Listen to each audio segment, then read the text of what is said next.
Chapter 10:27.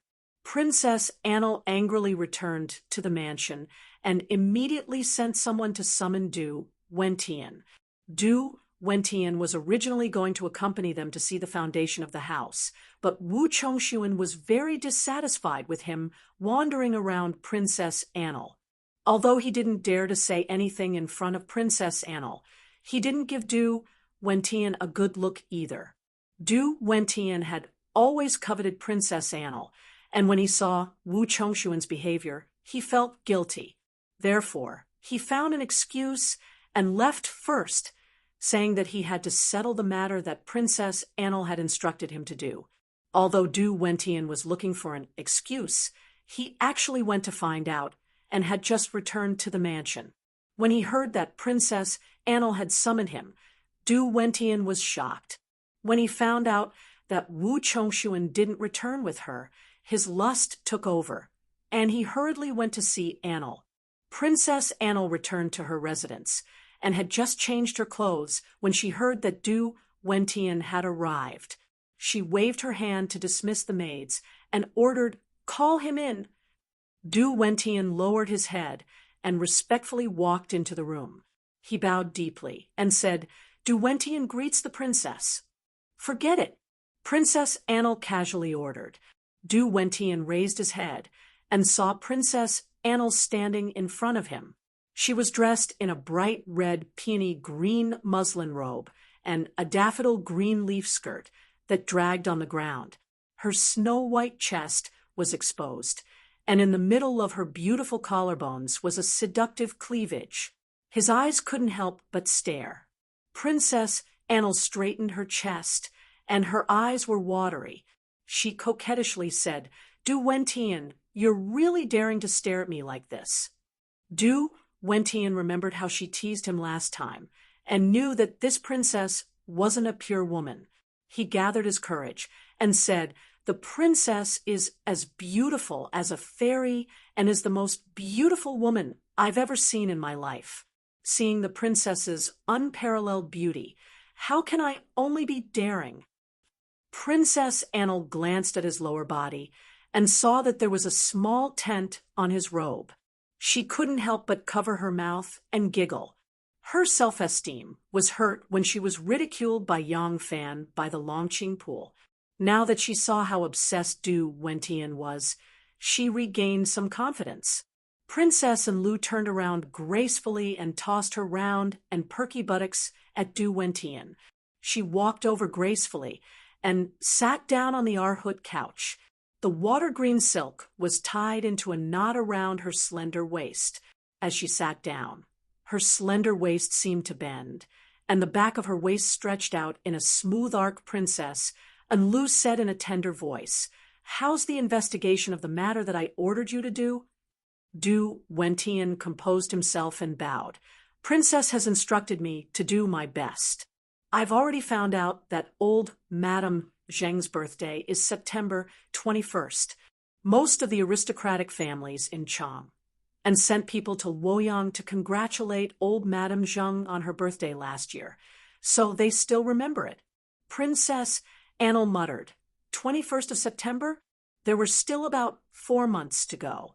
By that time, Shanghai Wana would have already given birth, and there would be no evidence to catch. There won't be enough time. What about Shanghai Wana's birthday? Du Wentian said, "Shanghai Wana is still unmarried. She has never held a banquet to celebrate her birthday, so it's not easy to find out the exact date of her birthday. However, I heard from an uncle that Shanghai Wana's grandfather and father were executed by the Empress on December 13th of the first year of Linda. At that time, Shanghai Wana wasn't even a month old, so Shanghai Wana's birthday should be in late November or early December." Princess Anlu raised her eyebrows again and said, "November or December, that's even more impossible. Is there any other reason to use?"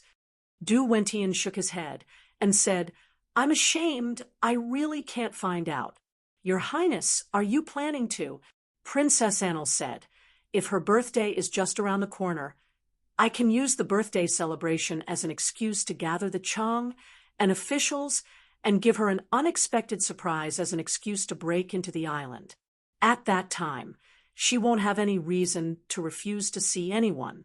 As long as she comes out, do you think the whole world won't know about this scandal? Du Wentian said. What if Shanghai Warner doesn't want to see anyone? Princess Annel sneered and said, How can there be such an unreasonable person in the world? How can there be such an unreasonable thing? If she still refuses to see anyone, I have plenty of ways to force my way in. For example, I can arrange for someone to cause some trouble and create the illusion of an assassination. As long as I have a reason to gather the Chang and officials and nobles on the island, I'm not afraid that she won't come out. Du Wentian praised, Your Highness's wisdom is unparalleled. What a brilliant plan. Princess Annel smiled and said, I didn't come up with this plan. Back at Dragon's Gate, Wei Wang and Liang Wang wanted to find my father with the excuse of an assassin. I'm just copying them. Hee hee. All right, stop flattering me. Now that we don't have an excuse, what do you think we should do? Du Wentian looked at her round and curvy, and really wanted to flatter the princess. However, although the princess was flirting with him, she didn't show any signs of going further. Du Wentian still didn't dare to be too presumptuous. Hearing Princess Annel's words, Du Wentian couldn't help but frown and ponder seriously. Princess Annel also frowned and pondered for a long time. Suddenly, Princess Annel's eyes lit up, and she said excitedly, I got it. Du Wentian hurriedly asked, Your Highness, what's your plan? Princess Annel waved her hand and said, Come closer. Du Wentian hurriedly stepped forward and gently bent down. As soon as he bent down, his nose smelled a delicate fragrance. What he saw was an alluring deep ravine. Looking down from above, two strange peaks stood out. It was rare for Du Wentian to have such intimate contact with Li Gua, so he was extremely excited. But his excitement didn't last for too long. When Princess and Li's method was spoken of, it was like a bucket of cold water had been poured over his head, causing him to break out in cold sweat from fright, and his charming and alluring thoughts had been scared off to Java. Did this princess only know such a simple and direct method that was full of loopholes? Du Wentian said in shock, Your Highness, if we do this, won't we cause too much of a commotion? If word gets out, it will be a great crime that will lead to the extermination of the entire clan. We can't do this. We can't do this. Princess Annel said in a carefree manner, Why can't we do this? As long as our hands and feet are clean enough, who can find fault with us? Du Wentian said with trepidation, Your Highness, let's think about it carefully. There must be a way. There are too many loopholes in this plan. It really isn't feasible. As long as Shangguan Daiji calms down and thinks about it carefully, he will definitely understand the reason behind it and will be able to trace it back to us. Princess Annel said in disdain, At that time, she will already be a prisoner awaiting execution. Will there still be a chance to investigate the truth? The emperor is far away in Luoyang. How will he know the details? Won't it be up to us to say whatever we say? At that time, the only thing His Majesty the Emperor will want to do is to kill Shangguan to cover up his shame. He won't investigate this matter. Du Wentian shook his head repeatedly, still not daring to agree. He may be blinded by lust, but how can he easily agree to something like losing his head? Princess Annel said, angrily, Didn't you say that you are willing to die for me? Du Wentian knelt down and kowtowed, saying, For your Highness, I will go through fire and water without hesitation. But this matter is too risky. If Princess is involved, I won't be able to redeem myself even if I'm cut into 1,000 pieces. I absolutely dare not agree. Princess Annel saw that he was unwilling to give in, and her eyes turned slightly. She sighed and said, Fine, this is indeed difficult for you. Since that's the case, Let me think of a perfect plan first. Du Wentian heaved a sigh of relief and repeatedly kowtowed in agreement. Princess Anil lay down lazily on the couch and said unhurriedly, "I'm tired. Give me a shoulder massage." Du Wentian was stunned and asked in disbelief, "Princess, are you talking about me?" Li Guer glared at him and scoffed. "Is there anyone else in this room? This one obeys." Du Wentian was wild with joy. He quickly walked over and placed his trembling hands lightly on Li Guer's shoulders. Li Guer was wearing a dress that bared her chest, revealing a large area of crystal-clear and shockingly fair skin. With a light press from Du Wentian, a kind of soft and seductive feeling seeped into his heart and spleen. Du Wentian pressed a few more times, and his lustful heart began to stir. He could no longer restrain himself, and he couldn't help but move a little towards the protruding curves of her chest. Seeing that Princess Anil didn't respond, Du Wentian's courage gradually grew. He was about to move a little closer when Li Guer suddenly raised her hand and lightly placed it on his. Du Wentian's body stiffened. He saw that Li Guer didn't even open her eyes. She only pulled his hand and lightly moved it to her soft and plump breasts. Du Wentian couldn't help but shiver and said with a trembling voice, Princess Anil said in a sweet voice, "It's a little sore here too. Help me rub it." And here, Princess Anil pulled his hand and moved it towards her flat stomach. "Down, down, and down," she said in a gentle voice. "Here, and here." Du Wentian couldn't hold it in anymore. Just as his big hand touched her round and slender waist that was full of vitality and exuded boundless desire, a beastly roar came from his throat, and he pressed down on her. Princess Anil was half naked as she laid there. Her milky white breasts were half covered and half exposed. They were as alluring as a blossoming flower. Like a swan that had been shot by an arrow, she raised her beautiful neck and pressed her hands tightly against Du Wentian's head. She panted delicately and said, "Young Master Du, do you want me?" Du Wentian was about to go crazy from anxiety. He really wanted to dive into the grotto of ecstasy right now, but Princess Anli's legs were tightly wrapped around his neck, and her hands were pressing down on his head, so he could only satisfy his lust. Hearing Princess Anil say this, Du Wentian couldn't wait, and said, "Yes, yes.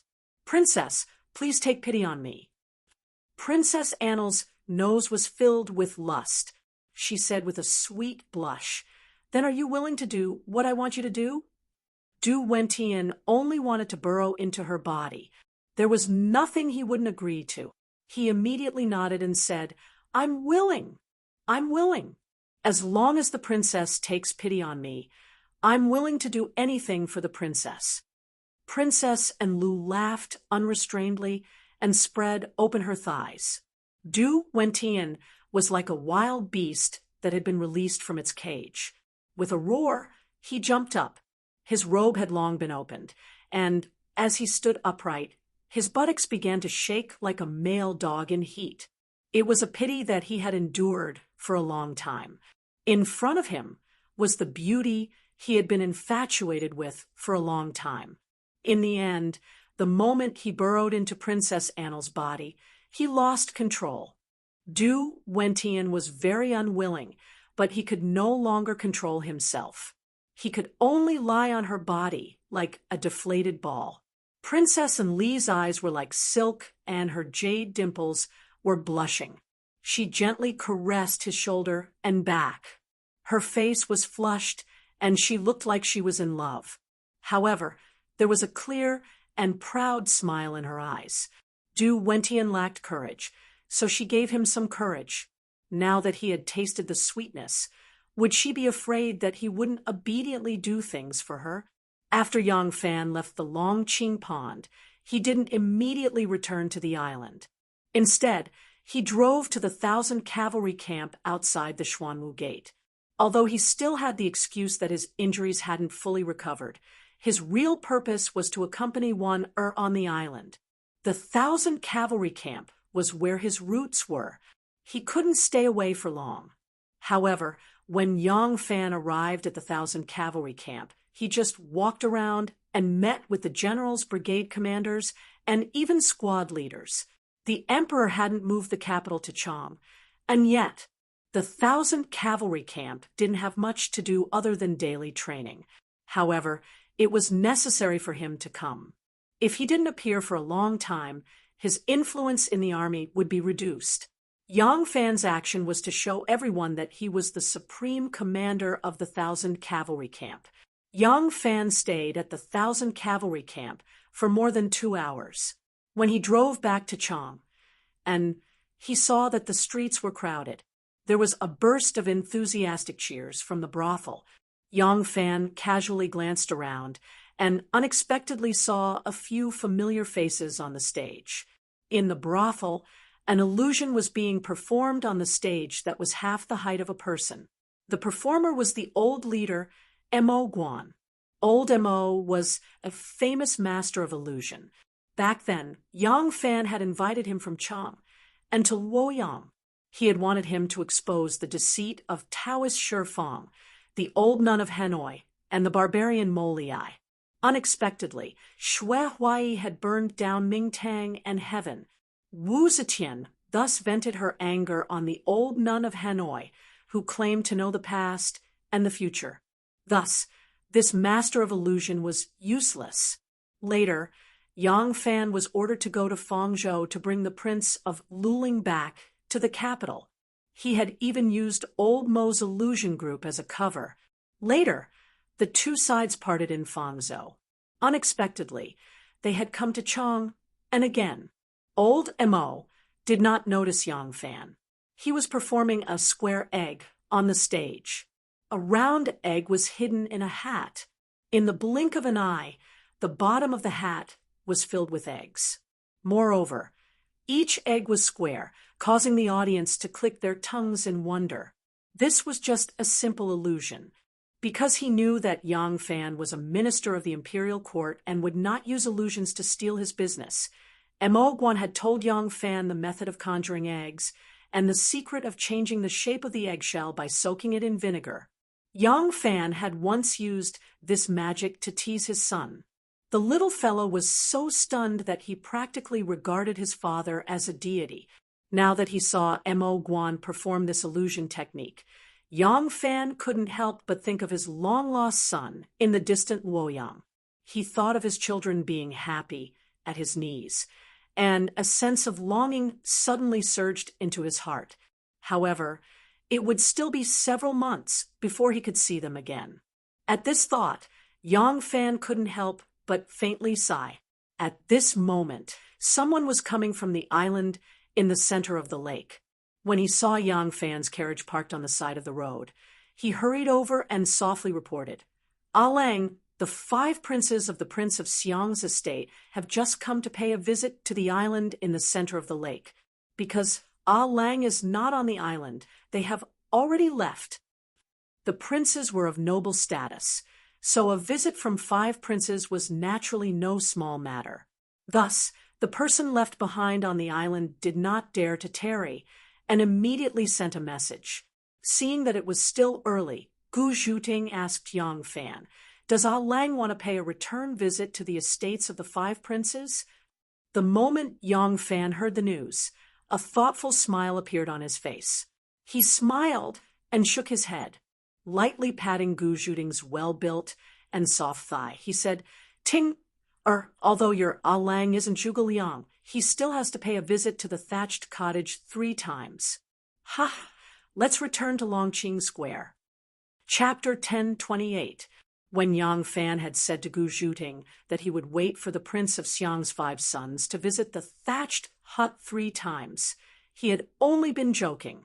If he had really imitated Zhuge Liang and had the Prince of Xiang's 5 sons visit several times, it would have been too obvious. The joint visit of the Prince of Xiang's 5 sons had already expressed their attitude.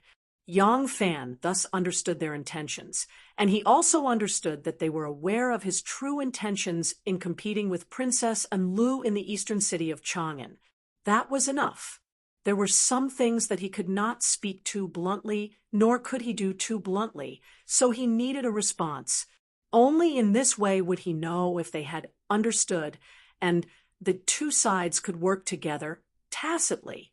Now that the Prince of Xiang's 5 sons had responded, he naturally understood what he had to do. On the morning of the next day, Yang Fan ordered someone to bring his visiting card to the Prince of Sichuan when interacting with nobles.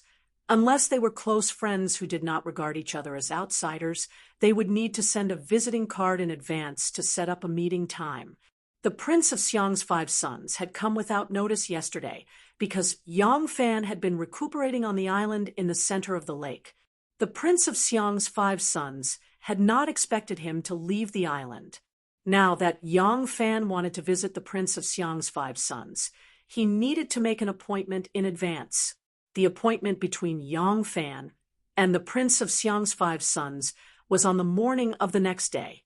On the next day, Yang Fan punctually paid a visit. As a loyal general, Yang Fan's rank was not just 1 or 2 ranks lower than that of the Prince of Xiang. According to etiquette, the Prince of Xiang did not need to come out to welcome him. All he needed to do was send a steward to lead him into the drawing room. But the moment Yang Fan stepped through the door, he saw 5 youths standing by the door, smiling at him.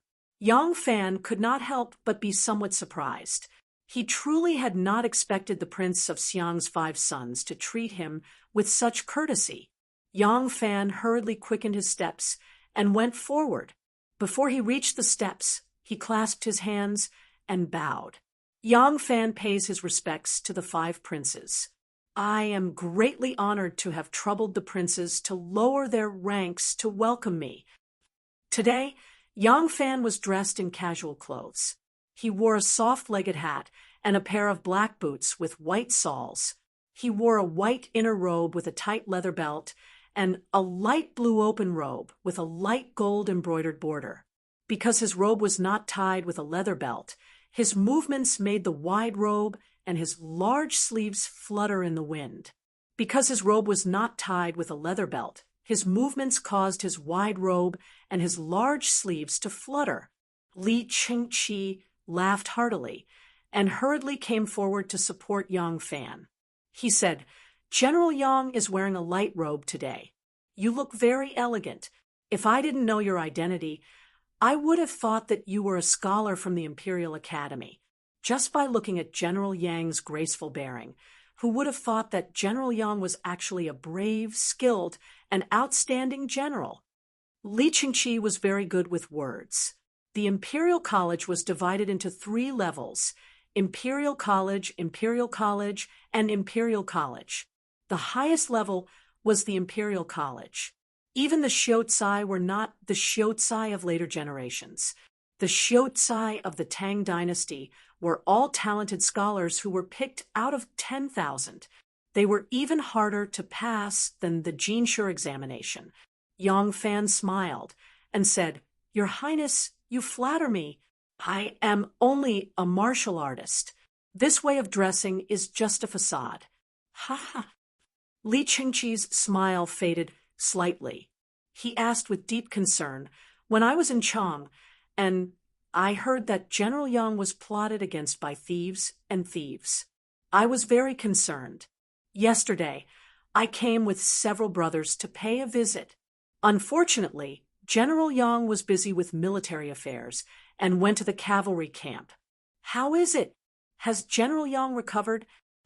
Yang Fan smiled and replied, Thank you for your concern. Your Highness, I have been recuperating from my injuries for a few months, and I have recovered. I will be able to return to the camp in another month or so. That's good, that's good. Li Qingqi held his arm and smiled as he introduced, General Yang has met these brothers of mine before, so I will not introduce them one by one. I heard that General Yang is coming today. These brothers of mine are waiting at the residence. Look, my 5th brother is usually very playful and did not go out today. As Li Qingqi spoke, Yang Fan cupped his hands in greeting to Li Qingyi and the others. The four of them smiled and returned the greeting. Li Qingqi said enthusiastically, "Come, come, come. A banquet has been prepared in the hall, and we are waiting for General Yang's arrival. Come, let us sit in the hall and drink while we talk." Li Qingqi held Yang Fan's arm and walked in front.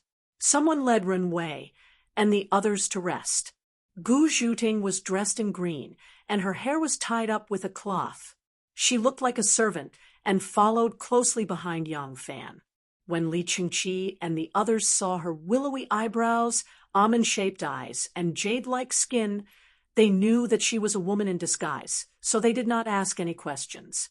The residence that Lu Qietian had prepared for the Prince of Xiang's 5 sons was rather large. It had 3 entrances for rooms, 2 halls, and a garden. It had a main gate, a ceremonial gate, and a middle gate. The windows in the hall were decorated with flower lattices, and the windows and doors were decorated with lifelike images of monkeys, deer, fish, birds, and other animals. The hall was spacious and bright, hung with vertical paintings of pines, bamboos, plum blossoms, and orchids. The elegant and tranquil atmosphere made it seem like a large study. The moment they entered the reception hall, maids began to serve all sorts of delicacies like fluttering butterflies, but there were no musicians or dancers in the 2 rooms to liven things up. In this way, the Prince of Xiang's 5 sons' regard and respect for Yang Fan could be seen, but it also did not give the impression that they were fawning on him and lowering their status. When Yang Fan saw this, he knew that the 5 brothers had put a lot of thought into this and couldn't help but silently praise them. Speaking of which, ever since Li Jiancheng and Li Shimin, the Li clan had produced many heroes. Alas, the demoness Wu Zetian had appeared out of nowhere. Now, any of the more astute and capable descendants of the Li clan had been killed by Wu Zetian, and even Wu Zetian's 2 most elegant sons had died a violent death. The current crown prince Li Xian and the Prince of Xiang, Li Dan, could be said to be extremely mediocre. Unexpectedly, their juniors were so outstanding. In the side courtyard of Li Guo's estate, Du Wentian said to his family members with a gloomy expression, "Did you all hear what I said just now?" The family members nodded and replied, "Young master, be at ease. We understand." Du Wentian waved his hand and said, "Go, spread the news as quickly as possible through the streets and alleys. Be careful and don't expose your family's identity." The family members immediately left. Du Wentian followed Li Guo's orders. The first step was to create a rumor and spread the news that Shanghai Wana was having an affair with someone and that she was pregnant.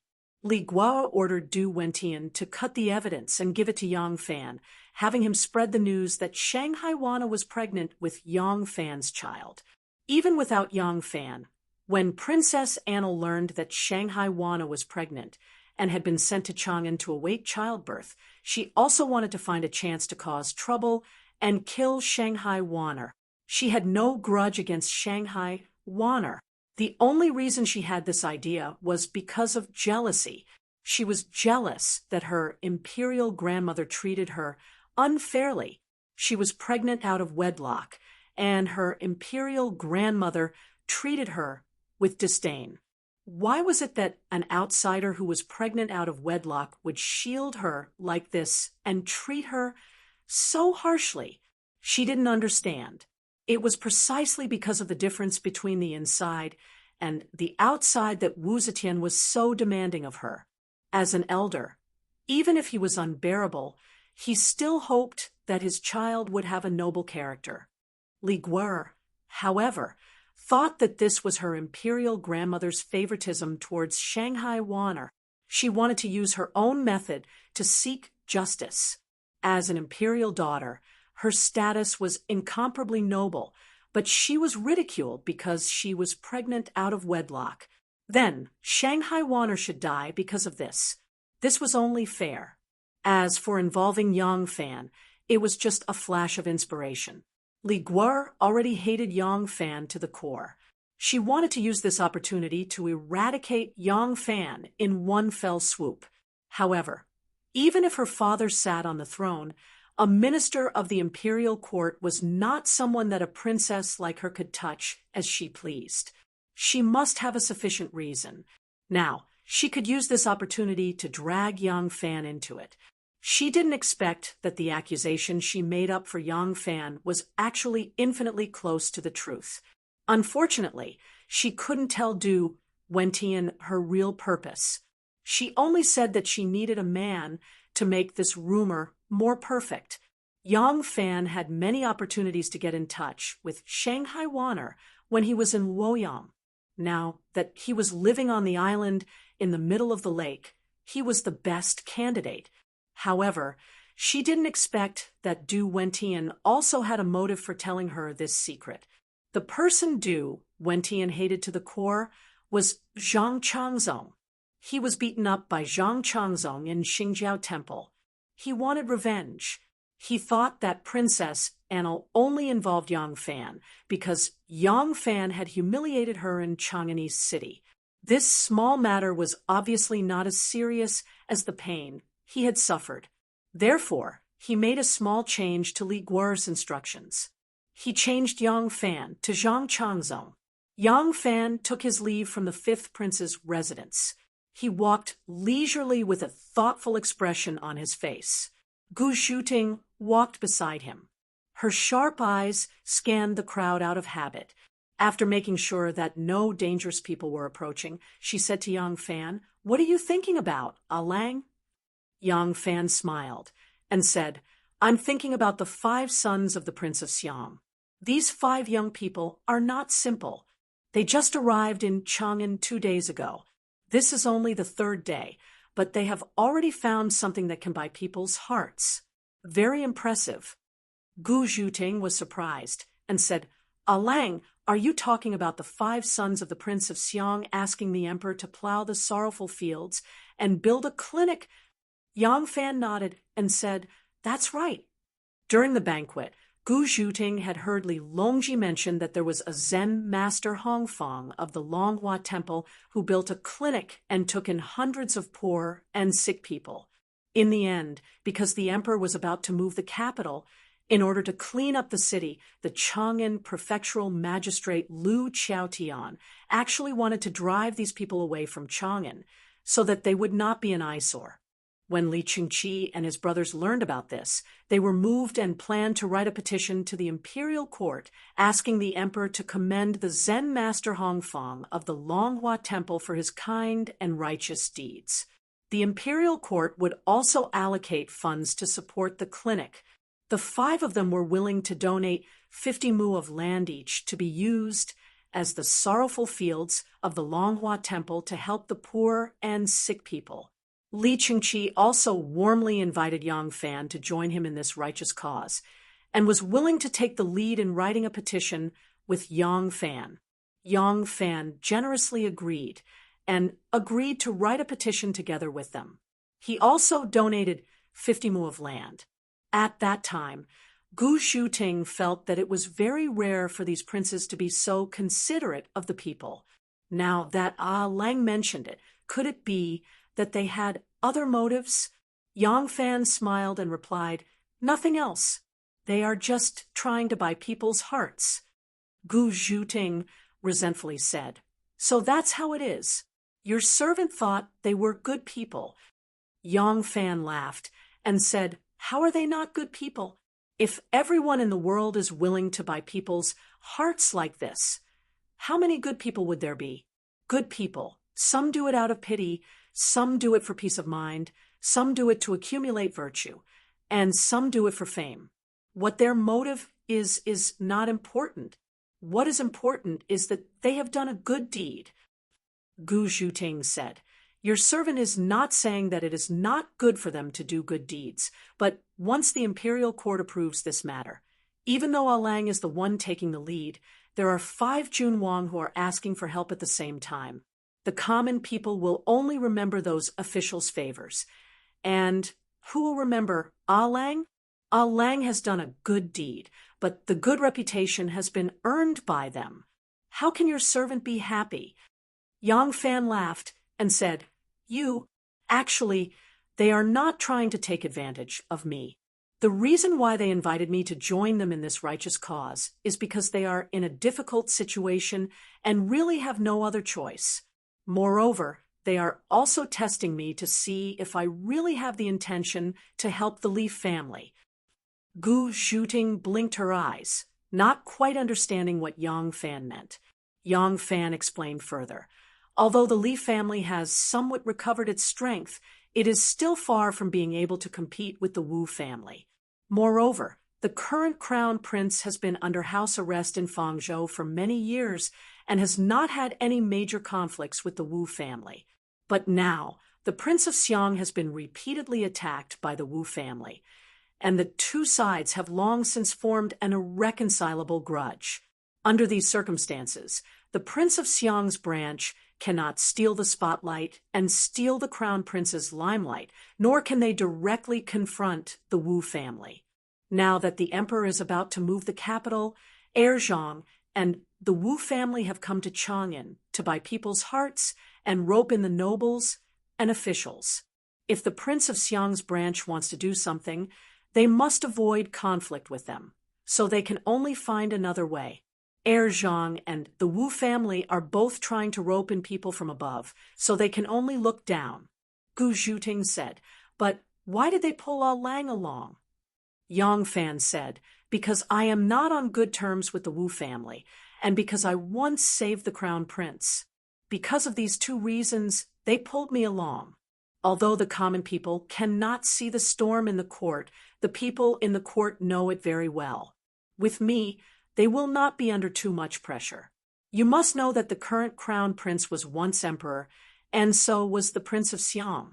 Both of them have the right to continue to rule the Tang dynasty. So, they want to accumulate popularity, but they can't make the emperor, the Wu clan, the second Zhang clan, and the crown prince, who is in the same boat as them, fear them. It's very difficult. Gu Zhuting felt a headache after listening to Lang's explanation. What Lang said was more complicated and troublesome than sneaking into an army of millions to assassinate a general. Gu Zhuting shook her head and said, I don't want to listen anymore. It's too complicated. I don't understand it at all. Yang Fan couldn't help but laugh when he heard what she said. At this time, they passed by a brothel in front of them and heard cheers. Yang Fan turned around and saw Mo Guan and his circus troupe performing illusions. Yang Fan smiled and said, We are really fated to meet them. We did not support them yesterday and have nothing to do today. Let's go and see if they have any new illusions. Yang Fan said as he dismounted. Gu Zhuting also dismounted and stood in front of him to protect him. Among the crowd watching the illusions, a member of the Du family was talking about the gossip of the most talented woman in the court, Wanner. He did not notice that Yang Fan was walking towards him. Chapter 10:29.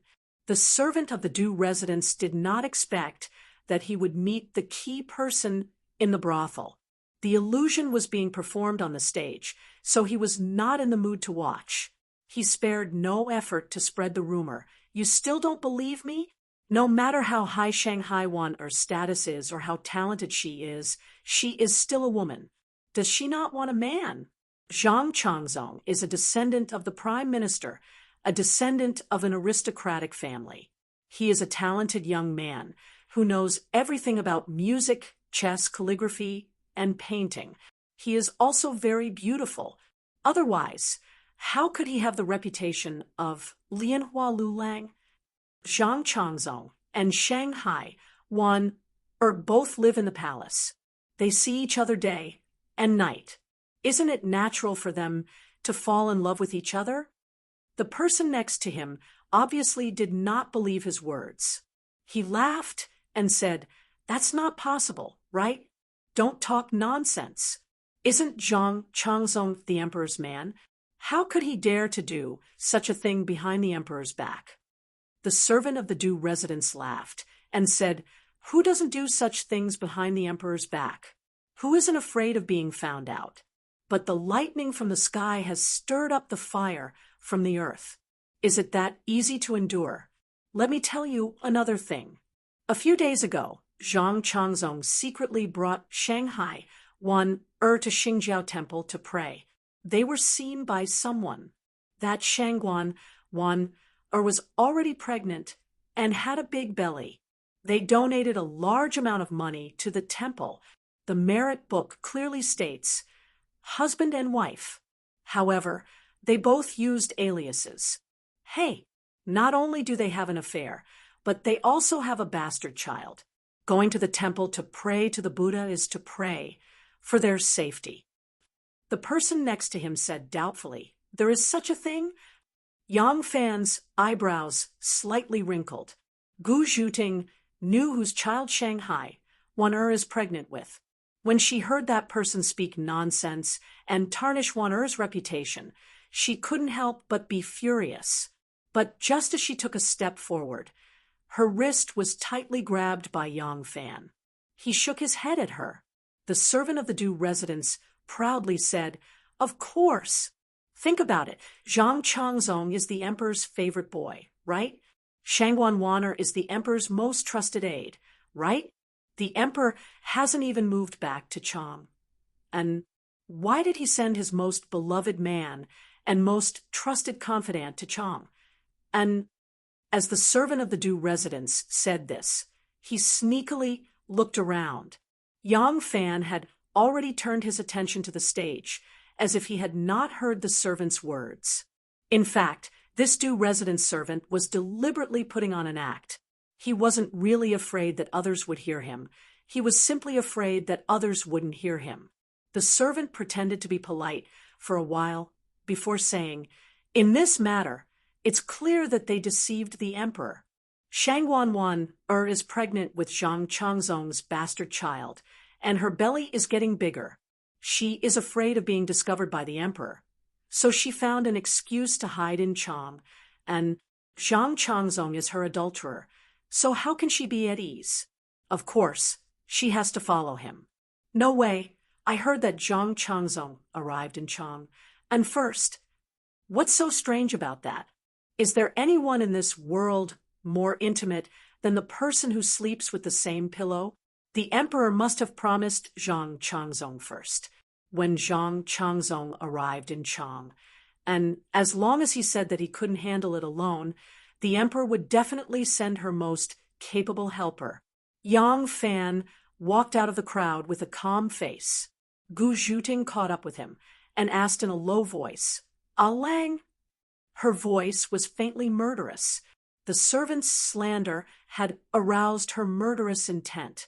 She didn't care whether that person should be punished for his words or not. She was a member of the Yang family. No matter who it was, as long as they harmed the Yang family's reputation and interests, they would be her enemy. And her best solution was to turn the other party into a dead person. Yang Fan understood what she meant. He shook his head gently and said, "This person isn't important. What's important is that these rumors are just random gossip spread by someone who has found some clues, or that someone has ulterior motives." Gu Zhuting said, "Lang, don't worry. I will find out." Yang Fan said, "If there really is someone with ulterior motives, as long as you touch him, even if you find out the truth, it will alert the enemy. Don't touch him for now. Just keep an eye on him. I want to know if there is someone behind him. If there is, who is this person and what is his purpose?" Gu Zhuting nodded and quietly returned to the crowd. When Yang Fan returned to the carriage, his heart suddenly became heavy. He didn't know how they were discovered just by going to Xing.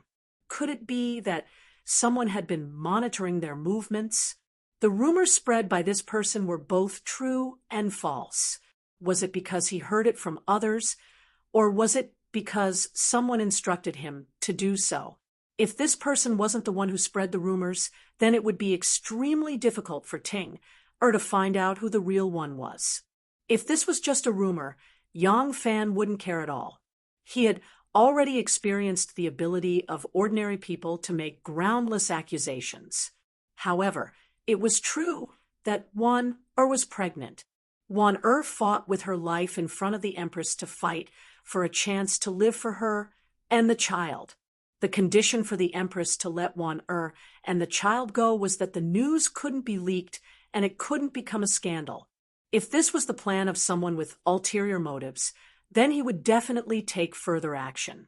The emperor did not care about the rumors and slander of the common people, and he would not have the opportunity to hear the rumors and slander of the common people. However, once this matter was proven to be the truth by the nobility, the only choice the empress had was to use the blood of Wanner and the child to wash away the humiliation the court had suffered. This matter was related to his woman and his child, so he didn't dare to be careless. This time, Yang Fan was very lucky. Du Wentian had just sent someone to spread the news when he heard it with his own ears. Gu Zhuting secretly watched the servant of the Du residence. With her skills and alertness, the servant of the Du residence naturally couldn't discover her. He spread the news in the brothel for a while and then turned to another tavern. This servant of the Du residence was very diligent in the matters that the young master had asked him to do. Wherever he went, he would go to places where there were many people, find an excuse to strike up a conversation, and then lead the topic to the scandal between Zhang Changzong and Shangguan Wan. Gu Zhuting followed him to 2 places and confirmed that this person wasn't just casually telling others about it. He was intentionally spreading the news. In other words, he was the one directly spreading the rumors. This made it much easier to investigate. Gu Zhuting quietly watched him until he returned to the Du residence. After confirming his identity, she hurriedly returned to the island in the center of the lake. The Du clan of Fan Chuan. When Yang Fan heard Gu Zhuting reveal the other's identity, he couldn't help but feel surprised. The Du clan of Fan Chuan had no enmity with him. Moreover, his succession hall was closely cooperating with the Guanlong family, and the Du clan of Fan Chuan was one of his important partners. What was the Du clan's intention? Although the rumors didn't involve him, the head of the Du clan, Du Jingting, was well aware of the relationship between him and Shangguan Wan. It was also because of this relationship that he had won the trust and support of the aristocratic families in Guanlong. What was the Du clan's intention in doing this? Yang Fan's mind raced, but he still couldn't figure it out. At this moment, Gu Zhuting bitterly said, "It must be Princess Annel's doing. She was humiliated by a Lang in Chang, an East Market, so she bears a grudge and wants to ruin." At this point, Gu Zhuting suddenly paused, feeling that her speculation wasn't correct. She muttered to herself, "No, if it's because Princess Annel bears a grudge against Ah Lang, she should have said that the adulterer was Ah Lang. Why did she link it to Zhang Changzong?" Hearing this, Yang Fan found it a bit strange and asked, "The one who spread the rumors is the Du clan of Fan Chuan. What does it have to do with Princess Annel?" Gu Zhuting curiously asked, "Does Ah Lang not know that the residence that Princess Annel and Royal Prince Gaoyang are living in is lent to them by the Du clan?" When Yang Fan heard this, he was also stunned. "You're saying that Princess Anlu and her husband are living in the Du residence, in that courtyard?" Yang Fan didn't care about Wu Chongxuan and his wife at all, and had never thought of paying them a visit. Thus, he didn't even know where they lived. Gu Zhuting nodded in agreement. Yang Fan thought carefully and felt that this matter was more and more shrouded in mystery and unfathomable. If Wu Chongxuan and his wife were also involved, then what did this mean? He wasn't in the rumor, so it was obvious that he wasn't involved. Wanner lived in the inner court for a long time and kept a distance from all the other powers. She didn't have any major interests, so there wouldn't be anyone who couldn't wait to get rid of her. Could it be that the other party's real target was Zhang Changzong? The more Yang Fan thought about it, the more he felt that this guess was the most reasonable. The Wu and Li families had long been afraid of the rise of the second Zhang. Because of Zhang Changzong's slander, the emperor executed the Wu couple and Li Zhongruan. The conflict between the two families had completely intensified. Could it be that someone had discovered that was pregnant and wanted to use this as a pretext to get rid of the second Zhang? Yang Fan's cleverness had led to his own downfall. He had overcomplicated a very simple grudge. However, he didn't know that the Du family didn't know anything about this at all. This matter was completely caused by the personal grudge of the Du family's young master, Du Wentian, and Princess Annel's jealousy. Du Wentian didn't know of his true identity, and the Wu family didn't participate. This matter was actually a trick that a lecher and a narrow-minded woman had worked together to create. However, because the person the lecher hated was Zhang Changzong, who had given the order to beat him, he carried out Princess Annel's orders with his own goods and made the matter even more complicated. The situation was too complicated, and there were too many coincidences. Therefore, even with Yang Fan's alertness, he couldn't guess the true reason. Yang Fan suddenly remembered that Princess Annel had taken the liberty to visit Shanghai and aroused his wariness. He had sent people to monitor Princess Annel's every move. Now that he knew that Princess Annel was living in the Du residence, perhaps those spies would have some information. Yang Fan immediately sent Run Wei over the people responsible for monitoring Princess Annel to ask them personally. After receiving Yang Fan's orders, Run Wei selected a total of 4 people from the Hall of Succession to be responsible for monitoring Princess Annel. These 4 people disguised themselves as peddlers and kept an eye on Princess Annel's residence every day. Every time Princess Annel left the residence, who she met, and what she did, they all recorded it. Very quickly, Run Wei found the 4 people in charge of the spies and brought them to Yang Fan. Yang Fan flipped through their records. He didn't expect that even the scene where Princess Annel met him by the Longqing Pond was recorded. On the 27th of the 5th month, for 10:15, she met with the loyal General Yang Fan by the Longqing Pond. They talked for less than half an hour before both left in a huff, each expressing their displeasure. Although Yang Fan had a lot on his mind, he couldn't help but laugh when he saw their official records. He carefully flipped through it again and didn't find anything special to pay attention to. He put down the book and said to the person, "Your records are quite detailed. Why did Annel stay in the Du residence? Didn't Lu Qiantian arrange a place for them to stay?" This seemed strange to Yang Fan. Lu Qiantian was on the Empress's side and should be very close to the Wu family. However, he actually didn't arrange a place for Wu Chongxuan and his wife. This didn't make any sense. Yang Fan's question wasn't within the scope of the spies' mission.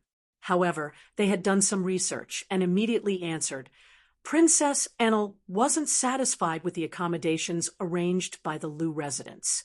Therefore, she accepted the invitation of the Du family's young master, Du Wentian, to stay in the Du residence.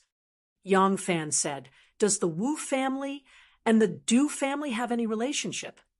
He didn't mention Princess Annel because Li Guerrer had lived in Fangzhou since she was young and hadn't returned to the capital for long. It was impossible for her to have any relationship with the Du family. Up until now, he still suspected that the Du family and the Wu family had some secret relationship. The spy said, "I don't know if the Wu family and the Du family have any relationship." However, when Wu Chongxuan and his wife arrived at the capital, they encountered a frightened horse at the 10 Miles Pavilion. It was the young master of the Du family, Du Wentian, who killed the frightened horse and saved the couple. He even got injured because of this. That's how they became friends. The original head of the succession hall, young Master Jiang, had always been aloof and cold.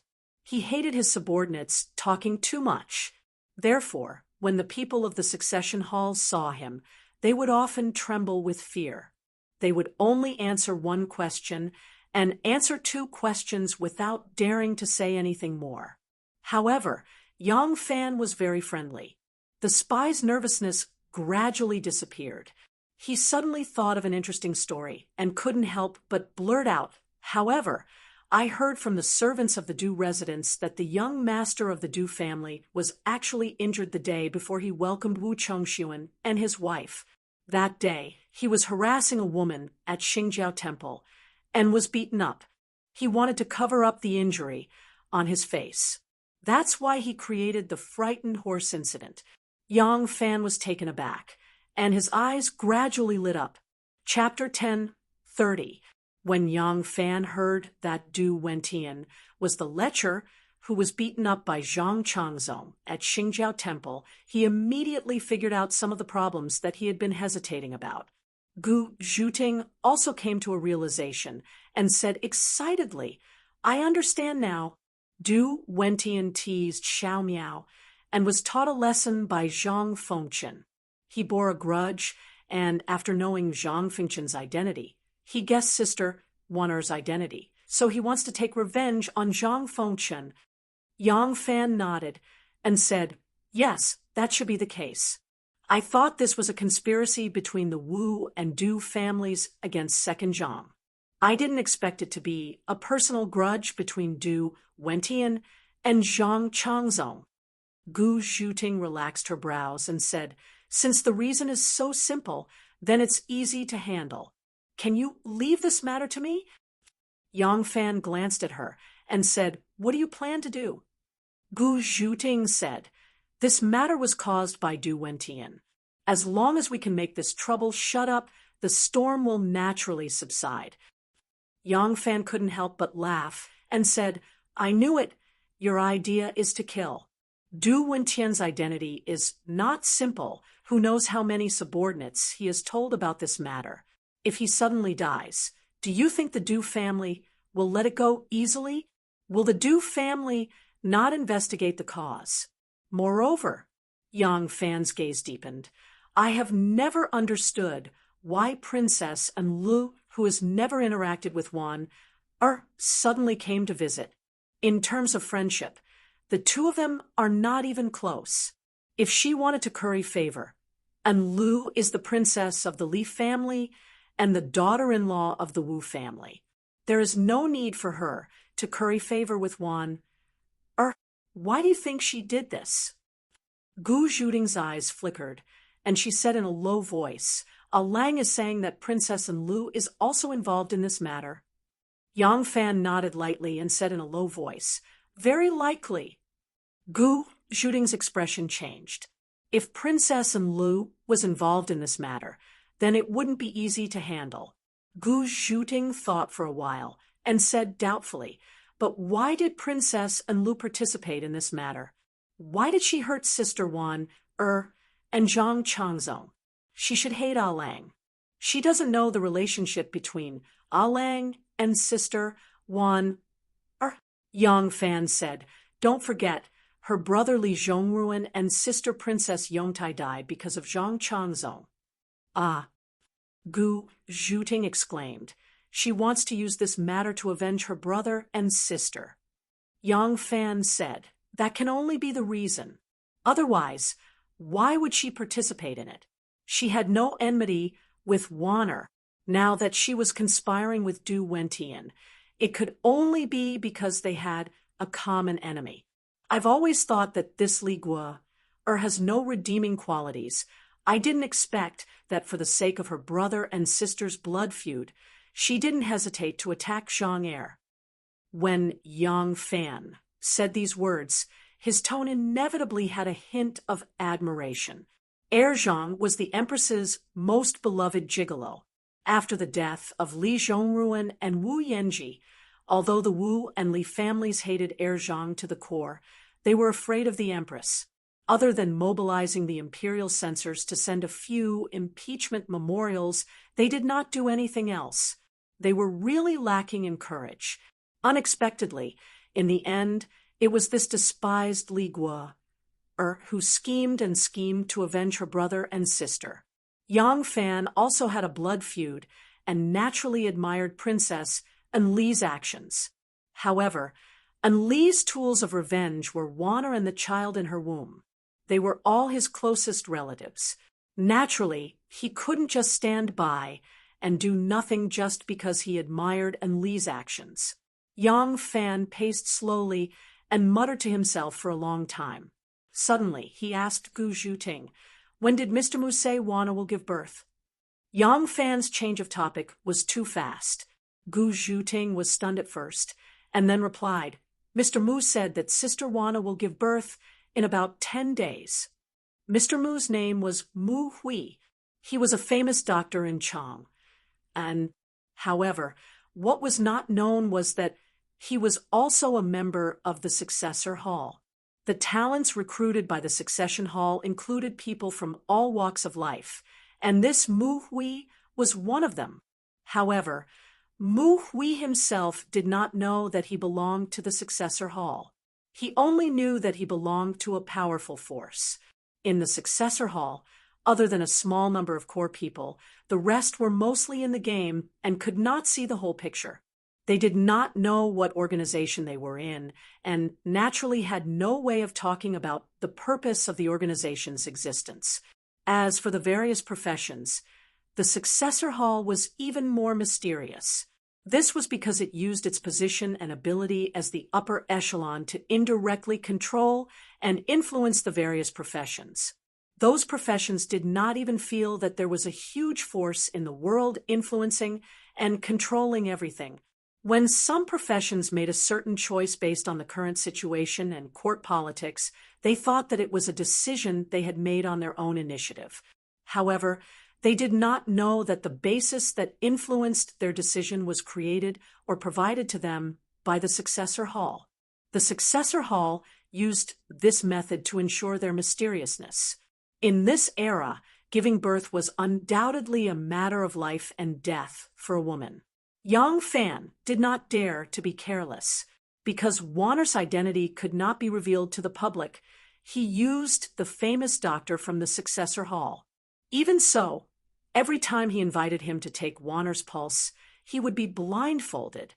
Even when taking the pulse, he could not see the patient. As for the midwife waiting to give birth, there was no need to go outside to invite someone. Gu Zhuting could do it. In the beginning, when she was carrying out a mission, she pretended to be a midwife's apprentice for a long time. She learned the skill of midwifery during that time. After listening to Gu Zhuting's words, Yang Fan muttered to himself, 10 days, 10 days. Yang Fan suddenly felt a little upset. Could it be that something unexpected would happen in these 10 days? Yang Fan sat down and thought for a long time without saying anything. Seeing this, Gu Zhuting motioned for everyone to leave. She fetched a cup of water and gently brought it to Yang Fan. Yang Fan did not take the cup of water. Instead, he gently took her wrist and pulled her into his arms. Gu Zhuting twisted her body in embarrassment and said, "Alang, outside the hall there is someone."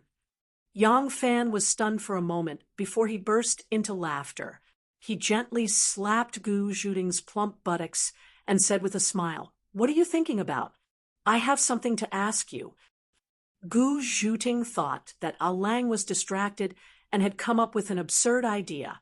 She could not help but feel a little embarrassed, but it turned out that she was wrong and became even more embarrassed. Yang Fan pretended not to see her embarrassment and seriously asked, "Little Ting, if I ask you to disguise yourself as one, can you do it?" Gu Zhuting slightly restrained her embarrassment and slightly frowned. She shook her head and said, "Alang, how can there be such a miraculous disguise technique in this world? It's not a disguise technique, but magic. I can disguise myself as someone else, but I can't completely impersonate someone else." Yang Fan originally only had a glimmer of hope, but after hearing her words, he could not help but sigh softly.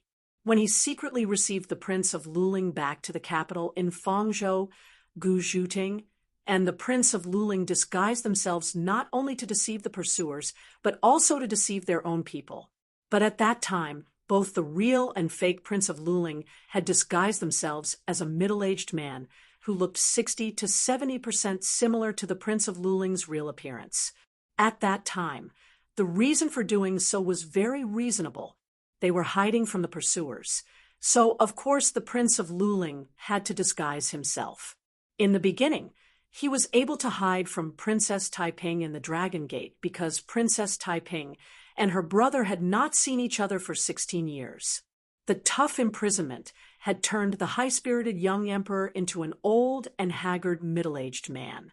As for the time when Gu Zhuting pretended to be Yang Fan, it was only somewhat similar.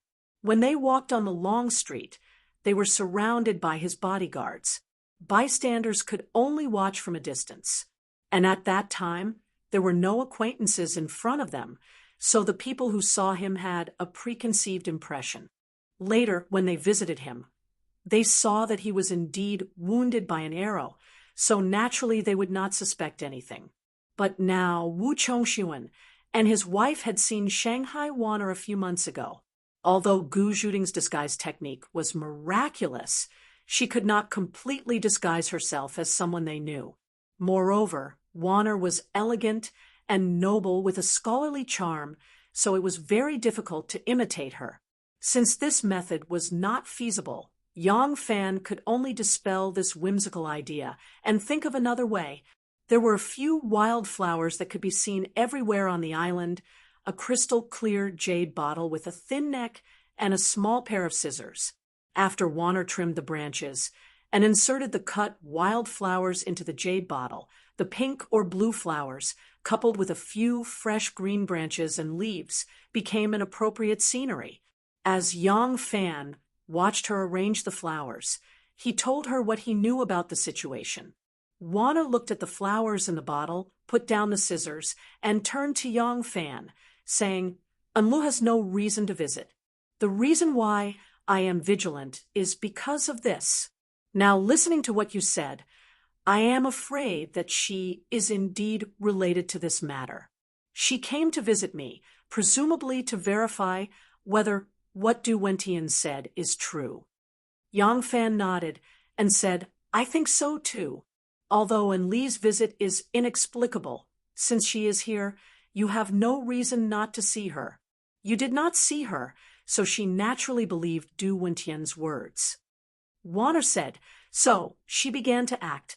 Spreading rumors must be the first step of her plan." Yang Fan said, "That's right.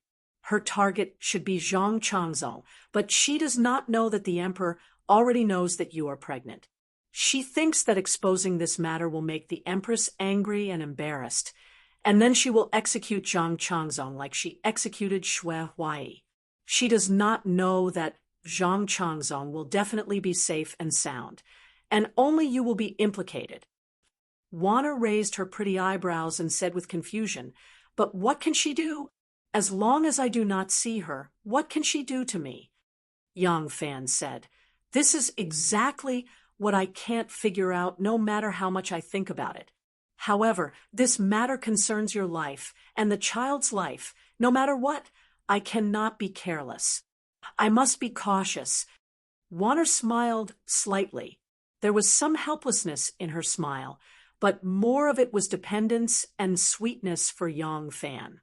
She gently snuggled into Yang Fan's arms and said softly, "I originally thought that this matter could be resolved without bothering Lang Jun, who knew that when I came to Chang, and I would encounter such a matter.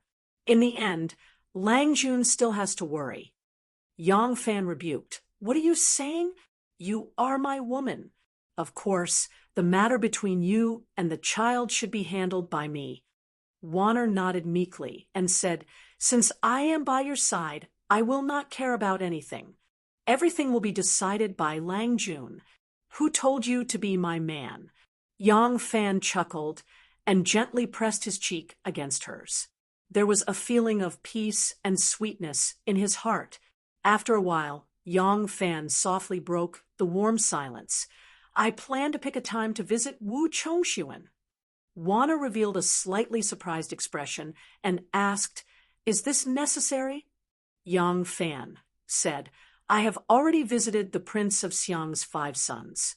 There is nothing wrong with visiting Wu Chongshuan. Ha! However, I will send someone to keep an eye on him. I will pick a time when Wu Chongshuan is not at home to visit him." Warner suddenly said, "Lang Jun wants to see Princess Anil?" Yang Fan said, "That's right. I wanted to sound her out. Although she is crafty, she is only clever in small matters. How shrewd could she be? If I go see her, I might be able to grasp some clues. Perhaps I can guess what she wants to do." Warner's eyes flickered, and she said, "If Royal Prince Gaoyang is not at home, how will Princess Anil see you?" Yang Fan naturally would not confess his ill-fated relationship with Li Guar to Warner. He only laughed and said, "Mountain people have their own clever plans." Warner did not ask any more questions.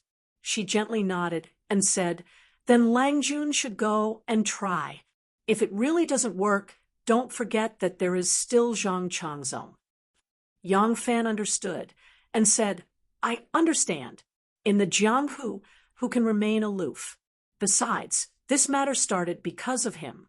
If necessary, I will ask Zhang Fengchen to come out of seclusion and borrow his swift blade." Chapter 10:31. In the afternoon light, 2 sturdy black oxen slowly pulled an oil-walled carriage along Vermilion Bird Avenue. Thin bamboo curtains hung over the windows.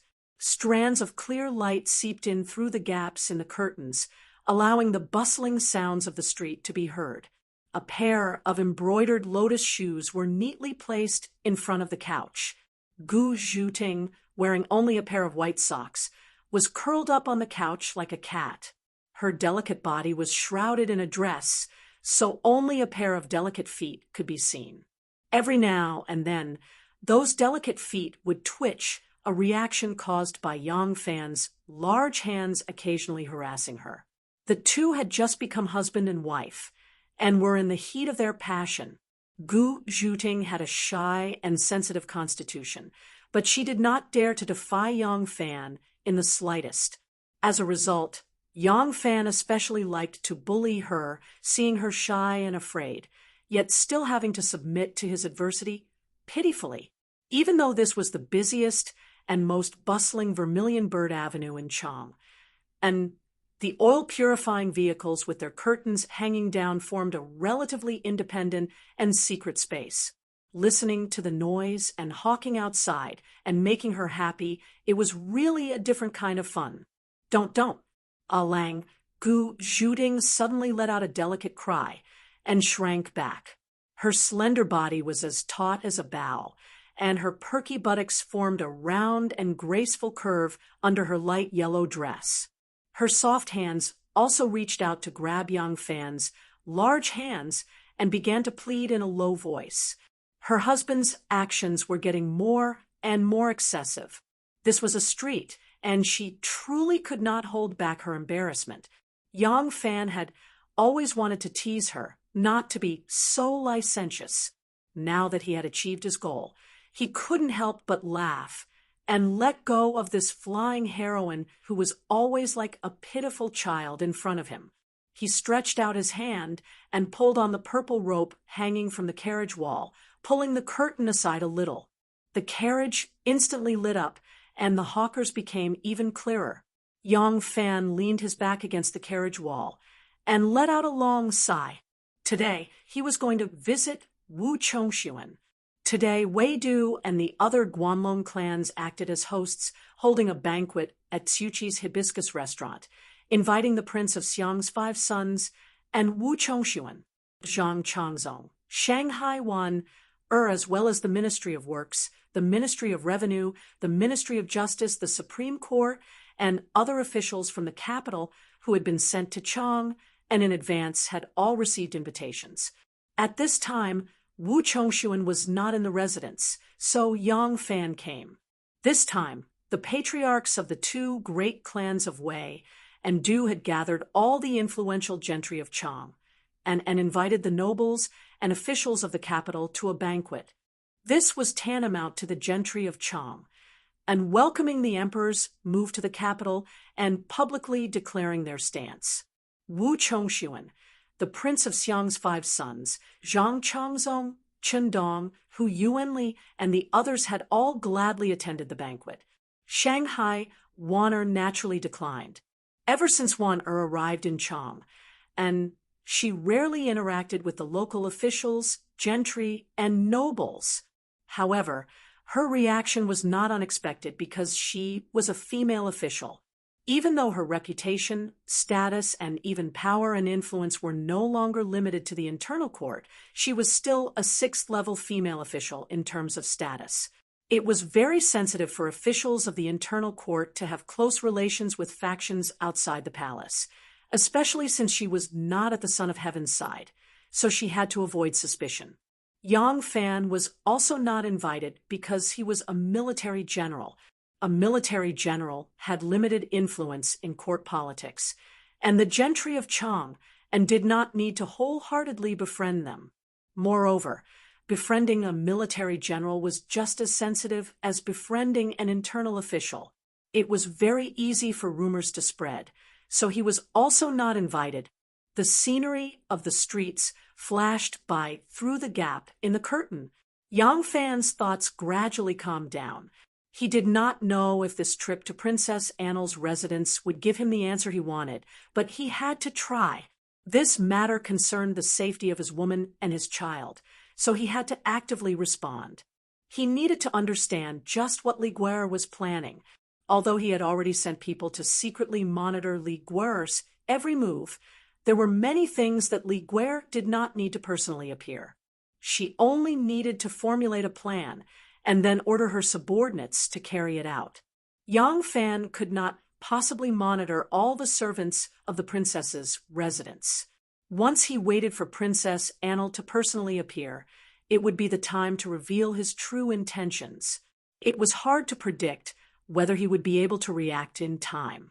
A flash of light passed through the gap in the carriage and shone between his brows and the high bridge of his nose. It divided his face into 2 parts. One part was dark because the walls of the carriage blocked the light. The other part was divided by the bamboo curtain into alternating light and dark, making his appearance seem somewhat mysterious. Yang Fan gazed in a daze out the window. Nothing he saw in front of him entered his heart.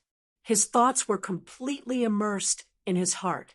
He was thinking about Annel's plot and searching for a solution. He had to assess the consequences. If he failed, he had to estimate the reactions of the various factions and the effect it would have on the future situation. His identity, Wan Er's identity, and Zhang Changzong's identity determined that this matter that had started with a personal grudge would not end with a personal success or failure. No matter how this matter was resolved, it would not only affect his family. What kind of position one was in would naturally affect what kind of influence there was. Only now did he deeply understand why it was said, "The emperor has no family matters." Right now, he was like an uncrowned king. His every action had far-reaching effects. Pulling one hair could affect the entire situation. It was said, one movement and one stillness are like the wind and clouds. One joy and one anger are like thunder. Gu Zhuting rested her head on his lap and stared foolishly at his handsome appearance of deep thought. Her eyes were filled with lingering love. Just now, in order to avoid Yang Fan's sneak attack on her vitals, her body had been bent like a bow and her perky bottom was hanging off the bed. Only now did she quietly shrink back and lay contentedly on his body, like a kitten. Gu Zhuting was very satisfied with everything she had now and treasured everything she had now. Not so long ago, she had been a lowly servant, a cold-blooded killer. She did not want her descendants to repeat her life. She had long predicted her tragic fate, so she vowed not to marry. But now she had a man who doted on her and loved her. She had a happy and stable family. Not only could she be a happy little woman, she could also have the right to be a mother. She treasured all of this. Bystanders could not imagine just how satisfied and happy she was at this moment. Those pampered daughters of noble families would sit in their rooms and lean on the embroidered bed, being meticulously taken care of. They would read legendary novels and be incomparably envious of those female flying heroes and female swordsmen who freely roamed the Jianghu, happily settling debts of gratitude and enmity. But for her, everything she had now was extremely precious. She especially treasured everything she had now. She knew that everyone in this family was a part of her happiness, so she loved the house and its dog. She was willing to give everything she had for her family. But she also knew that some things could not be solved with simple violence. She was a killer. She was proficient in all kinds of killing techniques and could deal with all kinds of tricks in the Jianghu. But the imperial court and the Jianghu were two completely different worlds. In this world, she was as innocent as a newborn baby. She could not share more of her man's burden. All she could do was not let her man worry about her anymore. She wanted to give him more joy, stay by his side, and protect his safety. She was like a small fish that had finally found a quiet bay. No matter how big the Jianghu was, it had nothing to do with her. Her world was already here. The ox cart was already moving slowly, but now it was even slower. Because someone was setting up a stage to perform on the long street, many people had gathered around to watch. Sitting in the cart, Yang Fan immediately saw the stage in the middle of the crowd. Coincidentally, he also saw Elder Mo Guan. Magic tricks were a novelty, so they frequently changed the performance venue to attract more people who had not seen their performance before. This way, they could earn more money. When Yang Fan saw them, he seemed to have thought of something. His brows furrowed into a frown.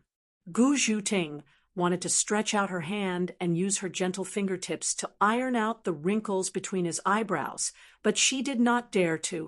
Yang Fan's eyes flashed. He suddenly lowered his head and whispered in her ear. Gu Zhuting listened carefully and nodded slightly from time to time. The ox cart slowly bypassed the crowd and continued to move forward. When the cart passed by the next square, the curtain was lifted and a strong figure jumped out of the cart. This person was dressed in green. He was tall and had an ordinary appearance. He was a middle-aged man who was about 30 years old. He dusted his robe and wiped the beard on his lips. Then he elegantly walked towards the crowd of people who were watching the magic trick performance. Yang Fan watched Gu Zhuting's back disappear into the crowd and gently put down the curtain. The lotus-colored chiffon covered the intricately carved bed frame. The chiffon fluttered down like a cloud, and the white and naked beauty's curves could be seen at a glance. Du Wentian excitedly held the fragrant buttocks and gritted his teeth as if he had seen an irreconcilable enemy. The sound of the embroidery bed was endless, but the palace maids had already moved far away, and no one could hear the sound that would cause people to have wild and fanciful thoughts. The palace maids had long been suspicious of the unusual interaction between the young master of the Du family and their princess, but no one dared to say anything. They were the dowry maids of the princess, and they knew very well how the husband of the prince consort was subservient to the princess. Moreover, the master and the mistress were the princess and the prince consort. No matter which side they stood on, they would not have a good ending. The only way to protect themselves was to pretend to be deaf and mute. Du Wentian was in a frenzy of passion. That kind of extreme pleasure, both psychological and physical, was something that he could not obtain from any other woman. This was because the woman under his crotch was a noble princess. Even if other women were more beautiful than her, it was impossible for them to have her noble status. However, it was also because of her noble status and beautiful appearance that gave him a feeling of supreme bliss. Thus, when he had an affair with this princess, she was never satisfied. Du Wentian had long been emptied of his body by wine and women. When he had an affair, he either had the heart but lacked the strength, or he would hastily finish it. He had already sensed the princess' dissatisfaction. In the past, no matter how delicious the women he had obtained were, as long as he was satisfied and happy, he did not need to consider the other party's feelings. However, this time it was not possible, so he could only find another way. Yesterday, when he heard that Prince Consort Wu was going to attend the banquet at the Chu Chi, Du Wentian immediately made preparations. He had Chen Jia spend a lot of money to buy him a medicine to liven up the mood. Before he came, he even defecated himself in the toilet so that he wouldn't get too excited and end things carelessly. After entering the screen, he had to use his tongue to serve for a long time before he pulled the saddle and mounted the horse. Now, he had been galloping on the horse for the time it took for half an incense stick to burn, but he was still as vigorous as before. He could not help but feel proud of himself. Li Guerre's interest was aroused by his unexpected performance, but she always felt that there was still a little bit to go deeper and more substantial, so she could not help but take the initiative to cater to him.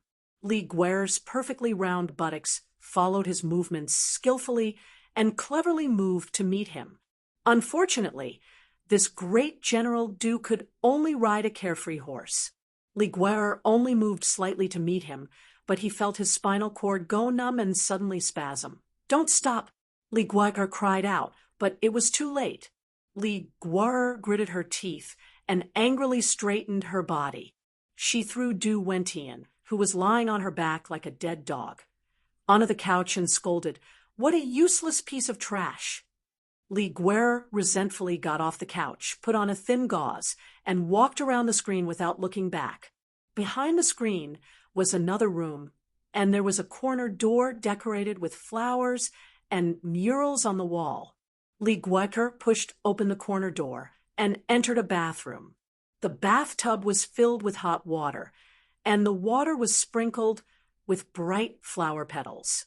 Li Guerre took off her light robe and dipped it into the water. She angrily shouted, "Servants!" There was another door outside the bathroom, and 2 palace maids in short sleeves were already waiting outside. Hearing the sound, they quickly came in and served the princess as she bathed. Du Wentian dejectedly climbed up, and while secretly cursing the quack doctor for deceiving him, he weakly put on his clothes and walked out from the other door. Yang Fan's carriage slowly stopped in front of the Du residence. Yang Fan held the invitation card in his hand and walked up the stairs. He grabbed the door knocker and knocked. The prince consort was not in the residence, but Yang Fan was sure that Li Guerre would definitely know of his arrival. This was because this was the princess residence, and not the prince consort's residence. There had always been a princess residence in the world. Being the prince consort meant being a son-in-law. Even if Wu Chongxuan had the title of a Junwang, it was still the same. The princess was the royal family. Wu Qingxi and Wu Sanxi had worked hard for more than 10 years. They had always wanted the Wu family to become a royal family, but because Wu Zetian hadn't chosen any of the Wu family's nephews as the crown prince, they had never been able to cross this threshold. Because of this, even though Wu Chongxuan was a Junwang, he was married to Enlu, and his residence could only be called the princess residence. This was not just a matter of title. It also meant that the owner of this residence was the princess. The Guanlong family had invited Wu Chongxuan to a banquet, but the invitation could not be directly given to Wu Chongxuan.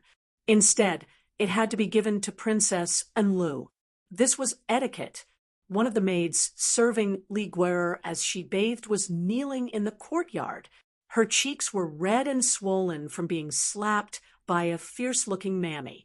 Another maid was kneeling on the ground, trembling with fear and trepidation. Li Guerre's anger was ignited, but she could not vent it because Du Wentian was too useless. Her temper inevitably became irritable. At first, She disliked the maid for being too gentle, but when she used a bit more force, she complained that it hurt her skin. She could not help but vent her anger on this unlucky maid. The housekeeper of the princess' residence walked over with an invitation. When he saw the situation, he knew that the princess was not in a good mood and could not help but feel nervous. When he was still about 10 feet away from her, he stopped and carefully reported, "Princess General Zhongwu Yangfan has come to visit the prince consort." Yangfan? Li Guerre turned to look at her and muttered to herself in confusion, "Why does he want to see the prince consort?"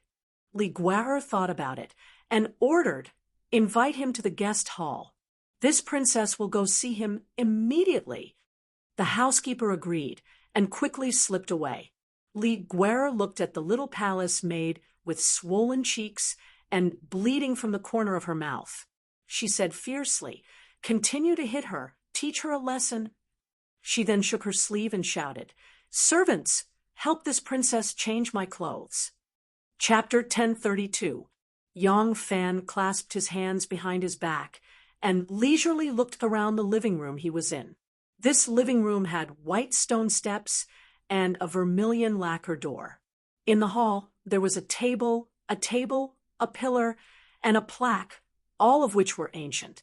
On the walls of the two rooms, there were several freehand landscapes painted in ink. On the pillar in the middle of the hall, there was a couplet that read, "There are 3 parts of water for parts of bamboo, 7 parts of bright moon, from the 5-step tower, 10 steps of the pavilion, 100 steps of cool breeze." Although the hall was deep, the windows were wide open, reflecting a bright light without the slightest hint of darkness. Outside the window, the rockery and wisteria were overflowing with greenery. Its natural charm complemented the simple and ancient style of the hall. Whether it was a stone or a wood outside the hall, or a pillar or a beam in the hall, they all carried a special flavor left behind by time, showing a special kind of solemnity. With Yangfan's current financial resources, he could also decorate such a hall, but even if he built it exactly the same as this guest hall, even if there was no difference between the curtains and the bonsai, he would not be able to create the flavor of this hall. This flavor was accumulated in this hall for more than 200 years. It was not something that could be replicated by artificial means. This was the old house of the Du family.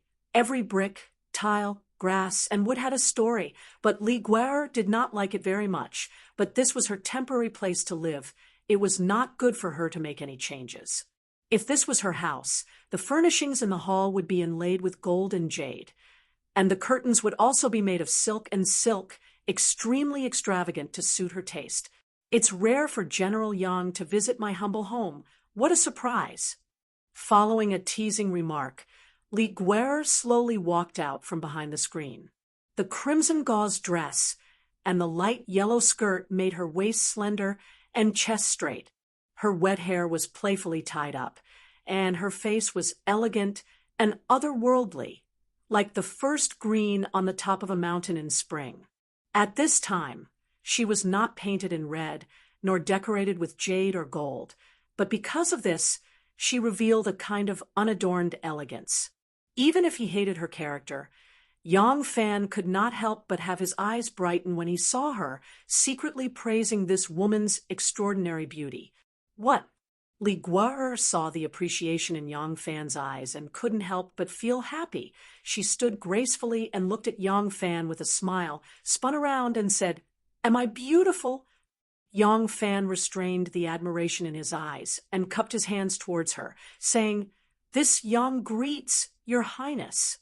Li Guerre raised her chin and snorted softly. She walked past him and purposely brushed her fragrant dress against his robes. She stood still in front of him and said, "Is General Yang here to look for my husband? It's a pity he's not at home today. He went to Tsuchi to drink." Yangfan followed her and turned around.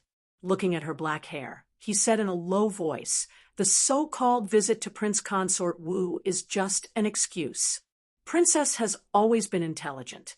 Could it be that you can't guess that this Yang has come for your highness?" Li Guer raised her eyebrows and said, "What are you looking for me for?"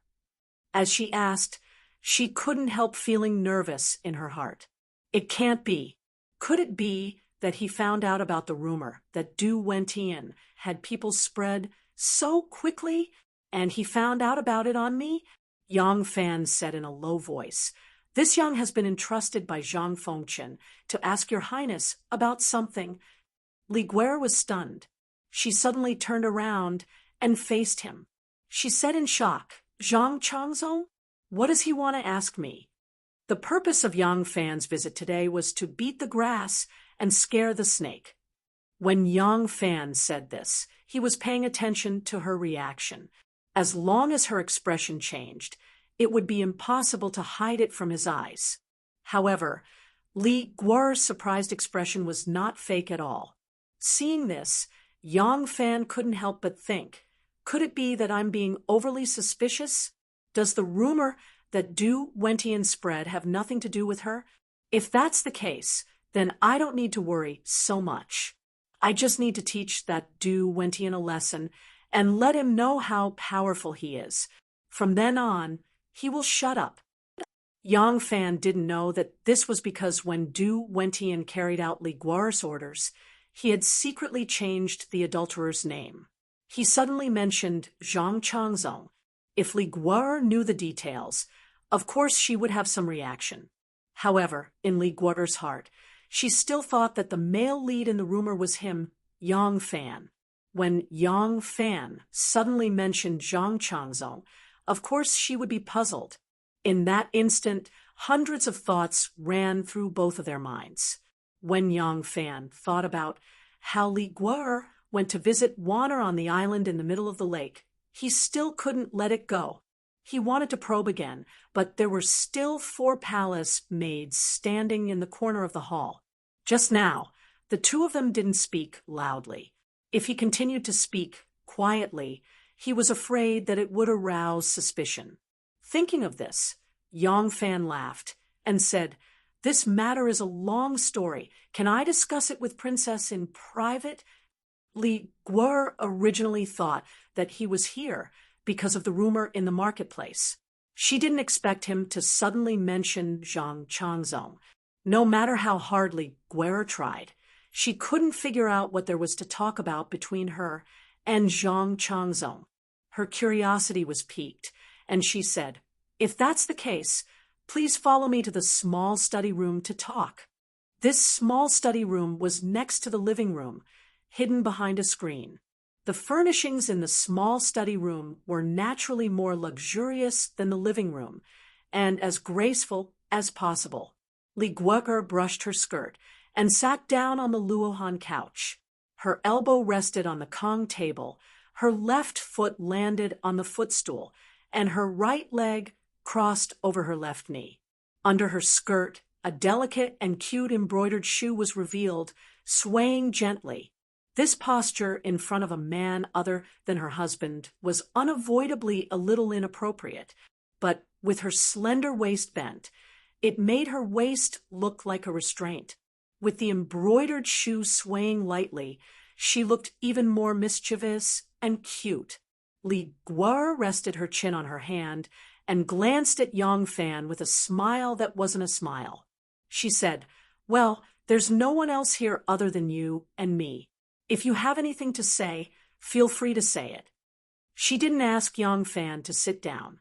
Towards Yang Fan, she naturally didn't need any hospitality. Yang Fan slowly walked to the chair opposite her. There was a table beside the chair, and on the table was a green muslin window. On both sides of the window was a pair of couplets which read, "Don't be arrogant. You will have your own creation. Everything is decided by heaven. Why bother using traps?" Yang Fan skimmed through this pair of couplets before turning around. He calmly lifted the hem of his robe and sat down on the chair. He calmly said, "Zhang Fengchen clearly knows the real reason why Shangguan Daiji was sent to Chang." And when Li Guer heard the 4 words, Shangguan Wan, her expression suddenly changed. He really knows. Du Wentian, this idiot, Not only is he useless in bed, he is even more useless in doing things. He actually let others find him so quickly. If it weren't for the fact that I really have no one to use in Chong, and I wouldn't have used this useless person no matter what. Li Guo's sudden change in expression was naturally seen by Yang Fan. He finally confirmed that Li Guo must have been involved in this matter. Yang Fan slowly said, Shangguan Daiji has been serving the emperor since he was 14 years old. For many years, he has been the person that His Majesty relies on and trusts the most. That is why His Majesty cares and cares for Shangguan Daiji so much. Your Highness should be clear about this. Li Guo sneered and raised her eyebrows. Since the matter had already been exposed, there was no need for her to hide it anymore. She sneered and said, So what? Yang Fan said, His Majesty is also very clear about the cause and effect of Shangguan Daiji's matter. His Majesty sent Shangguan Daiji to Chong, and out of care and concern. Because this matter is extremely secretive, His Majesty ordered Zhang Fengqin to take care of him in case anything happens. Does the princess understand this matter? Do Wentian spread the rumor about Shangguan Wan and Zhang Changzong, so Yang Fan didn't think that Li Guo's real target was him. He thought that Li Guo wanted to use this matter to kill Zhang Changzong. Even though Li Guo had 1,000 faults, but in the matter of her avenging her brother and sister, Yang Fan actually admired her very much. But no matter how much he admired her, he had to find a way to dispel Li Guo's idea, because the reason Li Guo used to attack Zhang Changzong was the pregnant Wan. If her plot succeeded, it would harm Wan and the child. Yang Fan's hint was to tell her the emperor is already clear about this matter and has already pardoned her. Zhang Changzong is under orders to protect her. If you want to use this matter to make a big fuss, you won't be able to bring down Zhang Changzong. You will only harm Shangguan Wan, who has nothing to do with you. But Li Guo thought that the male protagonist of the scandal was Yang Fan himself, so Yang Fan's words naturally didn't have the desired effect. Li Guo thought, You finally know fear. You actually used Zhang Changzong to pressure me. What kind of friendship do you have with Zhang Changzong? Even if Imperial Grandmother handed this matter over to him, if the scandal is exposed, it won't harm him at all. He has already offended my Li family and the Wu family once, and came to Chong, and to avoid trouble. Will he offend the Wu and Li families again for you, and Shangguan Wan Humph. Once Shangguan Wan dies, the power in the palace will all belong to Zhang Changzong. I'm afraid this result is exactly what he wants. Thinking of this, Li Guo proudly asked, So what if I understand? So what if I don't? Yang Fan said, Princess, aren't you afraid of angering Zhang Fengqin? Li Guo sneered and mocked, General Yang, do you only know how to use Zhang Changzong to scare people now? Where is the arrogance you showed when you humiliated me in the East City? Where is the prestige you showed when you humiliated me by the Longqing Pond? Why do you keep mentioning Zhang Changzong? If you have the ability, you can continue to contradict me. She proudly stood up and gracefully walked to Yang Fan's side. She reached out and softly hooked her arm around his neck. Her slender waist slightly lowered, which further highlighted the perfect curve of her round and jade-like bottom. Her pearly white teeth bit her red lips, and her eyebrows stretched out into an extremely seductive expression. She seductively looked at Yang Fan and giggled. You said that I am very cheap. I also feel that I am especially cheap because I like it more and more when you contradict me. The harder you contradict me, the happier I am. Come, let's continue. Perhaps when I am happy, I will crash. The trapdoor opened. Li Guo's round buttocks teasingly moved towards Yang Fan's thighs. She was about to sit, but her sitting posture was stiff in the air. she suddenly turned her head and saw Du Wentian barging in. After Du Wentian left Li Guer's place, he first went to find his attendant, Chun Jia, and gave him a torrent of abuse. Du Wentian also knew that this loyal servant would not deliberately cheat him, but he was the one who bought the fake medicine. Du Wentian fiercely scolded Chun Jia to vent his anger before returning. As soon as he came back, he heard that Yang Fan had come to visit. Du Wentian went to the living room and looked around. He did not see anyone in the living room, so he quickly went in to ask.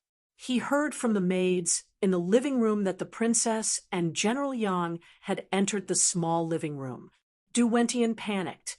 A single man and a single woman. What were they doing in the small living room? This Du Wentian was also very jealous. Although Li Guer was not his wife, he was not willing to let other men touch her body. This princess's skirt was too loose.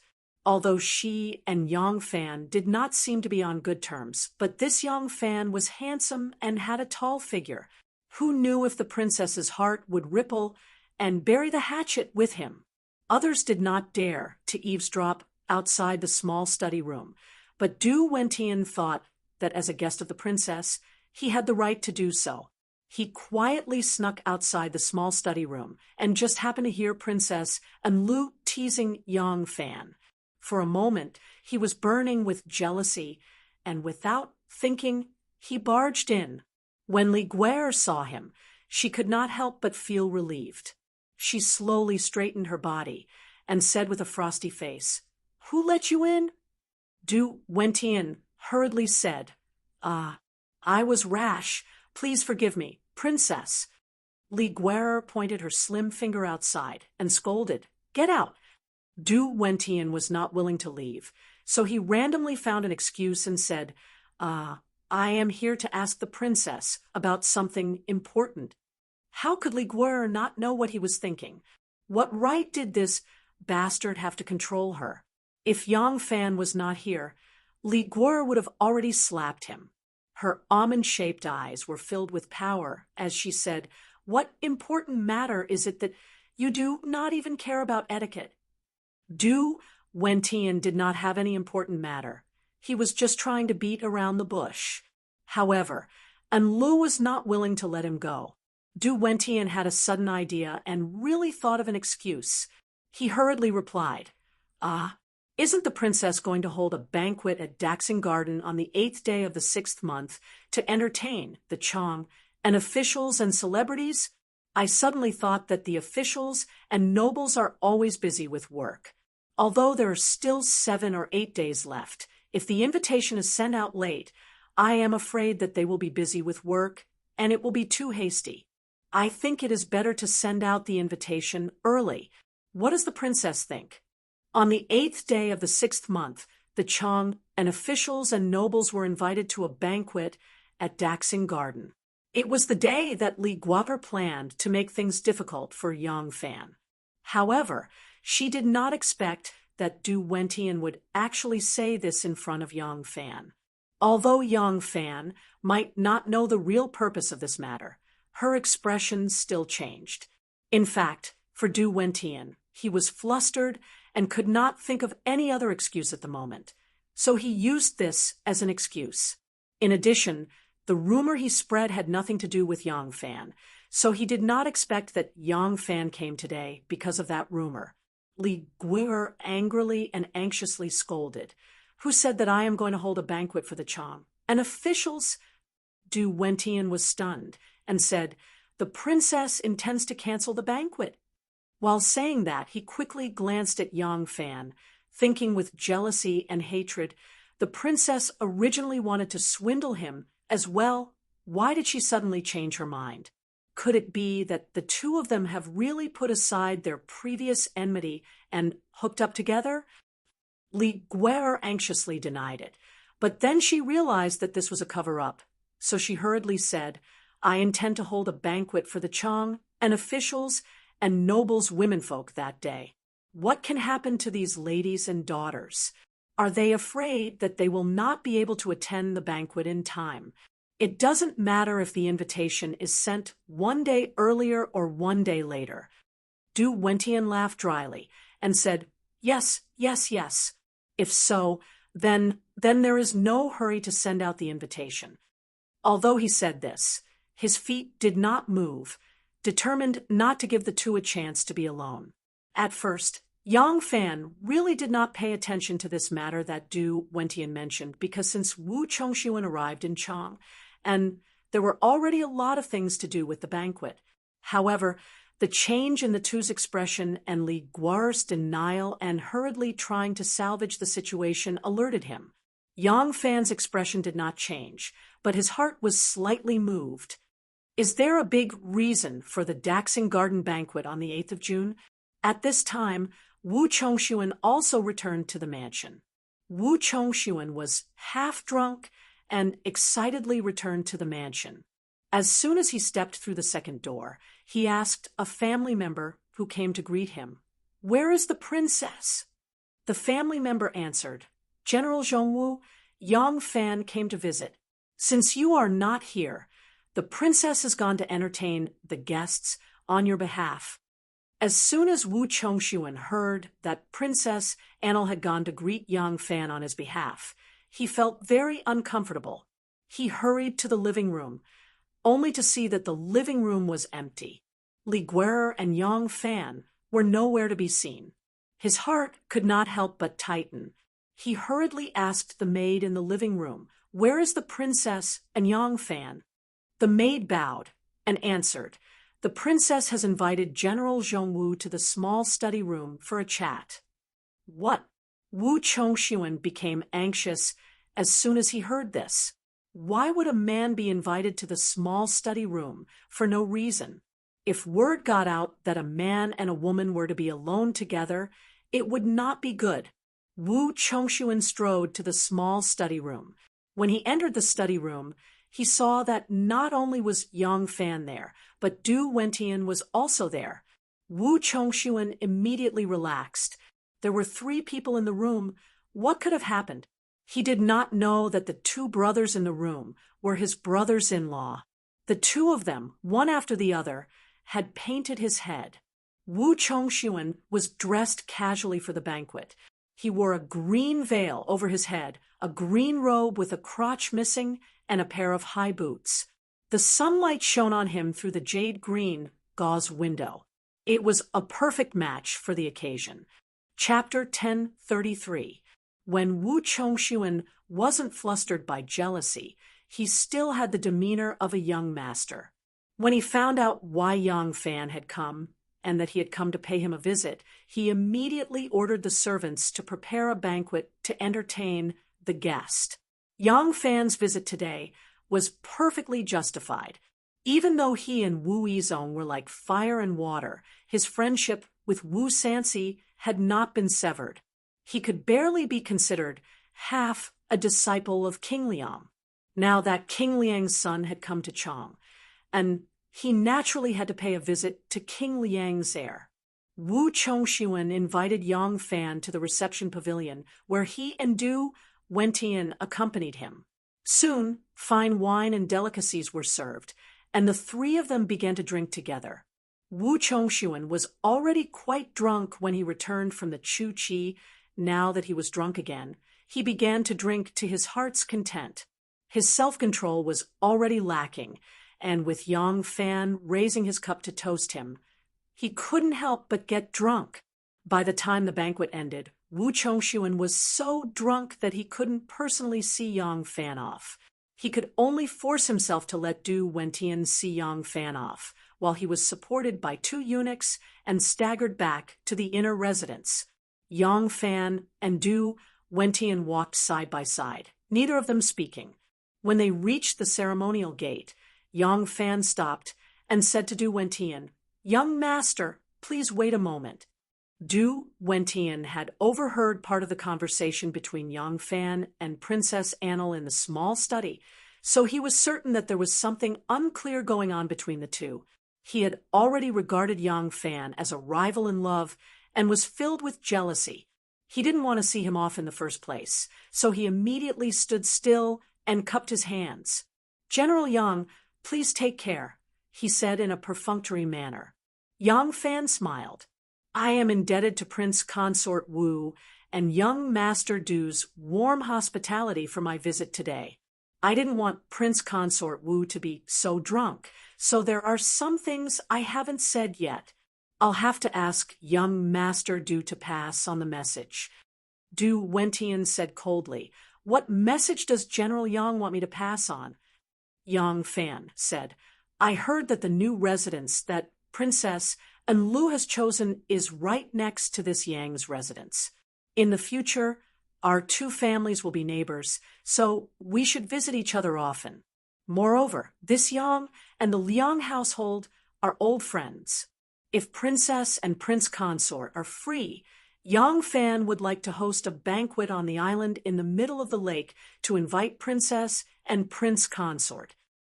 Du Wentian judged him by his own standards, and thought that he had not given up on Enlu. His expression immediately changed, and said, "Don't worry, General, I will definitely pass on the message." In his heart, however, he had made up his mind that he would never tell Enlu about Yang Fan's invitation. He would also think of a way to slander Yang Fan, to prevent the two of them from rekindling their old relationship. Yang Fan saw the change in his expression and knew what was going on. He laughed, cupped his hands, and left. Du Wentian stood at the door and coldly glanced at his back.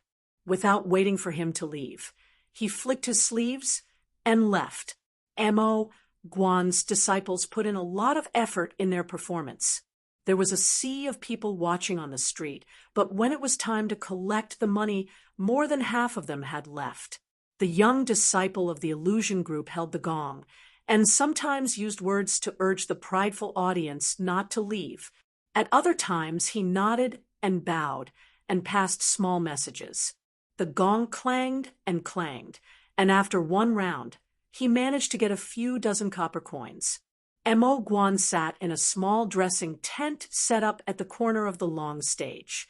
Looking at the situation outside, he sighed and said, "Performing on the street is not profitable. It's better to go to the brothel to earn some money." A disciple standing beside him said, "Master is right, but we have already gone to the more lively brothel in Chang'an. There won't be that many customers for a while."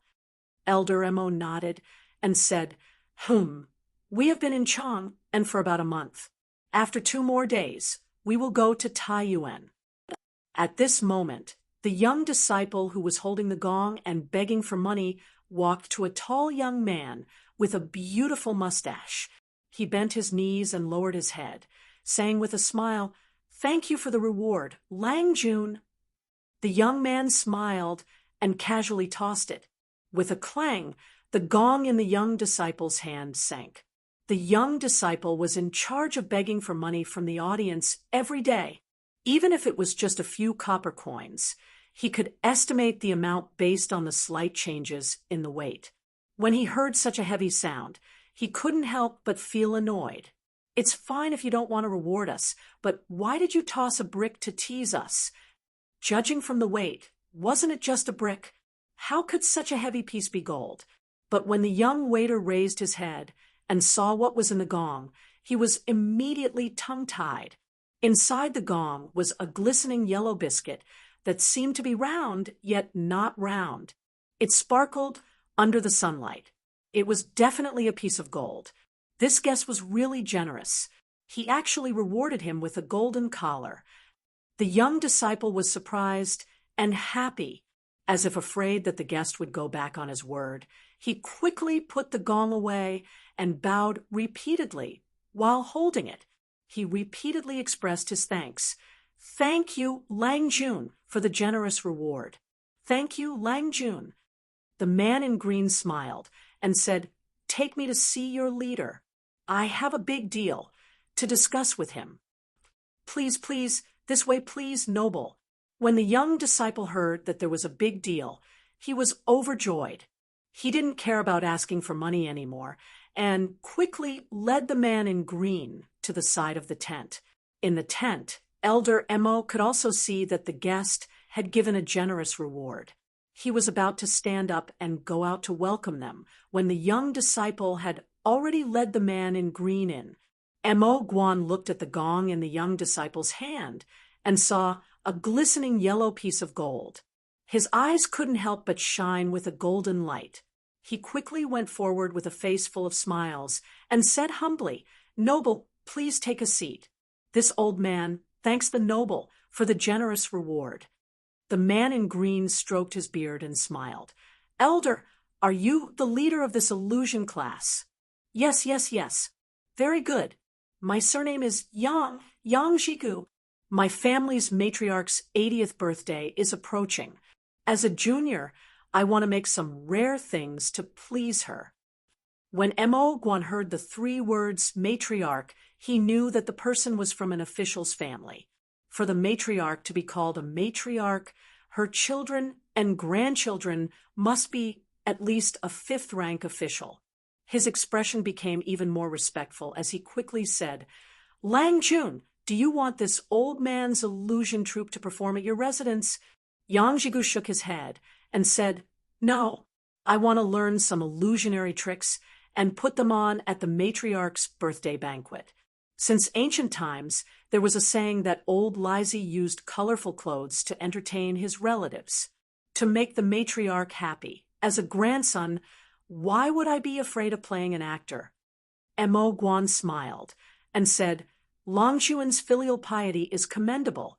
May I know what tricks Lang Jun wants to learn?" Yang Jigu said, "To be honest, I know some illusionary tricks and have demonstrated them to the matriarch in the past. Therefore, my matriarch will not be interested in ordinary tricks. If I want to learn, I will learn what you are best at." When Elder Mo heard this, he couldn't help but hesitate, although this guest was generous and would definitely reward him if he taught him tricks. This was his skill after all. How could he easily show it to others? Seeing his hesitation, Yang Jigu couldn't help but laugh. "Elder, don't tell me that you think I want to secretly learn your skills. I am a scholar and will take the imperial examination to become an official in the future. Do you think I will become a street performer? Moreover, I only want to learn one skill from you. I can't take away your rice bowl." As he said this, he waved his hand lightly in front of the table. 3 glistening yellow gold collars appeared on the table without a sound. Elder Mo's eyes lit up. It wasn't because Yang Jigu's technique was magical. Although his technique was ingenious, it was not enough in the eyes of an illusionary master like Mo Guan. He saw the 3 gold collars and became greedy at the sight of money. Yang Jigu asked with a smile, "How is it?" Mo Guan swallowed his saliva and said in a low voice, "Lang Jun, we Jianghu performers also have our own rules. This illusion trick is mysterious. Lang Jun's request is really a bit." Yang Jigu waved his hand, and the 3 gold collars on the table became 6. Yang Jigu stared at him and said, "How about this? 6 pieces of gold in exchange for one of your skills." This Elder Mo was still hesitant, but his disciple was a little impatient. He called out in a low voice, "Master!" Yang Jigu said, "One spell can't support an entire troop. You can't be thinking that I can steal your rice bowl just because I learned one of your skills, right? Moreover, with Yang's identity, would he do such a thing? I can guarantee you that if I learn this skill of yours, it will only be to make the matriarch happy. I won't teach it to anyone else in the future." Elder Mo said awkwardly, "Nothing in illusion is real or fake. If you want to turn illusion into reality and falsehood into truth, you need to have a very high level of skill. This requires a long period of hard training. Even if I tell you the trick, I'm afraid you won't be able to learn it quickly." Yang Jigu said, "You don't have to worry about this. Whether I can learn it or not, that's my own business. As long as you are willing to teach me wholeheartedly." Mo Guan smacked his lips and said in a low voice, Lang Jun, can I add one more? He also felt that he was a little too greedy and didn't have much confidence in what he said. Yang Ji-gu didn't say anything. He just raised his hand, and there were 3 dang dang dang sounds. 3 more pieces of gold fell on the table. The golden light was dazzling and shone brightly. Mo Guan was excited. He pressed the gold pieces and asked with a trembling voice, "What do you want to learn?" Yang Jigu said word by word, head-changing technique. The sun was setting in the west, and the city was covered in red. The servant of Longqing workshop was about to close the door when he saw a fast horse galloping from afar. On the horse was a man in green who was very agile. The servant stopped in his tracks and only left the door half open, waiting for the man in green to come. The horse did not stop for even a moment. When it arrived at the front of the workshop, it saw a man in green, about 30 years of age. He had a beautiful mustache and was full of vigor. The man in green saw the worker waiting in front of the door and laughed at him. In a clear voice, he said, "Thanks." He tossed a shiny object to the worker's feet. The servant looked down and saw that it was a silver coin. The servant was surprised and happy. He quickly picked it up and turned his head to look. The horse was already galloping in the direction of Longqing Pond. The servant shouted at the back of the man, "Thanks." Then he closed the door with a smile. The man in green quickly arrived on the island and quickly appeared in front of Yang Fan. Yang Fan sat next to a lamp tree. There was a small table in front of him. There were 4 kinds of delicate dishes on the table that were steaming. Seeing him come in, he smiled and said, "I was worried that you wouldn't come back tonight. Sit down and take a rest. Let's eat and talk." The man in green was surprised. "Lang hasn't eaten yet?" he asked. Although he still looked like a man, the voice was obviously Gu Zhuting's. Yang Fan said, "I'm waiting for you. If you haven't come back by the time the door closes, I'll eat alone." Gu Zhuting's heart warmed. She wanted to take off her disguise first, but now that she knew Lang hadn't eaten yet, she was afraid that he would be hungry. She quickly washed her hands and rushed to his side. Yang Fan prepared a plate of dishes for her and half a bowl of rice porridge for her.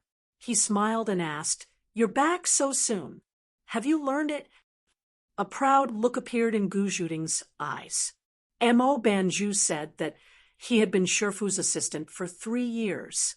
He also received Shifu's personal guidance and practiced hard for half a year before he was able to use this illusion technique. Therefore, he told me that even if I knew the secret and the technique, it would be very difficult for me to learn it in a short time. However, I'm proficient in jujitsu and stealth skills, some of which are similar to illusions. I've already understood the trick of this technique. As long as I'm given a few days to prepare and practice, I'll be able to use it freely. Yang Fan was overjoyed. "Ha ha," he said, "you've mastered one technique, and you've mastered 100 techniques. Speaking of which, this is the same principle as when I first learned Kuju. Even if I have never practiced Kuju, as long as I understand its principle, I can immediately become a Kuju master." The 2 of them talked while eating. The 4 dishes were very light. Obviously, they were prepared according to Gu Zhuting's taste. Gu Zhuting noticed that Yang Fan didn't eat much. She felt uneasy and asked, "Are these dishes not to Lang's taste?" "That's not it," Yang Fan said with a smile. "It's just that I had some wine today, so I'm not too hungry. Otherwise, how could I not have an appetite with a beauty like you by my side, not to mention the fact that this dish is extremely delicious?" Gu Zhuting lowered her head shyly and said, Lang, you're making fun of me again." Uffed. Yang Fan burst into laughter. Gu Zhuting blushed, not knowing what she said wrong. She could only ask in embarrassment, Lang, what are you laughing at?" Yang Fan pointed at her, swaying back and forth as he said, "It's really weird for a man to be so shy and timid. Haha, I've already ordered someone to prepare hot water. You can take a bath first." Only then did Gu Zhuting remember that she was still dressed as a man, with 2 strokes of mustache above her lips. She couldn't help but jump up, thinking that she was still pretending to be cute in front of Ah Lang with such an ugly appearance. Gu Zhuting was so ashamed that she quickly ran away in panic. The bathroom was steaming and the water was ready. There were many flower petals scattered on the surface of the water, hidden in the mist as if they were flowers growing on the water. Gu Zhuting was very happy to see Ah Lang's thoughtfulness. She tore off her mustache and untied her hair. While undressing, she suddenly smiled. She suddenly remembered what Yang Fan said just now. She was obviously dressed as a man just now, so how could she be considered a feast for the eyes? Her Lang Jun was indeed teasing her. She took off her clothes, then took off her underwear, revealing a graceful and beautiful body.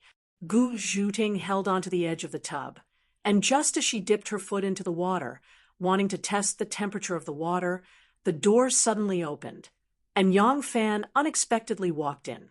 Gu Zhuting let out a soft cry and quickly jumped up. Splash! Her whole body was submerged in the water. Her face was as red as a pomegranate as she timidly said, "Ah Lang." Yang Fan laughed like a big bad wolf who had stolen a chicken. I suddenly remembered that I have never taken a bath before. Why don't we take a bath together?" Although Gu Zhuting had already shared a bed with him, she had never bathed with him. For a moment, she was so shy that even the roots of her ears turned red. She did not dare to speak, nor did she dare to look at Yang Fan undressing. She only sat in the water with her eyes closed. From head to toe, she was as red as a cooked shrimp. She heard the rustling of clothes, followed by the sound of water splashing. Her heart couldn't help but beat faster. The sound of water splashing was incessant, teasing her heart to the point of rippling. She was about to open her eyes to see what Ah Lang was doing when she suddenly felt a strong hand holding her shoulder. Because of the buoyancy in the water, Gu Zhuting floated over to him like a strand of soft water grass until she drifted into his arms. "Ah Lang." Gu Zhuting snuggled into Yang Fan's arms and rested her head on his shoulder. Since Yang Fan was taking a bath with a beauty, how could he just take a bath? His palm quietly climbed up her jade peaks. Gu Zhuting didn't know what to do. She could only bite her lips and let him bully her. But Lang Jun became even more aggressive. He grabbed one of her hands and quietly put it into the water, slid it to his lower abdomen, and continued to slide it down. Gu Zhuting naturally understood what he meant. Her soft and delicate hand gently touched his King Kong's fury pestle. At first, she shrank back as if she was startled. Then she gently wrapped her hand around it and gently fiddled with it according to his will. Yang Fan leaned against the wall of the tub and closed his eyes in satisfaction. Seeing that he was very comfortable, Gu Zhuting suddenly gave birth to a great courage. Her small hand played with Yang Fan's lower abdomen for a long time. Her originally jerky technique gradually became skillful, teasing Yang Fan to the point that his breathing became a little faster. Finally, he began to counterattack. He opened his arms and embraced that exquisite, curvaceous, white, and tender body into his embrace. Gu Zhuting sat in his embrace, her pair of jade-like arms gently resting on his shoulders. Her starry eyes were half closed, and there was a hint of helplessness and gentleness in her shyness. She was a completely different person from her usual shrewd and capable appearance. Between Yang Fan's palms and fingers, the place that he touched was all soft and smooth. Everywhere he looked, there was a pile of jade powder that was glowing. The touch and sight were both extremely ecstatic, and he immediately felt his lust burning. He grabbed a thick towel from the side of the tub and placed it on the edge of the tub. He then lightly pushed her jade back.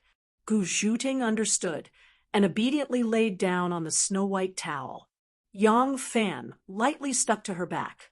As soon as he touched her smooth and soft buttocks, he couldn't wait to explore the deep stream. The sound of the water splashing could be heard as the waves surged. Endless waves were set off in the middle of the bath. When the waves surged to a high point, they hit Gu Zhuting's perfect and smooth back. When the tide flowed down, it rippled under her moon-like buttocks that were suspended in the air, following her lover's wave after wave. Gu Zhuting's heart also rose and fell in the waves of lust. She let out a moan that sounded like she was crying. She respectfully and tenaciously raised her beautiful buttocks, welcoming Yang Fan's increasingly intense thrusts. Her slightly raised red lips were like a delicate and pitiful rose. Seeing that her body was becoming more and more fragile, her slender waist involuntarily swayed and straightened. Yang Fan only felt that the buttocks under him were smooth and round, plump and firm. The extreme pleasure made his lust rise continuously. The bright light shone on the female body under him. The beautiful body that was lying on the edge of the tub was half submerged in the water and half exposed. It was like a beautiful snake climbing on the edge of the tub, waiting for the great sorcerer to subdue the demon. The beautiful snake gradually couldn't stand the great sorcerer Yang's divine power. Her body went limp. Just as her body went limp, she was scooped up from the water by Yang Fan. The sound of slapping was as rapid as the rain. Gu Zhuting felt that it was difficult to breathe, but she liked it this way. She liked to be ravaged by him. She liked to be played by him. She liked to be conquered by him. Suddenly, the beautiful snake seemed to have been hit where it hurt. Her slender jade neck suddenly swung. With a soul-stirring cry of despair, her whole body went limp and she could no longer move. The petals on the surface of the water gently undulated, and the waves in the bathtub gradually calmed down. However, the waves in Gu Zhuting's heart had not completely calmed down. She rested her flushed cheeks on Yang Fan's shoulder, and Yang Fan could hear her heart beating twice as fast as usual. Yang Fan patted her buttocks twice and chuckled. He knew that this time she was really tortured. Almost half an hour was spent in the most violent storm. Even a beautiful and mature woman like Princess Taiping could not bear it, let alone a woman like her, who had just become a married woman. Yang Fan held her in his arms and loved her tenderly. Following his gentle caress and the warmth of the water, Gu Zhuting gradually recovered her strength. She faintly sighed and looked at her lover with her somewhat dazed eyes. She said in a low voice, "I'm really going to die because of you." Yang Fan smiled mischievously. "You're not dead yet. It's never too late for a gentleman to take revenge. Practice hard, and you'll come back for revenge next time." Gu Zhuting blushed and gently bit his chest. Yang Fan smiled and hugged her delicate body. He whispered, "Go back and investigate Du Wentian. There may be an affair between him and Enlu. Maybe we can use this matter to our advantage." "Okay," Gu Zhuting meekly agreed, but the time it took for her to answer was 2 beats slower than usual. She gasped a few more times and gently raised her body. Her breasts were half submerged in the water like a pair of jade melons. Her breathing was much more comfortable when she was slightly out of the water. "Ah Lang, she really has a trick up her sleeve?" "Yes." I tried to dispel her idea, but she refused. Her action of avenging her brother and sister made me look at her in a new light. But she will implicate one, so I can't just sit back and watch. Enlu has always done things without considering the consequences. I have to be careful when dealing with her. I have braved many storms and waves, so I can't fail miserably and fall into the hands of a little loach like her. Ah Lang won't lose. Gu Zhuting gently wrapped her soft and boneless arms around Yang Fan's neck. She stuck out her thin tongue and coquettishly licked his chest. She said in a sweet voice, "When I roamed Jianghu, I was called a she-devil. But now, Ah Lang has taught me a lesson. How can that little seductress be Ah Lang's opponent?" Yang Fan was surprised and delighted. Gu Zhuting had flattered him many times, but when did she learn to tease him? This pun and this flirtatious licking made little Yang Fan eager to have a go. "Ah, Ah Lang, please spare my life. I don't want it any more." Along with the sweet begging, wind and rain started to blow in the bathroom again. Chapter 1034. Two green oxen pulled an oil-walled carriage and slowly stopped in front of the fragrant forest gate of the Forbidden Imperial Garden. The eunuch of the eastern prison of the Forbidden Garden was standing guard at the gate. He stepped forward to verify the identity of the person in the carriage and waved his hand at the Imperial Guard at the gate. The gate opened soundlessly, and the carriage pulled by the two green oxen slowly drove in. Once inside the gate, it was another world. The garden was full of flowers and trees, the pavilions and terraces were hidden among the green trees, and the small bridges and flowing water were uneven on the grassy plains. It was like a paradise on earth. The gates of the Forbidden Garden silently closed behind them.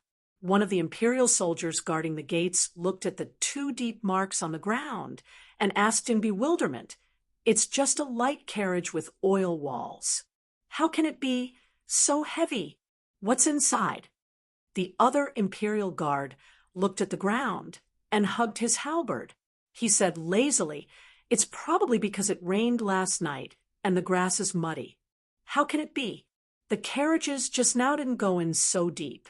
The other imperial guard said, "Who knows? I saw just now that there was only one person sitting in the carriage. He seemed to be a loyal general of 1,000 riders. There's nothing else. Could it be that the carriage is made of iron? Do you have nothing better to do than worry about it?" The two imperial guards returned to the gate and stood still again. In the distance, a few more carriages drove in their direction. The three gardens of Chang, and consisted of the Western Inner Garden, the Eastern Inner Garden, and the Forbidden Garden. The Daxing Garden was located in the Forbidden Garden. The Forbidden Garden was located outside the capital city. It was 27 li from east to west and 23 li from north to south, covering an area of 120 li. It was bordered by the Chan River to the east, Chang, and to the west, the imperial city to the south, and the Wei River to the north. It was the largest of the three great gardens. Since the garden was so large, the invited guests naturally couldn't get off the carriage outside the Forbidden Garden. There was still a long way to go. Yang Fan came from the 1,000 Horsemen camp, so he didn't have to walk a long distance. Before long, he saw more than 20 servants and family warriors protecting a light carriage wandering on the grassy plains. The banner on the front of the carriage had the three words, "Feng Qinzhang," written on it. Yang Fan smiled and ordered, "Speed up and catch up." After Zhang Changzong's carriage entered the Forbidden Garden, he enjoyed the scenery along the way and didn't move very fast. As soon as Yang Fan's carriage approached, Zhang Changzong saw his official banner and immediately ordered people to stop the carriage and wait for him. When the two of them saw each other, they laughed heartily. Zhang Changzong raised his hand to invite Yang Fan out of his carriage and into Zhang Changzong's.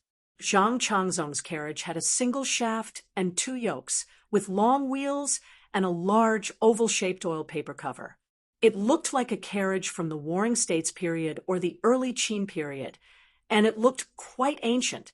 Because there were no carriages blocking the view, it was suitable for walking around, and one could enjoy the beautiful scenery in all directions at any time. Zhang Changzong asked with a smile, General Yang was also invited to the banquet.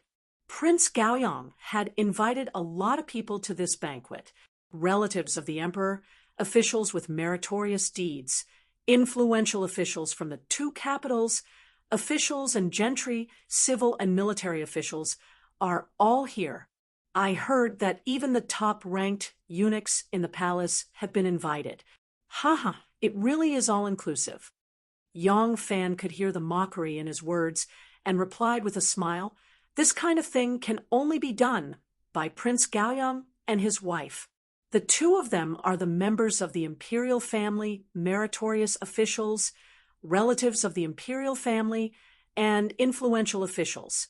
If someone else were to do this, it would be unbefitting of their status and would easily attract gossip. Secondly, others might not necessarily buy it." Zhang Changzong curled his lips, his expression full of disdain. Yang Fan's eyes flashed, and he said, "As far as I know, Shangguan Daiji was also invited by Princess Anil." Zhang Changzong said with a smile, "I'm afraid Shangguan Daiji won't be able to come." Yang Fan said with a smile, "Exactly, he will definitely decline. Unfortunately, Princess Anil doesn't know the real reason, and I'm afraid she will blame Shangguan Daiji." Zhang Changzong said in a carefree manner, "What does Anil count as? 99% of the guests who came today are here to give face to Liang Wangu Sansi. Do you really think that so many people care about her? If I wasn't so bored that I wanted to come to the Forbidden Garden to relax, I wouldn't even bother to go to her appointment today." Yang Fan smiled and said, "Oh yes, recently there are some strange rumors in the streets. Has Lulang heard of them?" Zhang Changzong said, "What's there to inquire about rumors in the streets?" "Huh." From Erlang's tone, could it be that this rumor has something to do with me? Yang Fan said, "Correct. This rumor has something to do with Lulang. There is a rumor in the streets that Shangguan Daiji is pregnant. In order to prevent this matter from being exposed, she found an opportunity to hide in Chang, and Zhang Changzong was shocked and cried out involuntarily, "How is that possible? Shangguan Daiji has always been living on the island in the middle of the lake and basically doesn't have any contact with outsiders. How can others know that she is pregnant?" Yang Fan shook his head and said, "I am also puzzled by this. However, what is even more strange is that the rumors in the streets say that the man who made Shangguan Daiji pregnant is you, Lulang." Zhang Changzong was so scared that he almost jumped up. His face and neck were red as he said, "Nonsense! Who is this person who dares to slander me like this? If I catch that bastard who is gossiping, I will cut him into 1,000 pieces, file his bones, and scatter his ashes to appease the hatred in my heart." With a strange expression, Yang Fan said, "Lulang, why do you have to be so angry? That man can't really be you?" Zhang Changzong was anxious and angry, and his face turned purple. "Of course it's not me. You know why I am involved in this matter. Erlang, why are you saying such things?" Yang Fan laughed dryly and said, "I didn't believe it at first. But speaking of Shangguan Daiji's character and talent, only a young talent like you, Lulang, would be able to catch her eye. So after hearing the rumors in the streets, I won't hide it from you. Even I am a little confused." Zhang Changzong anxiously said, "You can't say such things. Erlang, this matter really has nothing to do with me. I have always been doted on by the sage. How would I dare to cross the line in matters between men and women? Think about it. If I really had an affair with Shangguan Daiji, would the sage let her go? Would she let me go? Would she let me settle Shangguan Daiji?" Yang Fan nodded and said, "Liu Long's words are reasonable. It's just that the common people don't have such brains and only know how to echo what others say. That's why they spread such rumors. Lulang, don't take it to heart. The rumors in the streets won't reach the sage's ears. Moreover, the sage has always doted on Lulang. Although there's a saying in ancient times that 3 people will make a tiger, and the public's mouth will shine gold. I don't think it will happen to Lu Lang. It was fine if Yang Fan didn't comfort him, but once he did, Zhang Changzong felt even more scared. His pale face no longer had any color. His Majesty may not believe other things, but this kind of thing is simply worse. Once His Majesty hears about it, it's really strange. How did the news of Shangguan Daiji's pregnancy get leaked? Why is it said that it's me? Zhang Changzong's body shook, and he suddenly said, "No, someone must be trying to harm me." Yang Fan disapprovingly said, "It can't be. Lu Lang has always been kind to people who would want to harm you." Zhang Changzong said, "There are many people who want to harm me. The Wu family, the Li family, and those who pretend to be loyal officials think that I, Zhang, have brought chaos to the court and deceived the emperor. They want to get rid of me quickly." Yang Fan shook his head and said, "Who doesn't know that Lu Lang is the sage's most favored official? Would they dare to do something like an ant trying to shake a tree?" Zhang Changzong said, "If they want to harm me, it's naturally not that easy. That's why they made such a big fuss about it. The sage dotes on me, so if they want to harm me, they can only make the sage hate me first." The more Zhang Changzong analyzed, the more he felt that his speculation was correct. Yang Fan secretly laughed in his heart. "The emperor ordered you to take care of one. If you fail in your duty, it's just a small matter. Now that this matter has implicated you, I'm afraid that you won't do your best." His face suddenly changed color, and he said, "It's not impossible. I originally thought it was an absurd rumor, but I didn't expect that there's a hidden killing intent behind the rumor." Zhang Changzong gritted his teeth and said, "Who wants to harm me? Who wants to harm me?" Yang Fan murmured in confusion, "Yes, once Shangguan Weiji arrived in Chang, and she was sent to the island in the middle of the lake and had no contact with outsiders. I definitely didn't leak any information, and I can guarantee for my people. But this information, I remember we've traveled to Fanchuan and Xingjiao Temple. Could it be that someone recognized Shangguan Weiji?"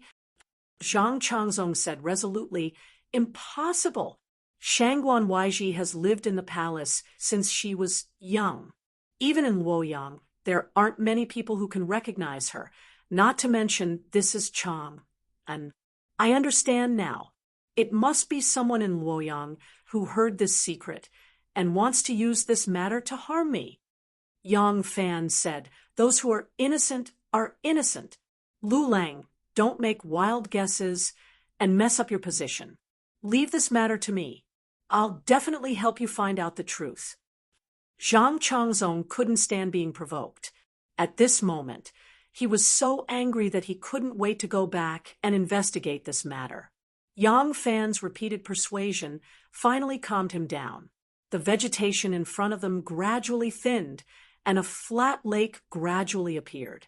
The lake rippled like the sea, and there was a towering palace by the water. The palace group blended perfectly with the mountains, vegetation, and river. The feng shui and qi meridians were all intertwined as if they were made by nature. This was the forbidden garden of the royal family, just like the Dragon Gate hot spring in Luoyang. Although the royal family had moved to Luoyang a long time ago, this place was not renovated year after year like when the emperor lived in Chang. And it still looked luxurious and magnificent. Many carriages had already stopped in front of the palace. The guests who arrived earlier were either wandering around the willows by the pond in twos or threes or chatting in the hall. As soon as Zhang Changzong's carriage arrived, someone reported his arrival. As the host, Wu Chongxuan, and his wife had to go forward to welcome him. Those guests who were wary of the two Zhang clan's forces also had to come forward to flatter and curry favor. As Princess Anil walked slowly, she whispered to Du Wentian, who was half a step behind her, "Shangguan won or won't be coming. Everything will go according to plan." Du Wentian whispered, "I understand."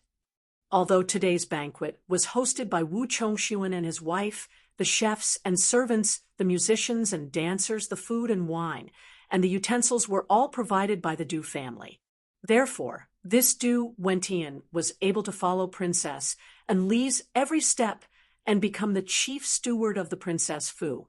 This banquet in the Forbidden Garden was actually a large-scale outdoor gathering that included picnics, hiking, hunting, horseback riding, kuju mountaineering, and all kinds of recreational activities. That was why Princess Anil wasn't wearing a palace dress, but a narrow-sleeved shirt with a small lapel. The shirt was knee-length, and she wore striped pants with a leather belt around her waist. It was similar to a Hu costume, extremely enchanting and adding a bit of heroic spirit, making her look especially charming. Yang Fan sat in the carriage and saw Du Wentian following closely behind Princess Anil. A meaningful smile suddenly flashed across the corner of his lips. He whispered to Zhang Changzong, "Lu Leng, look at the man behind Princess Anil. Doesn't he look familiar?" Although Zhang Changzong was arrogant, he wouldn't sit in the carriage and wait for everyone to come over.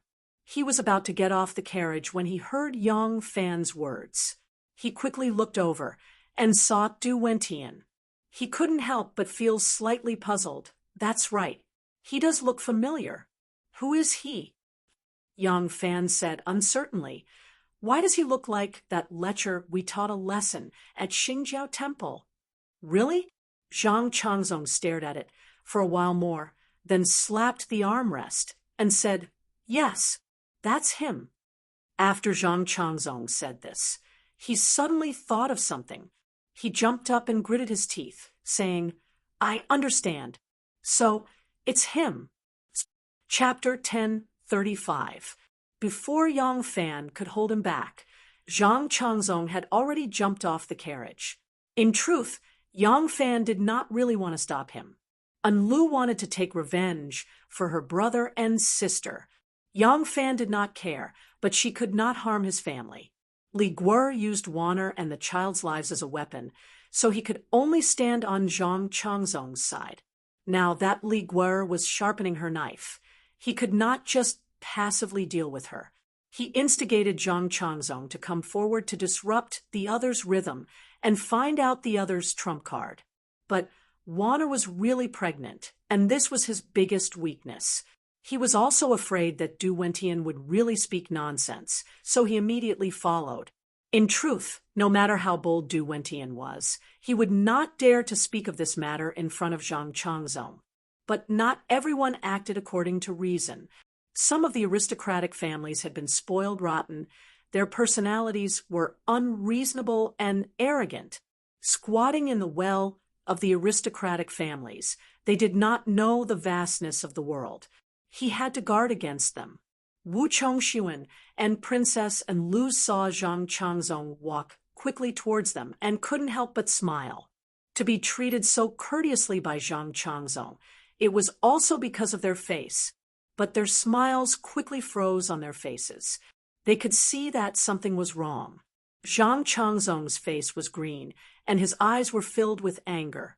He was not looking at them at all. "Zhang Fengchan."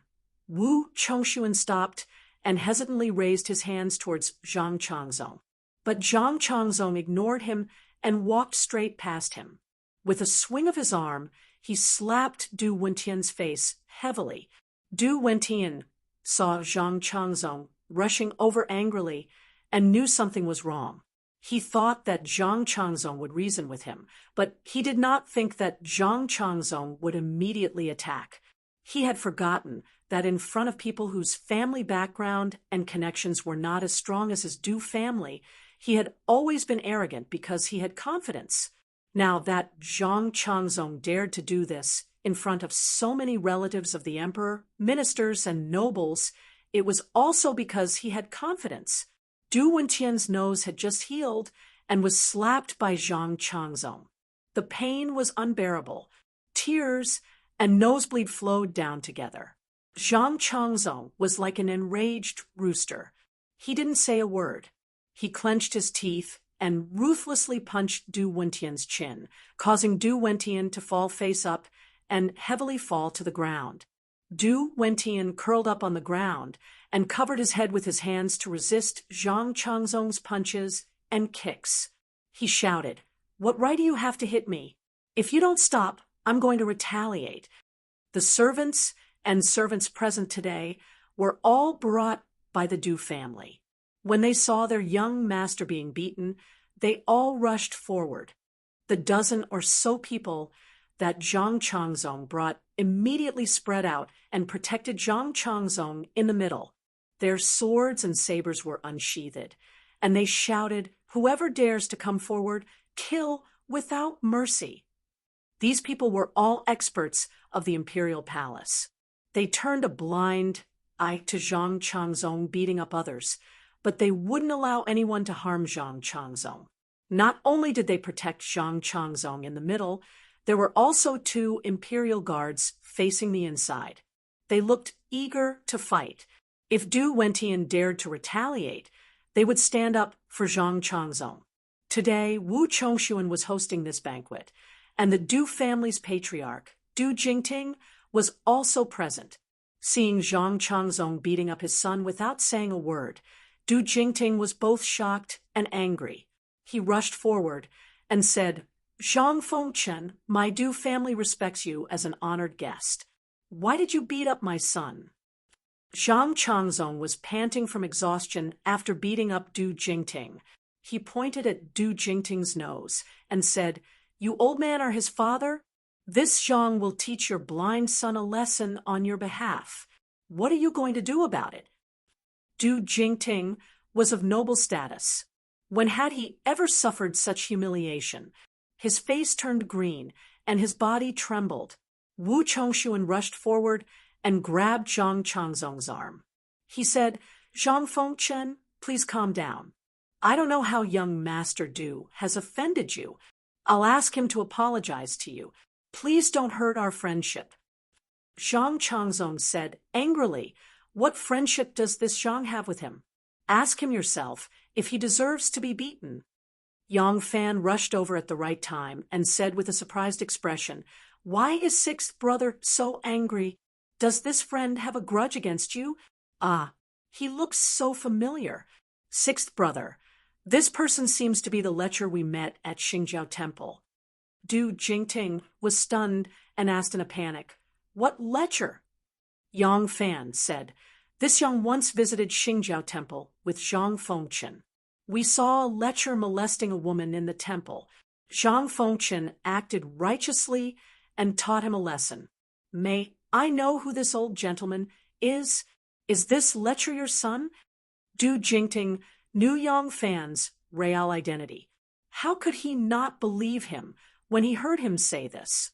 He turned to Du Wentian in shock and anger and shouted, "Evil creature, is this true?"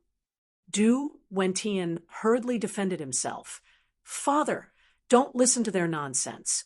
They clearly, Yang Fan suddenly shouted and interrupted him. "Do you dare to say that you never molested a woman at Xingjiao Temple?" Du Wentian's voice choked. He had indeed been beaten because he had molested a woman.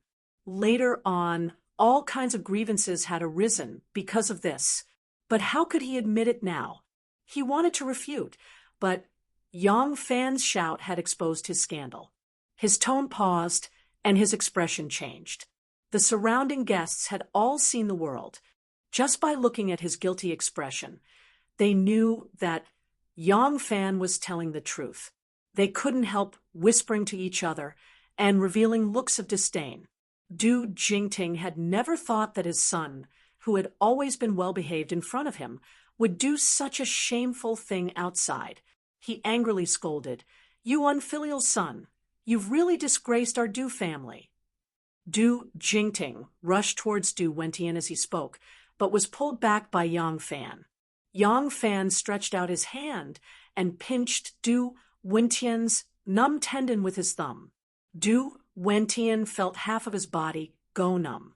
He couldn't help but let out a muffled groan and swallow back the words that were on the tip of his tongue. Yang Fan said in a low voice. If you dare to speak nonsense in public, Zhang Fengchen will dare to kill you in public.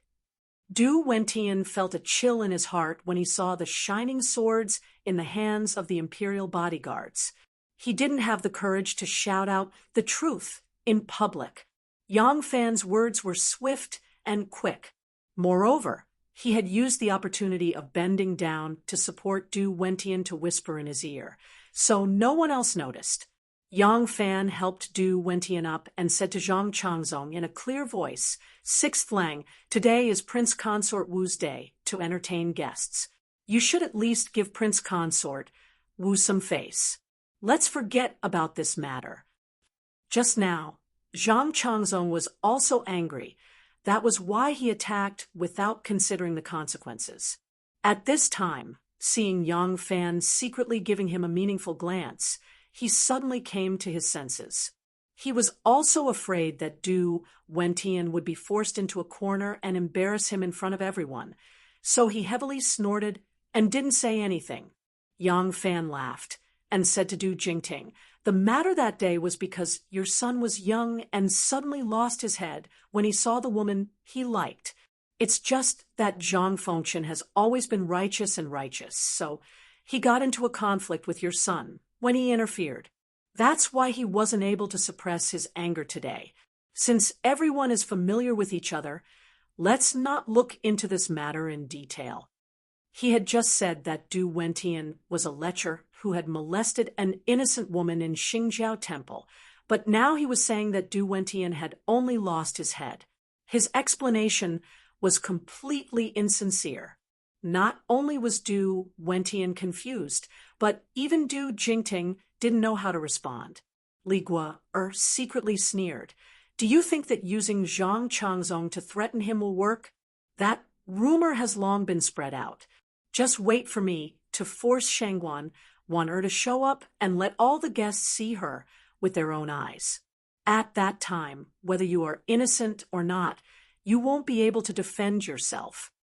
Until now, Li Guo still thought that the man who had made Shanghai pregnant in the rumor Du Wentian had spread was Yang Fan. She was afraid that Du Wentian wouldn't be able to control himself and ruin her plans, so she threw a meaningful glance at Du Wentian to smooth things over. "Everyone, give this consort some face, and don't mention this matter again." Du Wentian was even more obedient to Li Guo than his own father. When he saw Li Guo's meaningful glance, he could only swallow his anger.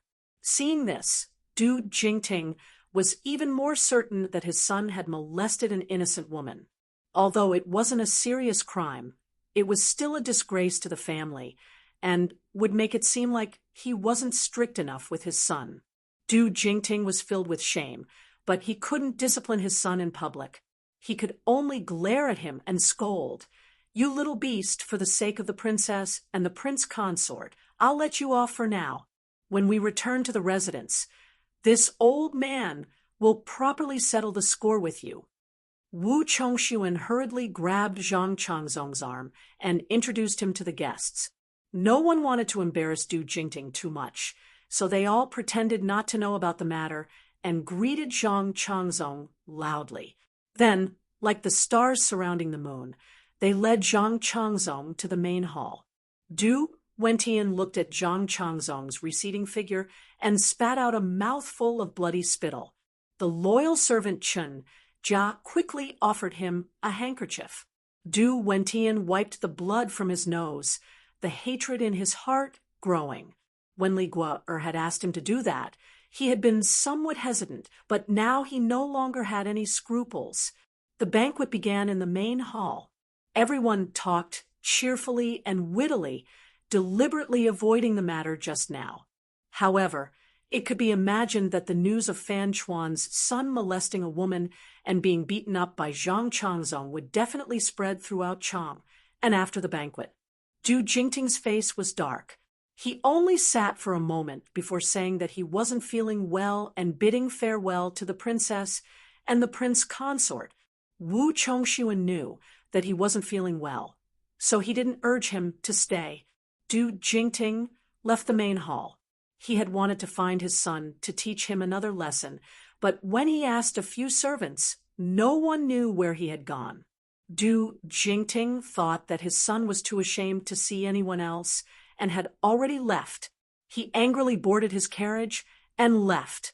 In a corner of the palace, Chun Jia carried a barrel of oil and walked over with difficulty.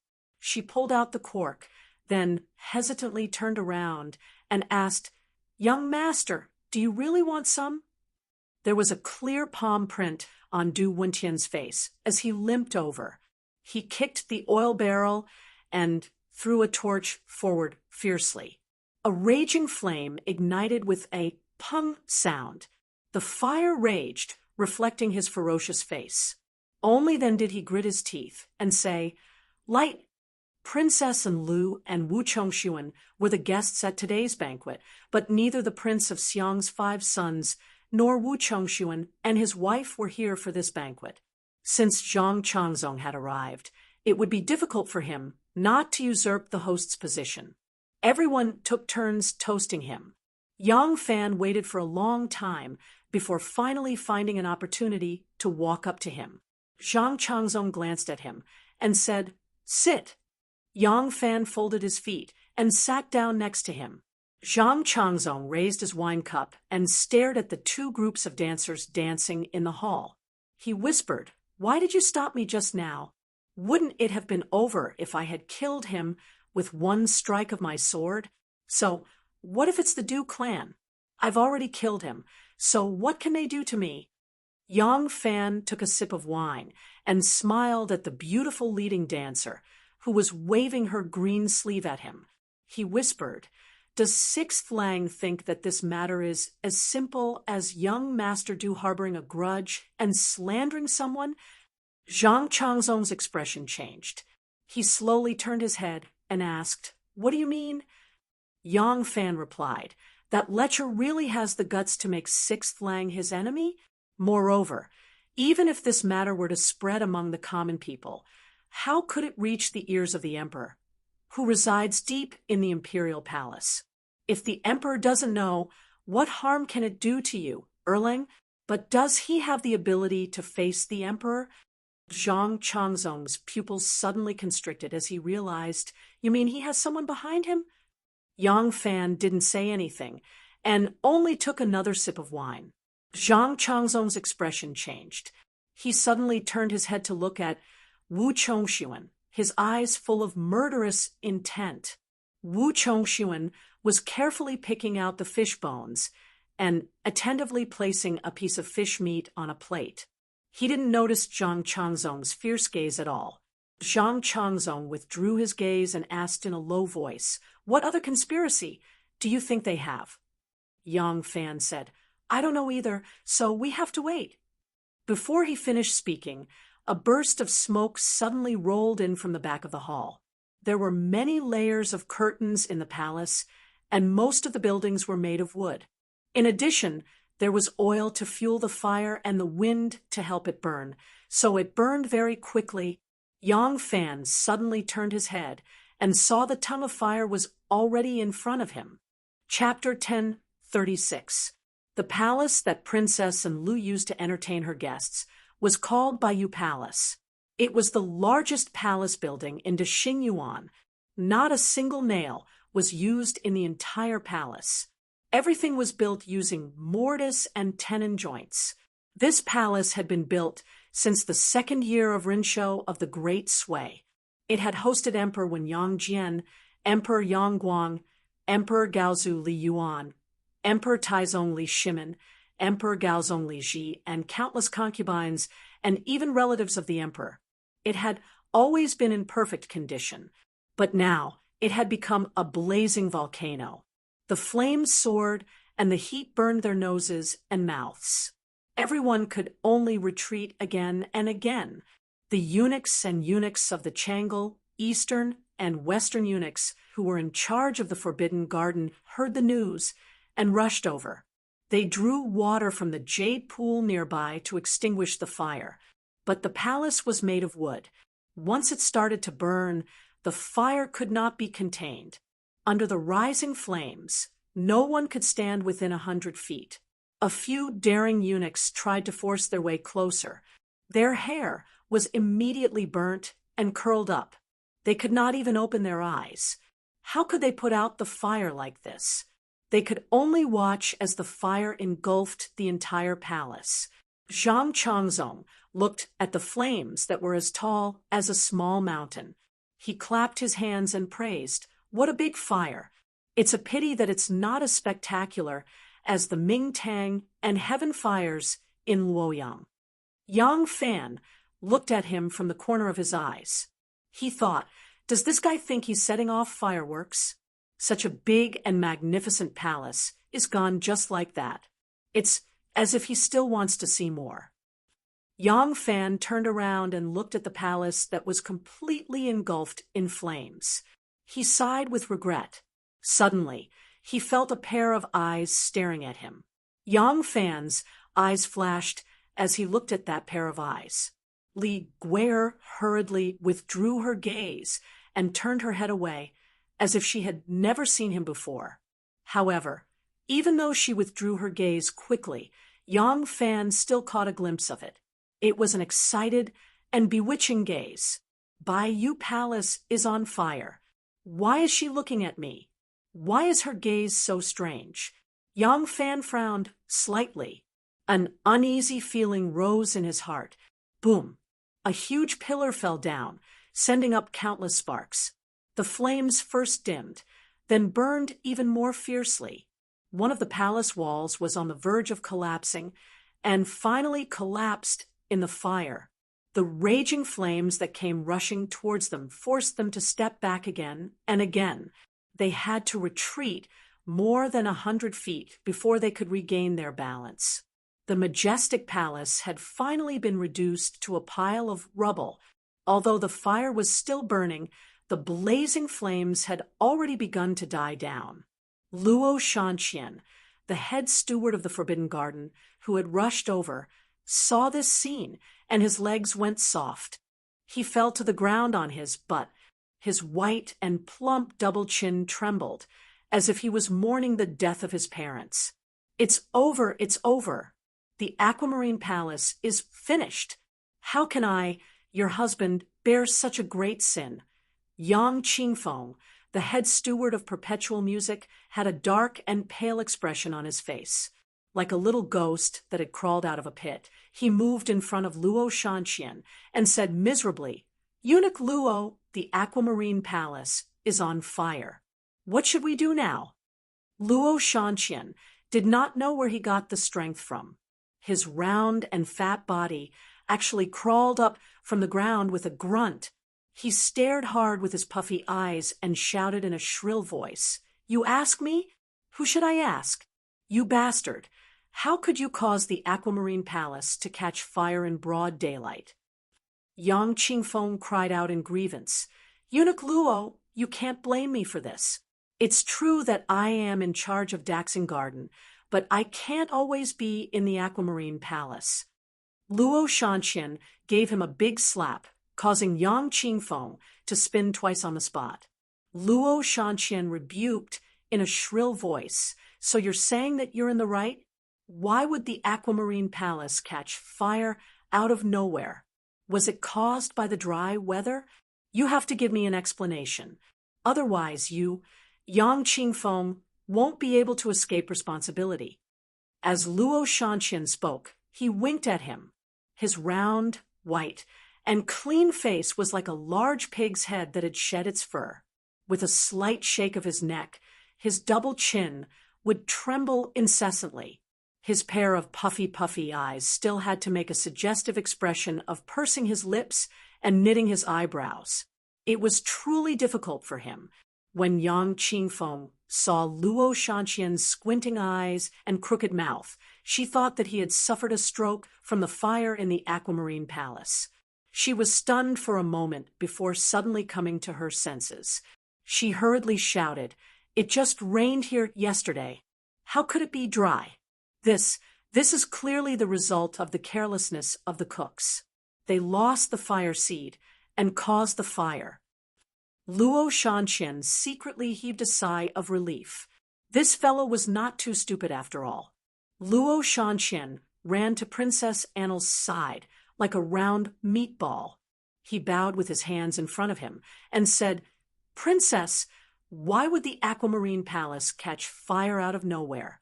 This is clearly the result of the carelessness of the cooks brought by the Du family.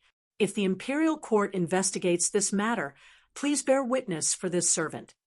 Princess Annel glared at him with her almond-shaped eyes and reprimanded, "I am having a banquet today.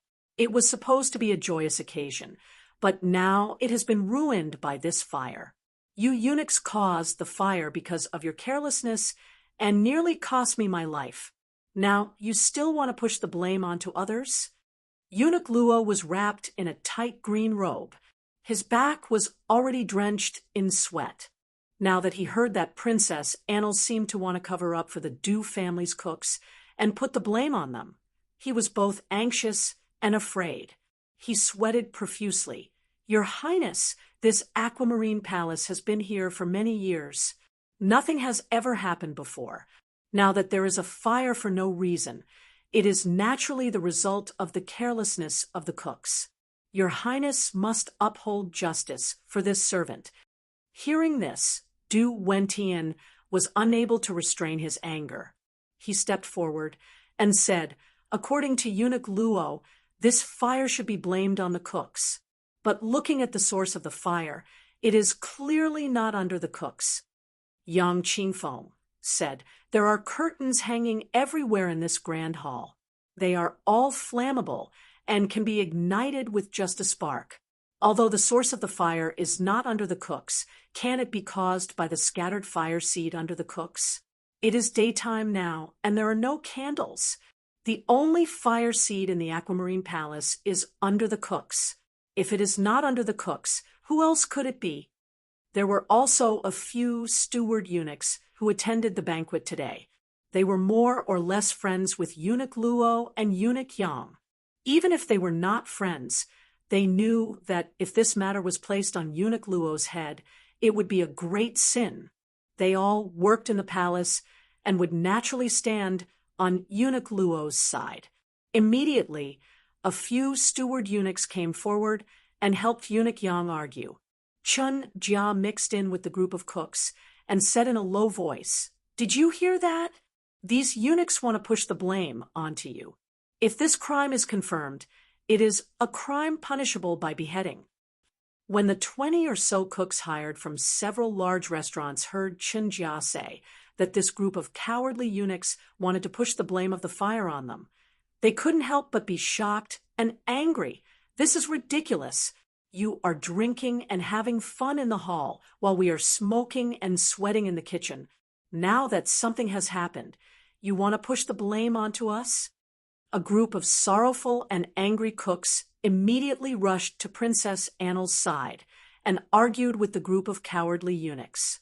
The burly cooks had a deep voice like a great bell, while the high-pitched eunuch's voice was as clear as a light chime. Both of them argued, and neither gave an inch. The cooks were still wearing aprons. Some of them didn't forget to carry their spatulas when they ran for their lives. In their anger, they also waved their spatulas. It was a spectacular sight. Zhang Changzong stood at the side, taking pleasure in other people's misfortune. The more he watched, the more amused he became. Yang Fan's expression, on the other hand, gradually turned serious. He glanced at Princess Annel, who stood there, watching the two sides argue until their faces were red to the ears. Her lips slightly curled up, forming a seductive arc. Yang Fan narrowed his eyes slightly and waved his hand behind him.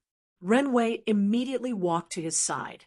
Yang Fan whispered a few words into Ren Wei's ear.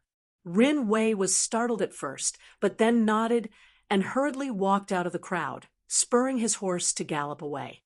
The scene was in a state of chaos, so no one noticed his departure.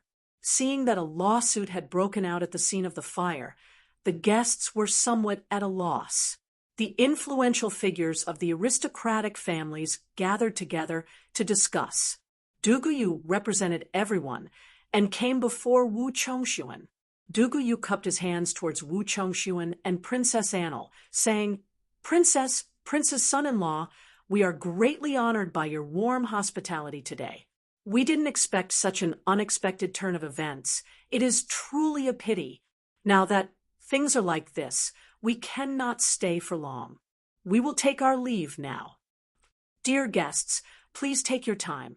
And Lu has something to say. Before Wu Chongxuan could nod in agreement, Princess Anil suddenly spoke first. Today's unexpected accident has dampened everyone's mood. And Lu is also very regretful. My imperial grandmother is about to move the capital, but unexpectedly Bo Palace was destroyed in a fire today. Imperial grandmother will definitely not be happy when she hears about it, and Lu also feels anxious when he thinks about it. Speaking of which, the Forbidden Gardens of Chang'an's palace are currently under the jurisdiction of the Shangguan system. Now that the eunuch and Kung Ti have their own claims, and Lu is young and inexperienced, so he doesn't know how to handle it. And Lu thinks that this matter should be reported to the Shangguan system, and who is right and who is wrong should be decided by the Shangguan system. But firstly, this matter is of great importance, and Lu is afraid that she won't be able to explain it clearly. Secondly, the host of today's banquet is Lu, so if we think about it carefully, Lu is also responsible, so how can I seek justice for others? Thirdly, the Du family is helping me organize the banquet today. Even if I maintain a fair heart, I will inevitably be criticized for being biased, so I would like to invite everyone to be a witness. Princess Anil spoke with fervor and assurance, her expression alternating between sadness and awkwardness. That delicate and pitiful look made one's heart ache, but what she said was even more reasonable. Today, everyone came to attend the banquet, and hearing that the host was in such a difficult position, how could they say that they wanted to leave? Yang Fan heard half of it and understood Enli's intention, and his lips couldn't help but reveal a trace of a cold smile. Zhang Changzong had been watching the show from the sidelines, but now that he heard that Princess Anil wanted to bring everyone to see Shanghai One, he instantly panicked. Right now, how could Shanghai One or see anyone, not even a single person, let alone so many people? Once they see Shanghai One, this matter can no longer be concealed. Zhang Changzong was anxious and was about to rush out to stop her, but was pulled back by Yang Fan. Zhang Changzong anxiously said, Why is Second Lang stopping me? Something big is going to happen. Yang Fan said in a low voice, Everything Enlu said is reasonable. What reason does Sixth Lang have to stop her? Even if I have no reason, I will still stop her. Shangguan One cannot see anyone now, so I will not allow her to go. Does she dare to make things difficult for me? Yang Fan said, Sixth Lang, do you still not understand why this fire started?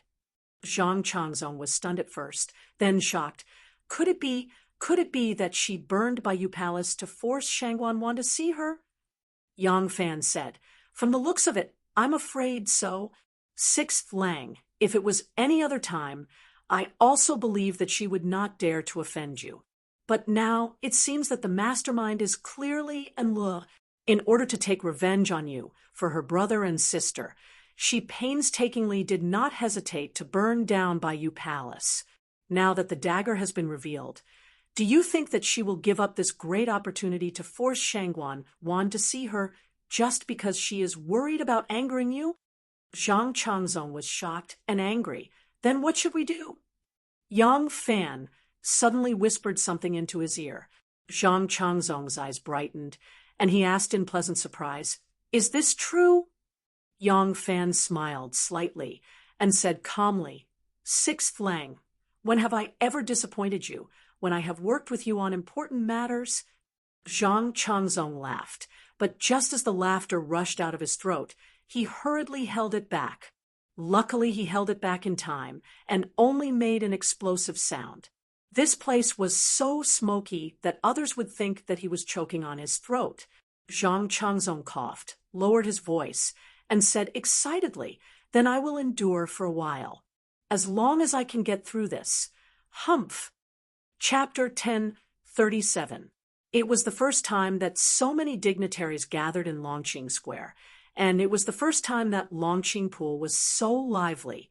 There were hundreds of nobles attending the banquet today, and there were at least a few thousand attendants and servants. They majestically stepped onto the island in the middle of the lake. A large group of people arrived on the island, and arrived in front of Shangguan Er's mansion. Apart from Zhang Changzong and Yang Fan, who were already living on the island, only Princess and Lu and the others stepped forward. She was a member of the imperial family, and the reason why she was able to use the Forbidden Garden for the banquet was also because of her status. Now that something had happened, it was only natural that she would step forward. The three of them stepped forward. Zhang Changzong couldn't hold back and rushed to knock on the door. Princess Anil glanced at Yang Fan and teased, "General Yang, you seem a little nervous." Yang Fan looked steadily at the red lacquer door and lightly said, "What do I have to be nervous about?" Princess Anil's lips curled up with a trace of complacency of her plot succeeding. She sneered and said, "Do you think that Shangguan Daiji can still avoid people today?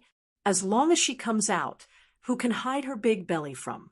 Under the watchful eyes of the public, this matter will soon spread throughout Chang and city, and then the rumors circulating in the streets will enter the ears of these high-ranking officials and dignitaries.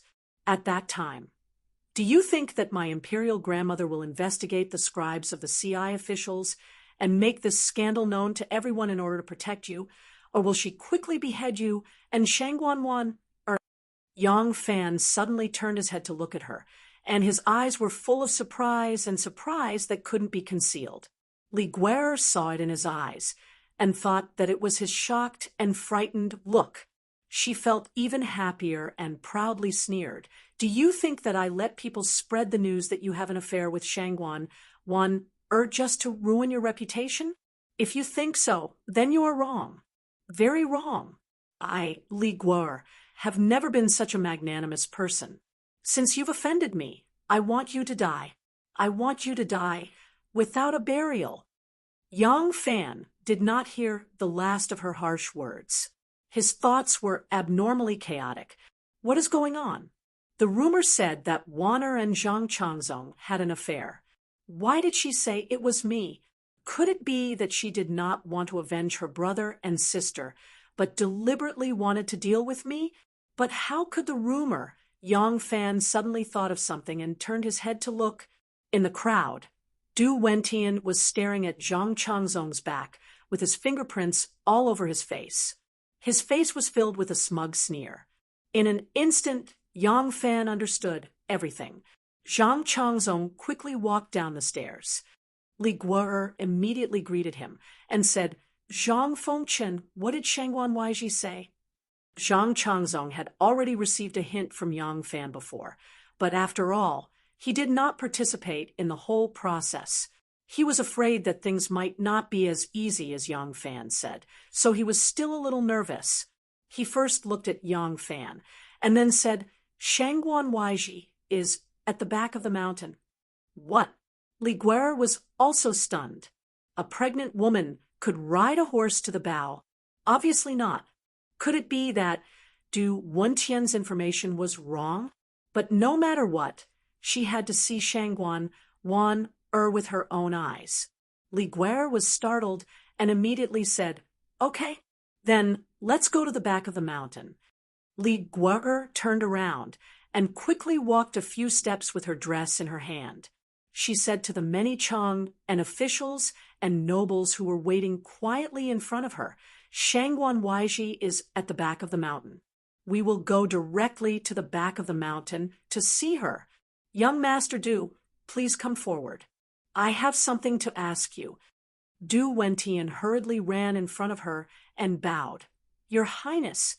Li Guerre turned around and walked up the mountain.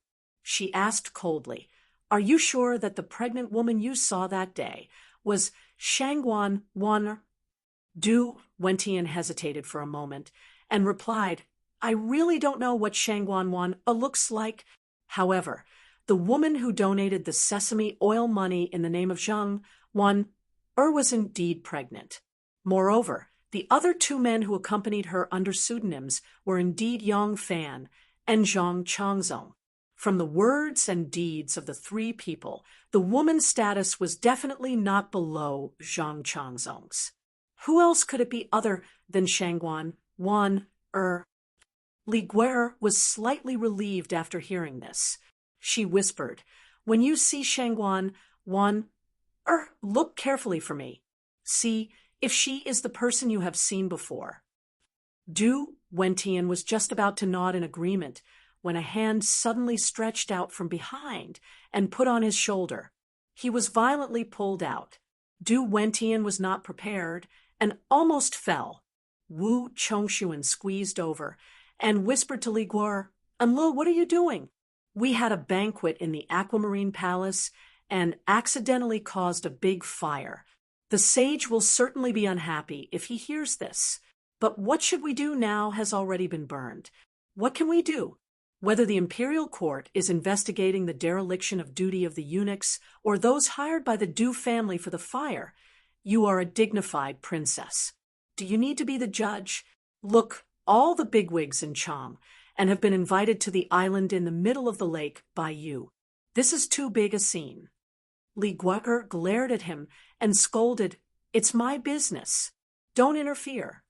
Yang Fan and Zhang Changzong walked side by side. He asked, uneasily, Erlang, can we really deceive everyone this time? Yang Fan said, To tell you the truth, when I was wandering around Chang and city, I happened to see the Jianghu entertainer who was good at illusions performing. That was how I came up with this idea. At that time, I asked someone to learn it just in case. I didn't expect it to really come in handy today. Don't worry. Unless they want to search you, they will never be able to tell the truth. Tell me, do they have the reason and courage to search Shangguan Du?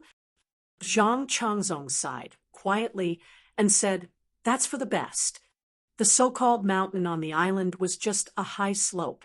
After climbing over the slope, there was a stretch of green grass like a green carpet all the way to the dense forest at the foot of the mountain. Although the slope was relatively gentle, it was the flattest near the forest, so the horse racing field was set up there. 7 or 8 women wearing scarves, boots, and sticks in their hands were riding tall horses. They were fighting on the field, and the battle seemed to be very fierce. A woman riding a date red horse was galloping. Suddenly, she bent down and nimbly picked up the ground with her stick.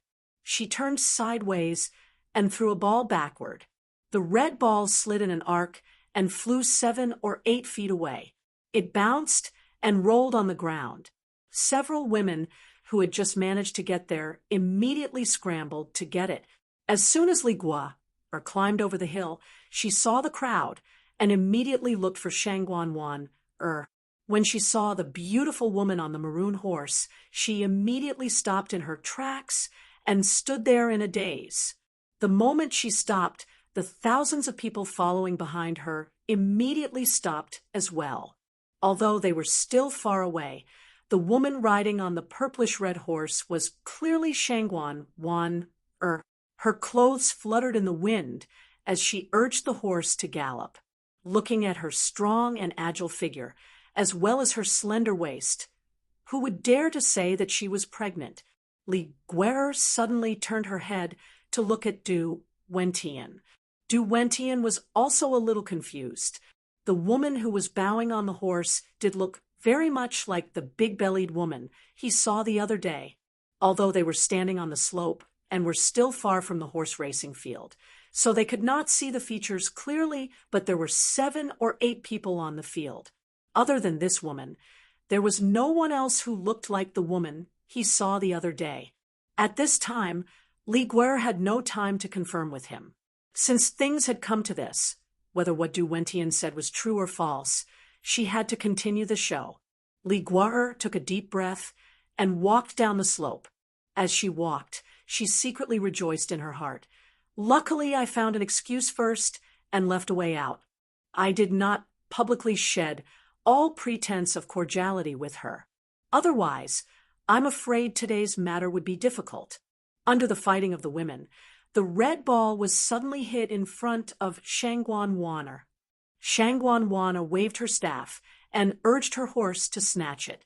Just as she was about to rush in front of the ball, she suddenly saw a large group of people coming from the slope. She seemed to be startled and subconsciously pulled the reins. But the women who were rushing over to snatch the ball did not have time to stop. The horses they were riding heavily collided with Shangguan Wanner's horse. There was the sound of the war horse neighing, and Shangguan Wanner fell from her horse. She rolled a few times and fell into the bushes at the edge of the forest. The bowing women hurriedly jumped down from their horses and rushed forward. Li Guer looked down from above and could see clearly that although that Shangguan Wanner fell from her horse and rolled a few times until she fell into the knee-high bushes at the edge of the forest, she could still see her. From the beginning to the end, Shangguan Wanner had never left her line of sight. Several bowing women hurriedly helped Shangguan Wanner up. Shangguan Wanner did not know if she sprained her ankle or twisted her waist. She put one hand on her waist, bent her body, limped forward 2 steps, and then waved her hand to stop. Immediately someone raised her voice and shouted. A driver came from the side of the field and drove a green oil purifying cart. The women helped her into the cart.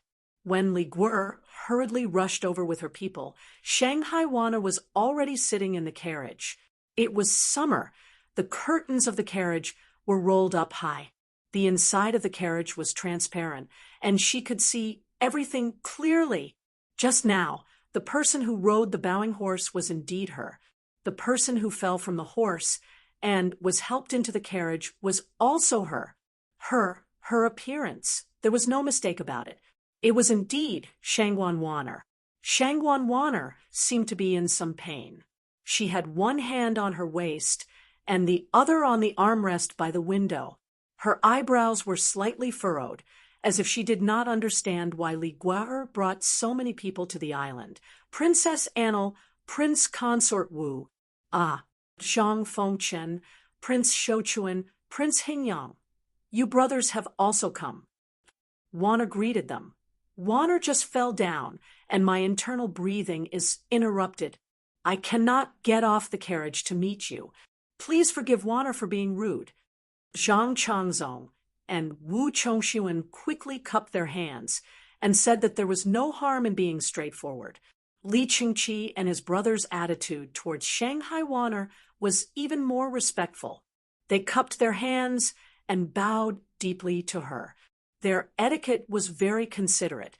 Shanghai Wanner looked at the people standing behind them in confusion. When she saw the eunuchs and eunuchs wearing an apron and carrying a spatula, her eyes were especially surprised. But with her status, she naturally would not ask people about the origin of these people out of curiosity. Wu Chongxuan did not know the real reason why the Duke of Annel insisted on seeing Shanghai Wanner. He laughed at Shanghai Wanner and said, Shangguan Daiji, today we husband and wife are holding a banquet with many guests. You are our most important guest. Didn't Daiji say that you are suffering from a minor illness and cannot come? Why are you here playing bowing and playing basketball, looking so valiant and heroic? Shanghai Wanner smiled bitterly and said, Prince Consort Wu, you are wrong. Isn't Wanner suffering from a minor illness right now? Wu Chongxuan could not help but laugh when he heard this. Shanghai Wanner joked with him for a while before her expression turned serious, and she said, Wanner likes peace and quiet. It is really not suitable for such a noisy scene. If it is to recite poems and compose songs or form a club to have fun, Wanner will gladly go. But when I heard that it is a grand banquet, I will avoid it like the plague. Moreover, Wanner is an internal official after all. There are many inconveniences. I hope Prince Consort Wu can understand. Wu Chongshuan smiled and said, Shangguan Dai Ji is too polite. How can I blame you? Is Dai Ji's injury serious? Do you want a doctor to come and take a look? Shanghai Wanner smiled faintly and said, There is no need. It is just a sprained waist. When I go back, I will apply some blood circulation ointment and let Xiao Miao massage me. Xiao Miao's massage is learned from the Imperial Physicians Bureau's Liang Dagua. Her techniques are exquisite and not below the 4 great masseurs of the Imperial Physicians Bureau. Even the saints like to let her massage them to help them sleep. While the two of them were chatting, Li Guer stood at the side and did not say a word. She tried hard to find something suspicious, but from Wanner, she really could not find a single flaw. Not only did she look exactly the same as Shanghai Wanner, even her voice was the same. At this moment, she was sitting on the couch. Because she was wearing a Hu-style riding outfit, her fit and graceful figure could be seen clearly. That small waist was slender and did not look like a pregnant woman at all. Anlu also had an oil cleaning cart like this, so she was very clear about the structure of the cart. This kind of oil cleaning cart used in the summer had a thin layer of wood on both sides and the back. Even the couch that Shanghai Wanner was sitting on was not a box type, but a hollow wooden plank. There was no place for a person to hide. Of course, Anli's focus was on Shangguan Wan. She didn't pay much attention to the car because she had never thought of replacing Shangguan Wan with someone who looked exactly like her. How could it be so easy? Shanghai Wanner and Wu Chongshuan exchanged a few pleasantries and took the initiative to return to the main topic. Princess and Prince Consort are not at the Xingyuan feasting with the guests, but have come to this island in the middle of the lake with great fanfare. Li Guer glared fiercely at the dumbfounded Du Wentian and braced herself to go forward and say, Wai Ji, I have set up a banquet into Xingyuan's Bayou Palace to entertain the guests. Who would have thought that extreme joy would turn to sorrow? Bayou Palace suddenly caught fire and was not able to be saved in time. Now, the entire Bayou Palace is destroyed. What? Shanghai Wanner was shocked. Li Guer saw it clearly. In her shock, Shanghai Wanner unconsciously wanted to stand up.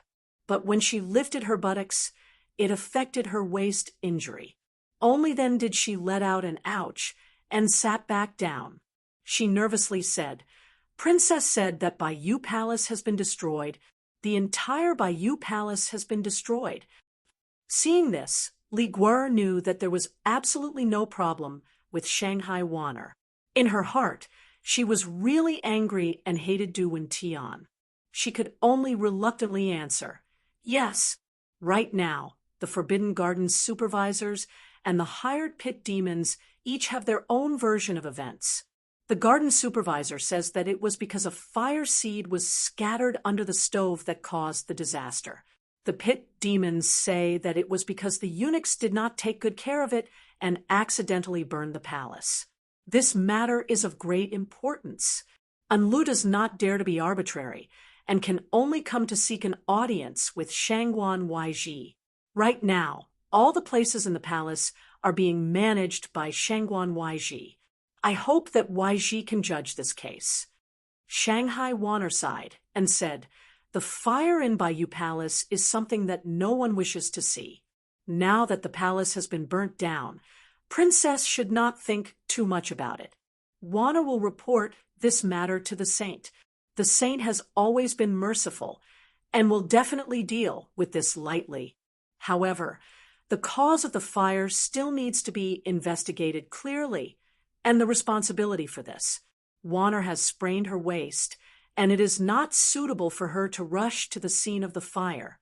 Moreover, Wanner is not good at this kind of thing.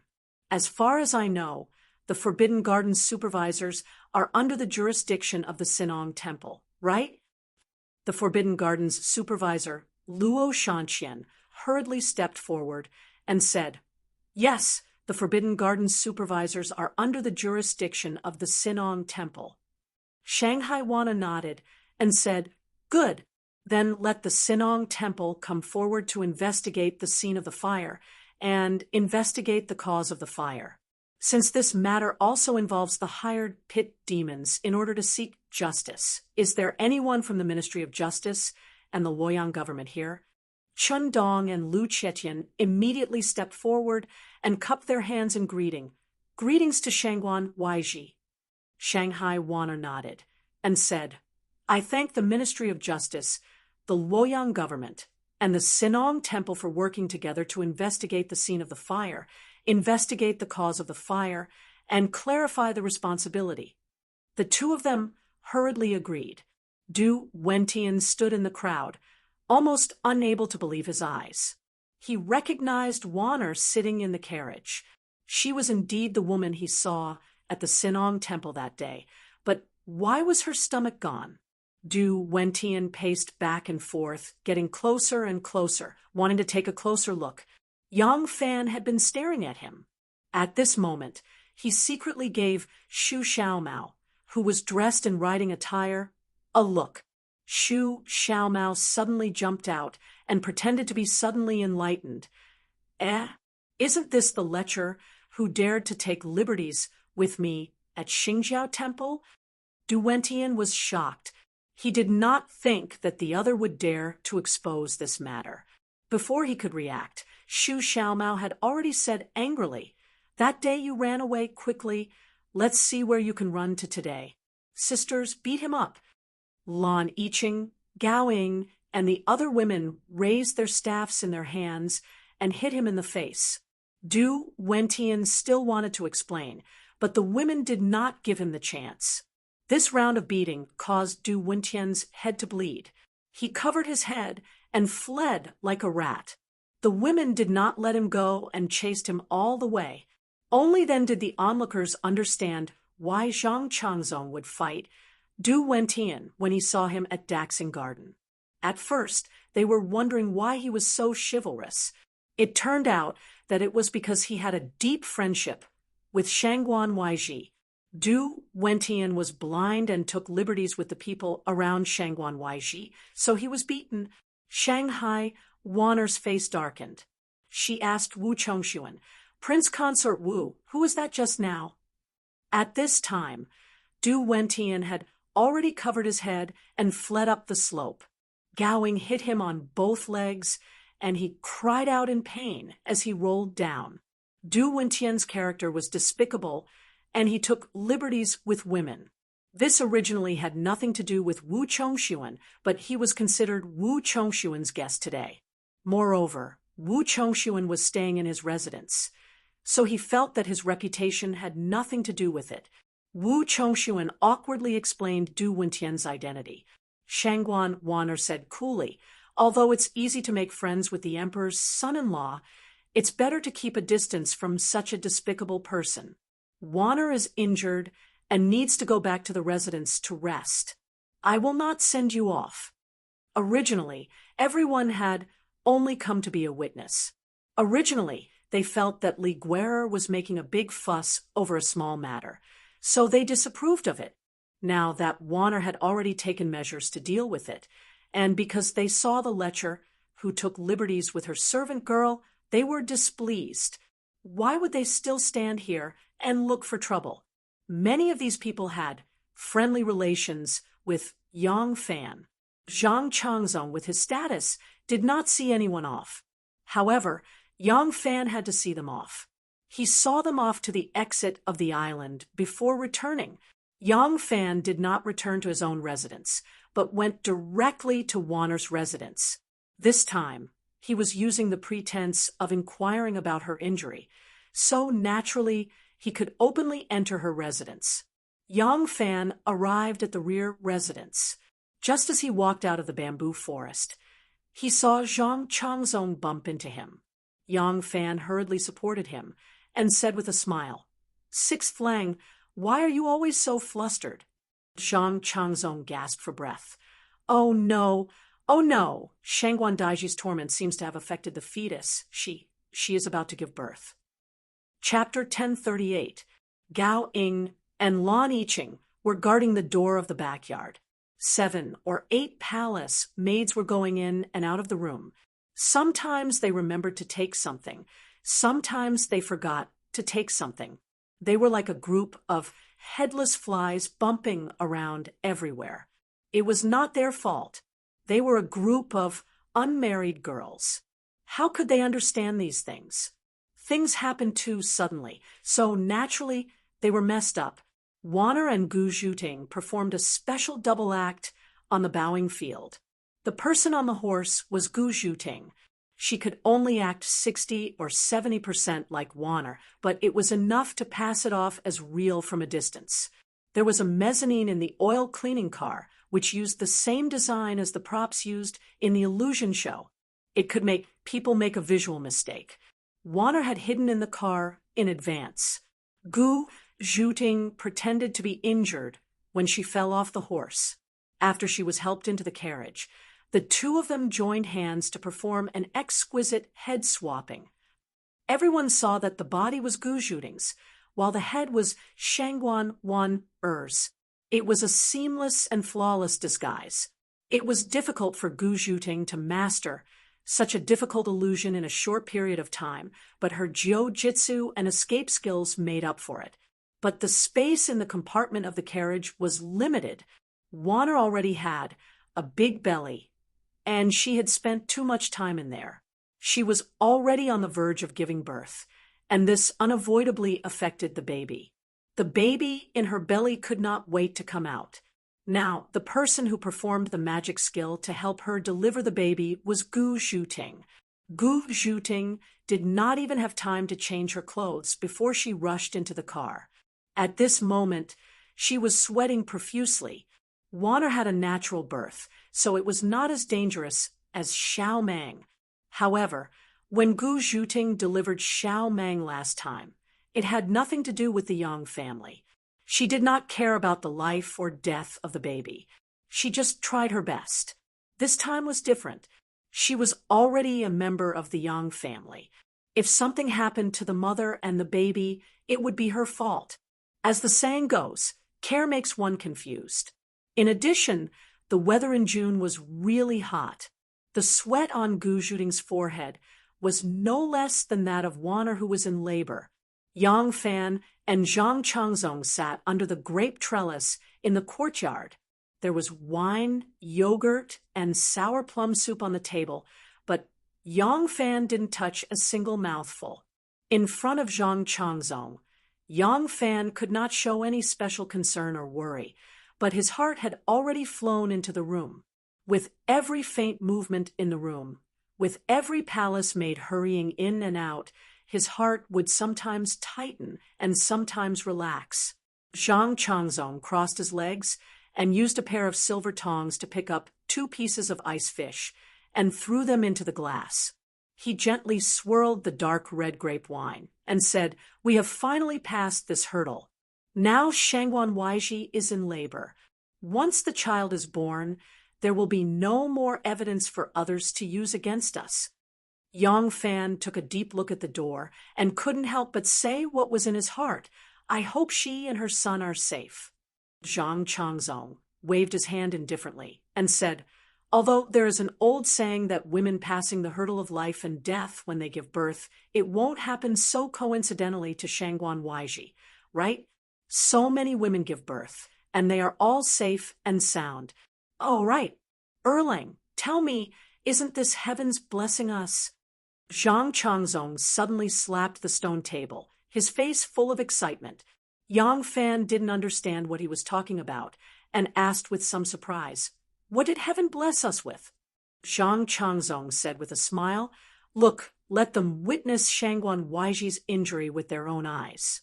If Shangguan Weiji can't make it through this hurdle and 2 lives are lost, we have to give an explanation to the outside, right? At that time, we can use this excuse. Haha, falling and causing internal injuries. No one can find fault with this excuse, right?" Although Warner was not related to him in any way, how could she say such cold words? Yang Fan's heart was burning with worry. Hearing her say such shameless words was like cursing his wife and son to die early. Anger rose in his heart, and he clenched his fists. He forced himself to restrain himself, and then turned to look at the door. Zhang Changzong felt that he had said something wrong, and seeing that Yang Fan didn't respond, he felt even more bored. He laughed dryly and changed the topic, saying, "I really didn't see that the Li family has someone like Lu. She is not simple. She actually thought of a way to trick me. This time I am safe and sound, but next she will be in trouble." Yang Fan said indifferently, "Because of Liu Long's words, the Wu family lost a son and a daughter-in-law, and the Li family lost a son and a daughter. Now both the Wu and Li families see you as an enemy. Lu Leng, please don't cause more trouble." Zhang Changzong laughed and raised his chin, saying proudly, "The hatred is already formed. Even if I am willing to let it go, will they be willing to let it go?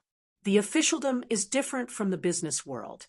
In the business world, harmony brings wealth. In the officialdom, one must either not fight or fight mercilessly.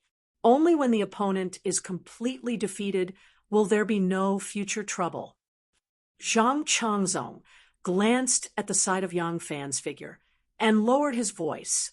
He said meaningfully, "If you want to make friends in the officialdom, you must have a clear stand. An enemy is an enemy, a friend is a friend. If you are half-hearted and two-faced and want to have a foot in several boats, you will be the first to be killed in the end." The ice fish gradually melted in the wine. Zhang Changzong took a sip of wine and said slowly, "If two people want a duel, but there is someone in the crowd who has an unclear stand, he may stab you in the back at any time, but you don't know who he will stab. The two parties who want to determine the winner must first get rid of him. Isn't this reasonable?" Yang Fan didn't expect that Zhang Changzong, who never had any political wisdom, would say such words today. Moreover, he was beating around the bush in an attempt to win him over. After being in the officialdom for a long time, even if one was imperceptibly influenced, one would still learn some things. The reason why Zhang Changzong said such words today was probably because the two of them had teamed up against Princess and Lu today. Princess and Lu was shouldering two families on her own. Behind her was the Li family and the Wu family, so she felt that there was a good chance to pull him over to her side. Yang Fan thought, "Your metaphor is good, but do you think that you are the one in the duel? Not anyone can go on this arena. Those who can go on the arena can only have the surname Wu or Li. You are the one who needs to be the first to be cleared out by the duel." Yang Fan didn't have the slightest response. He was thinking about how to answer Zhang Changzong's words when the door suddenly opened. Xu Xiaomiao stood at the door, panting. Her cheeks were as red as peaches, and her forehead was drenched in sweat. She stammered excitedly, Born, mother and daughter are safe." A loud and powerful cry of a baby accompanied Sapling's words drifted out of the room. Xu Xiaomiao's words were directed at Yang Fan. In this courtyard, besides Zhang Changzong, who didn't know that Yang Fan was the biological father of the child. Good. As Yang Fan said this, he almost jumped up and let out a cheer. But as soon as his toes touched the ground, he suddenly remembered that Zhang Changzong was beside him. So he quickly restrained himself. He wanted to immediately rush into the room to see his woman and child, but as soon as he leaned forward before he shot out like an arrow, he immediately thought of Zhang Changzong. Any overly enthusiastic performance was inappropriate for him, and it didn't match his current position and identity. However, his excitement was already overflowing with words. His body first straightened, then leaned back, and it was already impossible for him to pretend to be calm.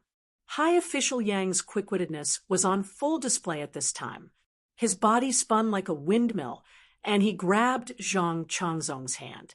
Yang Fan tightly held Zhang Changzong's hand and said excitedly, "That's great. The matter that the saint entrusted to us has finally been completed. Ha ha ha. Lu Lang, do you feel relieved now? Zhang Changzong's mouth was full of tears, and he said with difficulty, Let go. It hurts. It hurts. Let go. It hurts so much. When the two of them walked out of Wan Er's residence, Yang Fan was in high spirits, and he said to Zhang Changzong in high spirits, Today I went to Bayou Palace's banquet, but because of the fire, I didn't eat and drink well. Then I came to the island, and I'm covered in sweat. I'm going back to take a bath, and I'll invite Lu Lang to drink tonight. Zhang Changzong swung his fiery red palm and said with a grimace, Good. I also want to go back and take a bath. See you tonight. The two of them lived in Lu Xuantian's residence, one in the East Stride Courtyard, and the other in the West Stride Courtyard. Outside of Yang Fan's courtyard was the outer wall of Wan Er's courtyard, which was about 100 feet away. Yang Fan rushed back to his own courtyard, and without a moment's pause, he jumped over the wall. A moment later, he appeared in Wan Er's bedroom, panting.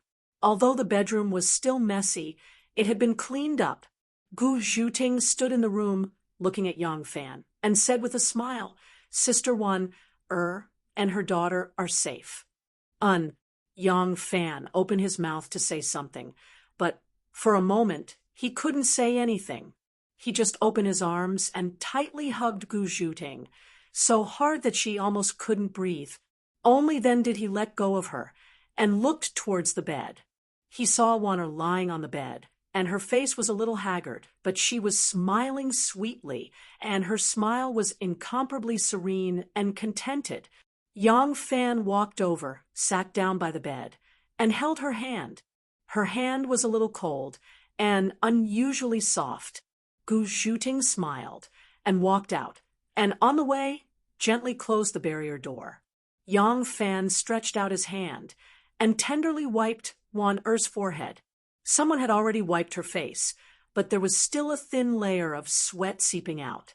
Yang Fan completely wrapped her hands in his palms, and with a slight turn of his gaze, he saw the child in the swaddling clothes, a flower lattice bundle wrapped around a small person. Only half the size of a palm could be seen. The little one's eyes were closed, and she was sleeping very sweetly. She was on the bed, right inside Wan Er's body. The two of them, one big and one small, intertwined into two warm currents, rippling in Yang Fan's heart. Yang Fan's doting gaze lingered on the child's face for a long time, and then turned to Wan Er. In a low voice, he said, It's a daughter, our daughter. When she grows up, she will be as beautiful as you. Wan Er softly said, Now it's as you wish. Yang Fan chuckled before he quickly shut his mouth, fearing that he would wake his daughter up. He lowered his voice and softly asked, How are you? Wan Er gently rubbed her stomach and quietly said, My stomach is empty, but my heart is full. The two of them looked at each other and suddenly laughed at the same time. Smiling, they looked at the crystallization of their love. After a long time, Wan Er withdrew her soft gaze from her daughter's face and said to Yang Fan, Lang Jun, let's give our daughter a name. Yang Fan gently stroked her cheek and then slowly moved to the space between her eyebrows and stroked the scar that had been drawn into a plum blossom and quietly said, Dai, let's call her Yang Dai. Chapter 1039.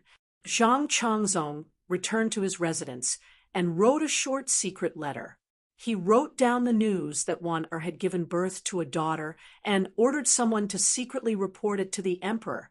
Then he undressed and went to take a bath. Wan Er had just given birth and was very tired.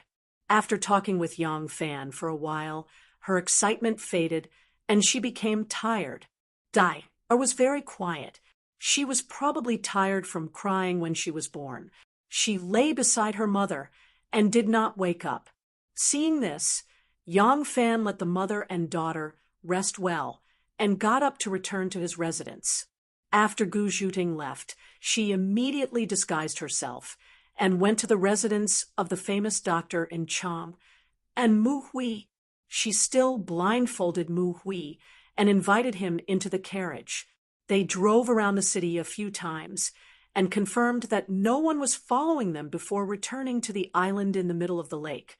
She asked him to check Er's pulse again and wrote a few nourishing prescriptions before sending him back. Gu Zhuting stayed by Er's side, with her taking care of Er. It was much better than Lan Yiqing, Xu Xiaomiao, and the other inexperienced girls. Of course, Yang Fan also wanted to use this opportunity to get closer to Gu Zhuting and Er. It was a win-win situation, so why not? After taking a bath, Yang Fan changed into a light robe. He knew that Er was weak and needed to rest. Although he wanted to see her and the child, he dismissed the idea of visiting them tonight. He only ordered people to prepare a banquet.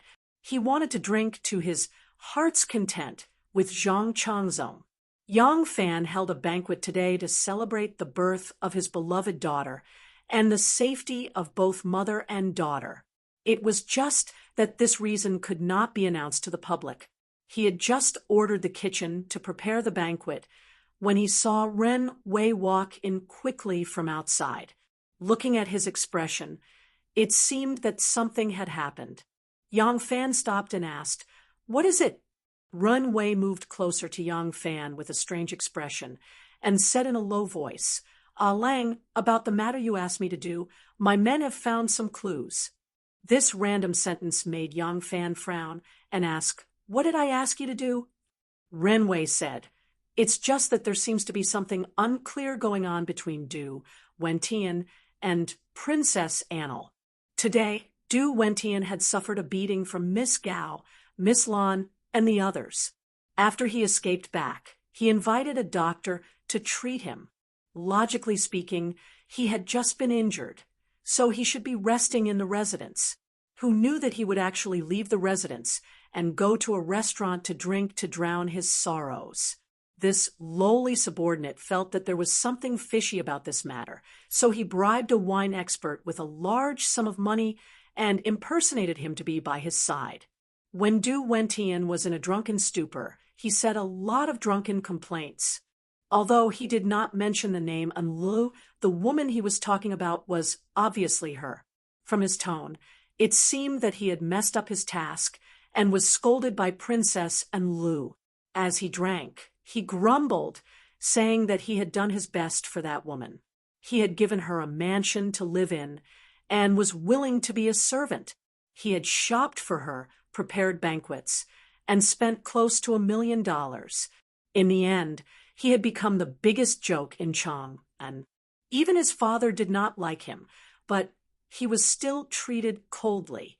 From the words of this fellow when he was drunk, it seemed that he and Princess Enlu had already done it between a man and a woman. Ha ha! This person is really affectionate. Although he has a belly full of complaints, he still can't seem to forget her. Affectionate? He's just lusting after her. Yang Fan sneered disdainfully and lightly paced with his hands behind his back. Ren Wei asked in a low voice, "What are Lang's plans?" Yang Fan pondered for a moment and said, "The crisis has been resolved. As for Enlu, she will have to deal with Zhang Changzong's revenge next. I'm afraid she will be overwhelmed and will not have the time to find trouble with me. As for this Du Wentian," Yang Fan shook his head helplessly. If Du Wentian had not chosen the right time and the right accomplice, he would not have had the qualifications to provoke him. Yang Fan had ordered people to investigate this matter and wanted to make a fuss about it. But now that Er had safely given birth, there was nothing he could use against her. When people were happy, their state of mind was very different. Thinking of his daughter's cute little face, some of the hostility in Yang Fan's chest was washed away by tenderness. After this defeat, Du Wentian would probably give up. He also did not want to pursue and attack relentlessly. Yang Fan sighed and said, "This matter, let's just forget about it. Withdraw the people watching them and don't pursue it." There was a pavilion on the lovely spring terrace. This was a cool house. There was a stream next to the reception hall. The water was gurgling, and a water wheel was being driven by water power. It spun round and round at a uniform speed. The bamboo tubes circulated, continuously pouring the clear and cool stream water onto a wooden trough that was suspended in the air. The spring water flowed out and just happened to pour onto the umbrella-shaped roof of the reception hall. The water spread in all directions, hanging down from the eaves of the pavilion like curtains, forming a sparkling curtain of water. Because of this, the pavilion was abnormally cool, completely different from the hot weather outside. Wu Zetian reclined on Xiang Fei's bamboo couch, leaning against a jade pillow. She looked at the red and white lotuses in front of the pavilion and slowly sipped the lotus seed soup. Zhang Yizhi sat beside her, softly reading Zhang Changzong's secret memorial to her. After Zhang Changzong went to Chang, and Zhang Yizhi slowed down the compilation of the three schools' pearl flower to make time to accompany Wu Zetian. He clearly knew where his power and position came from. Without Zhang Changzong, he could let go of everything else, but he could not alienate the Empress. Once the Empress favored someone else, he would lose everything. Wan'er gave birth to a daughter. Wu Zetian heard half of it and asked Zhang Yizhi with a smile. Hearing that Wan'er gave birth to a girl, Wu Zetian was slightly relieved. If it was a boy, it would inevitably cause people to worry. Having a girl was the result she was most happy to see. Zhang Yizhi smiled and said, "Yes, sage." A gust of wind came, and the cool wind hit the body, making people feel refreshed. On the doors and windows of the hall, there were fragrant beads made of precious spices from India and Persia and long strings of jasmine, and other fragrant flowers. These fragrant beads and fragrant flowers formed a curtain that could block mosquitoes and flies. With the wind, it could also send bursts of fragrance, making people feel relaxed and happy. Wu Zetian lifted her body, and Zhang Yizhi quickly put down the secret memorial. He moved a bamboo pillow behind Wu Zetian and replaced it with a jade pillow. Wu Zetian leaned back comfortably and closed her eyes. Zhang Yizhi's hands gently pressed on her shoulders. Wu Zetian smiled and said, "Wan'er's previous letter mentioned the placement of the child." Zhang Yizhi massaged her and said, "Yes, Shangguan Daiji wants to ask the sage for mercy and give the child to her mother to raise with the reason that old Madame Zheng chose a stepson for her." Wu Zetian said indifferently, "Now she gave birth to a daughter. Is there a need for a girl to adopt a stepson? Can the Shangguan family rely on a girl to support the family?" Zhang Yizhi did not understand her meaning and said tentatively, "The sage means." Wu Zetian smiled and did not speak, but she sighed softly in her heart. Her words were already very obvious to Zhang Yizhi, but Zhang Yizhi's political awareness was obviously far from the result she wanted to see. Zhang Yizhi did not see the meaning behind Wan'er's action. Although Wu Zetian put Shanghai Wan'er in an important position, and the Shangguan family also rose again in the name of Shangguan Wan'er's mother, Lady Zheng, but Wu Zetian had not publicly rehabilitated the Shangguan family, and their crimes were still there. Shangguan Yi and his son were killed by Wu Zetian, so how could she easily deny her decision? This girl knows how to use opportunities. She wants to use this matter to rehabilitate the family. As long as I agree to let Lady Zheng choose a stepson for her and support the Shangguan family, won't it be a form of rehabilitating Shangguan Yi and his son? Does this girl really think that I'm senile and can't even see through this ploy? Wu Zetian thought with a smile. Although she put Wan'er in an important position and trusted Wan'er, she had never removed the crimes on the Shangguan family.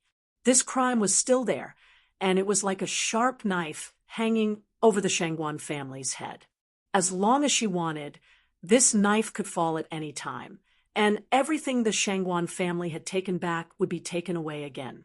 Actually, Wu Zetian had always trusted Shanghai, without a doubt. She did this not to coerce but it was a method that a cunning emperor was used to. However, after Er's accidental pregnancy, although Wu Zetian still valued she did not trust her as much as before. She felt that it was necessary to keep this method in reserve.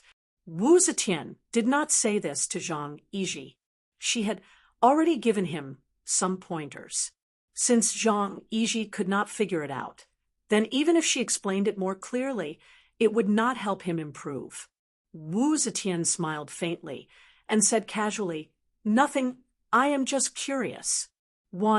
Has always been meticulous. How could she be so careless now? Did she not think about what it would be like to have a daughter?"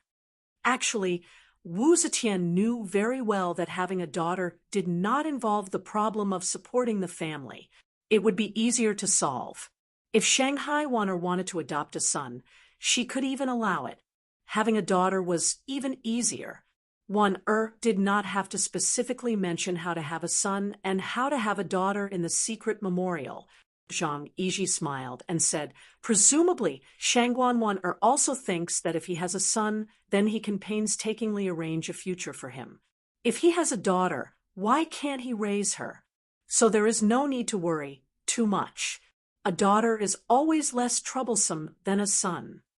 Wu Zetian smiled and suddenly asked, "In this matter, Yang Fan was also involved." Zhang Yiji looked at Wu Zetian warily. Wu Zetian's face did not show any signs of abnormality. She was lying on the couch, looking serene. The sunlight shone through the glistening curtain of rain and the fragrant flowers and shone on her wrinkled old face. Her already wrinkled old face was reflected by the mottled light and shadow and became even more wrinkled. Zhang Yiji suddenly turned his head and looked at the blurred curtain of rain. He took a deep breath of the faint fragrance of the fragrant flowers and suppressed the nauseous feeling in his heart. But his voice was still gentle, respectful, and lingering, as if he was whispering words of love into the ear of his most beloved woman. Lu Lang is the most attentive to the matters entrusted by the sage, but he is young and has never undertaken such a major task alone. He knows that the sage thinks highly of Shangguan and is afraid that something will go wrong, so he naturally has to be extra careful. Moreover, if Lu Lang wants to do this, he must send someone to do it. Lu Lang's subordinates may not be as reliable as Yang Fan. The two of them work together in Yenzhou and have some friendship. That is why Lu Lang thought of asking him for help. When Lu Lang received the news, Shangguan had already arrived in Chang. And Lu Lang did not have time to consult the sage, so he made the decision without authorization. "Sage, please don't blame him." Wu Zetian smiled and opened her eyes. She pointed at Zhang Yiji coquettishly and said, When did I blame Lu Lang? It was just a casual question. Why are you so nervous?" Zhang Yiji smiled awkwardly and said in a low voice, "The sage is magnanimous, but don't spoil Lu Lang." Wu Zetian closed her eyes again and was silent for a while. Then she said, "In that case, how to settle this child will still be left to Yang Fan. Let him think of a perfect reason to adopt this girl." Zhang Yiji looked at Wu Zetian with some surprise. The wrinkles at the corners of her lips were very deep, revealing stubbornness and arrogance. Zhang Yiji couldn't help but swallow the words that were about to come out of his mouth. He couldn't understand why the Empress would do this. If Shangguan had given birth to a boy, she might have more consideration. A girl's family, why didn't she accept Er's request? Since the sage still needed why not give the favor of pushing the boat with the current to her? Zhang Yiji would never understand the mind of an emperor. Wu Zetian indeed often had the style of going against the will of others, but she did so not because she was strong-willed and liked to disagree with others. She was already standing at the top of the world, and doing so was meaningless to her. There was only one reason why she did this.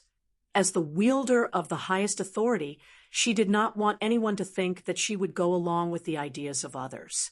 She wanted others to always remember one thing: do not have any designs on her. Everything was under her control. Everything was up to her. Wu Zetian did not continue on this topic.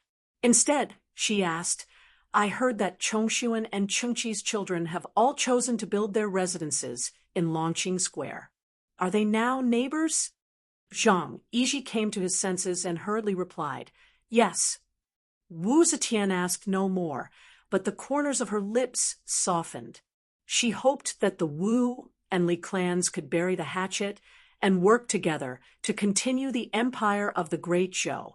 Wu Chongshuan and his wife becoming neighbors with the Prince of Xiang's 5 sons was a very good start, one that she was happy to see. Wu Zetian thought for a while, then said, "Wulong, when you get back, draw up a list of names and submit it to me. A portion of the nobles, ministers, and members of the imperial family can now begin migrating to Chang and As for Wan Er's mother, this batch will not be considered." Yes, ever since Du Wentian had received a beating for flirting with Shu Xiaomiao at Xingjiao Temple, his luck had run out and he had been beaten again and again these past few days. After being beaten by Lan Yiqing, Shu Xiaomiao, and the others on the island in the center of the lake, Du Wentian's bruised and swollen face had not yet recovered from his injuries when his father summoned him back to Fan Chuan to be taught another lesson. Du Wentian was filled with grief and indignation. He felt that the heavens had treated him too unfairly. He had kindly invited Princess Annel to live in the Du clan's estate, and in order to curry favor with Annel, he had spent more than 1,000,000 taels of silver. Because of Annel's repeated beatings, he had become a joke in Chang, and now it was difficult to determine who was responsible for the fire in the roaming Jade Palace, and the Du clan had to bleed and pay half of the compensation. If Princess Annel could remember his kindness, then all the grievances, injuries, and humiliation he had suffered would have been repaid. But now that he had lost his value, even Princess Annel no longer pretended to speak to him. He was not willing. He was not willing to give up on the goddess of his heart. Yang Fan, because of the birth of his beloved daughter, had shown mercy and intended to let him go. But there were some people in this world who would not change just because you were magnanimous. Du Wentian was one of those people who would say, "If you don't seek death, you won't die, but I just want to seek death." Yang Fan wanted to keep the peace, but Du Wentian did not. Chapter 1040.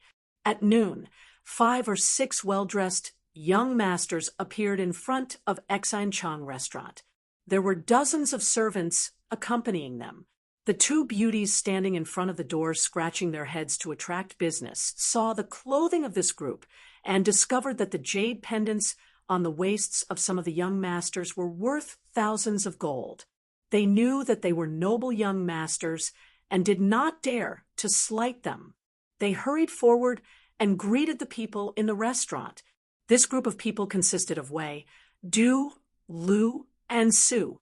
The one in the middle was Du Wentian.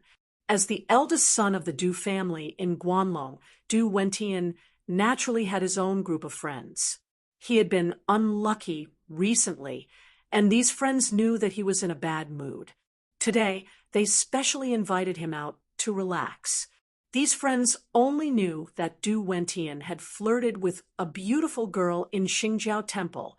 Unfortunately, the girl was a servant of Shangguan Daiji.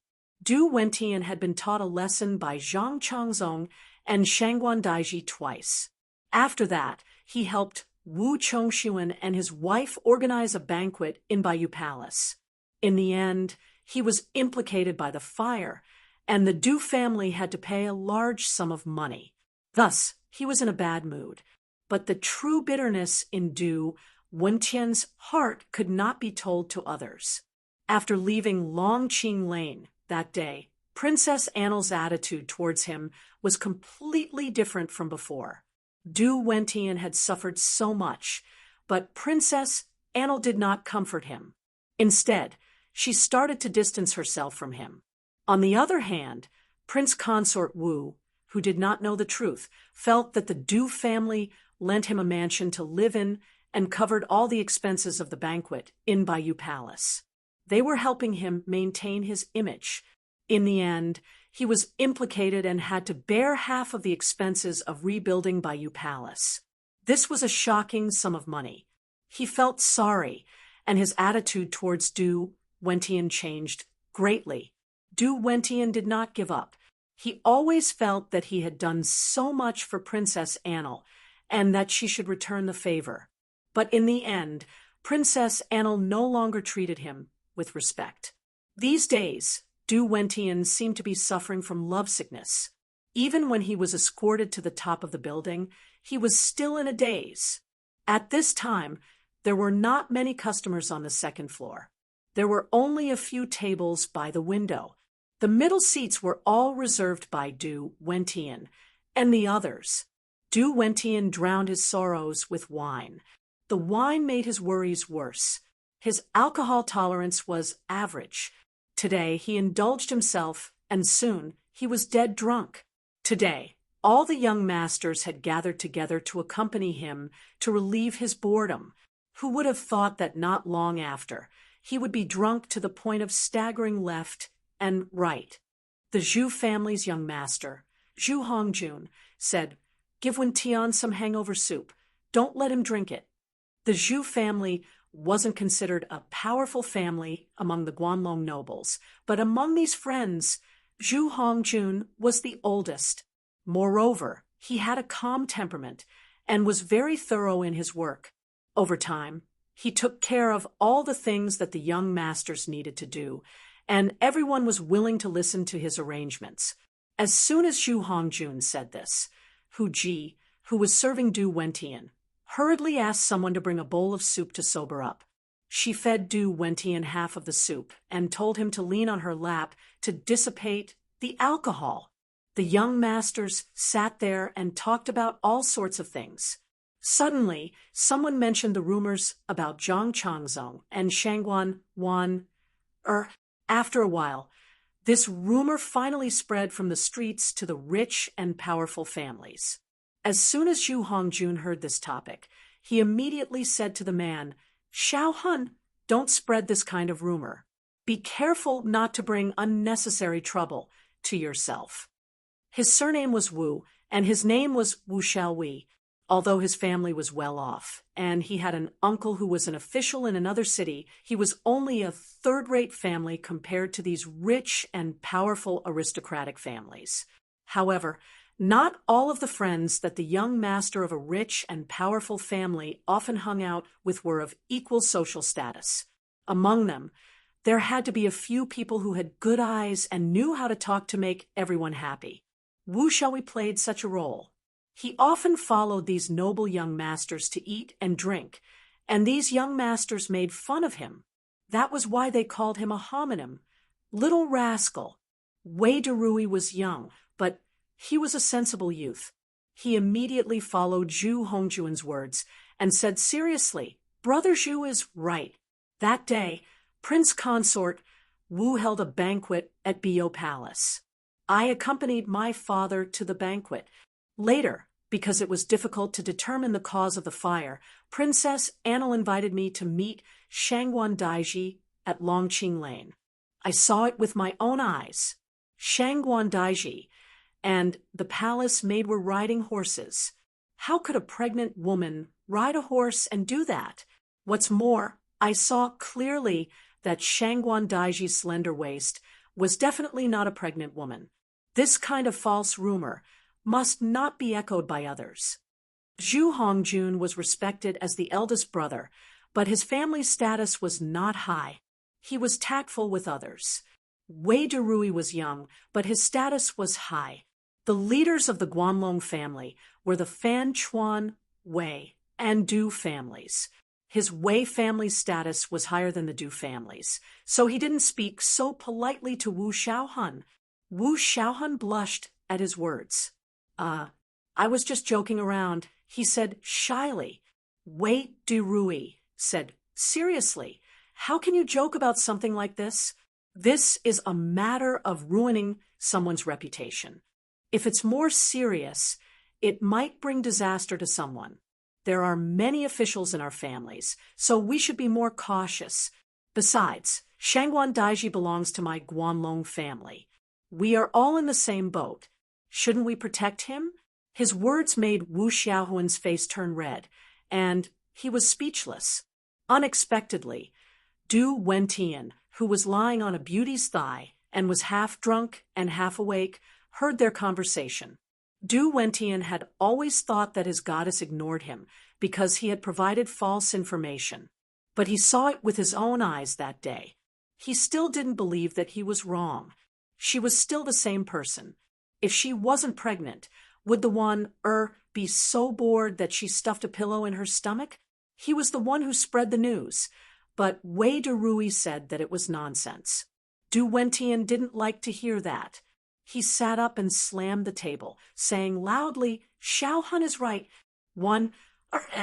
She had an illicit relationship with someone and is pregnant. Wei Durui frowned. Brother Wentian, you're drunk. I'm not drunk. I'm not drunk. Du Wentian stood up shakily. He walked as if he was walking on clouds. He patted his chest and said, I'm sober. That carriage, there must be something wrong with that carriage. Someone had fallen off the horse. But was that person definitely Shangguan? I don't think, not necessarily.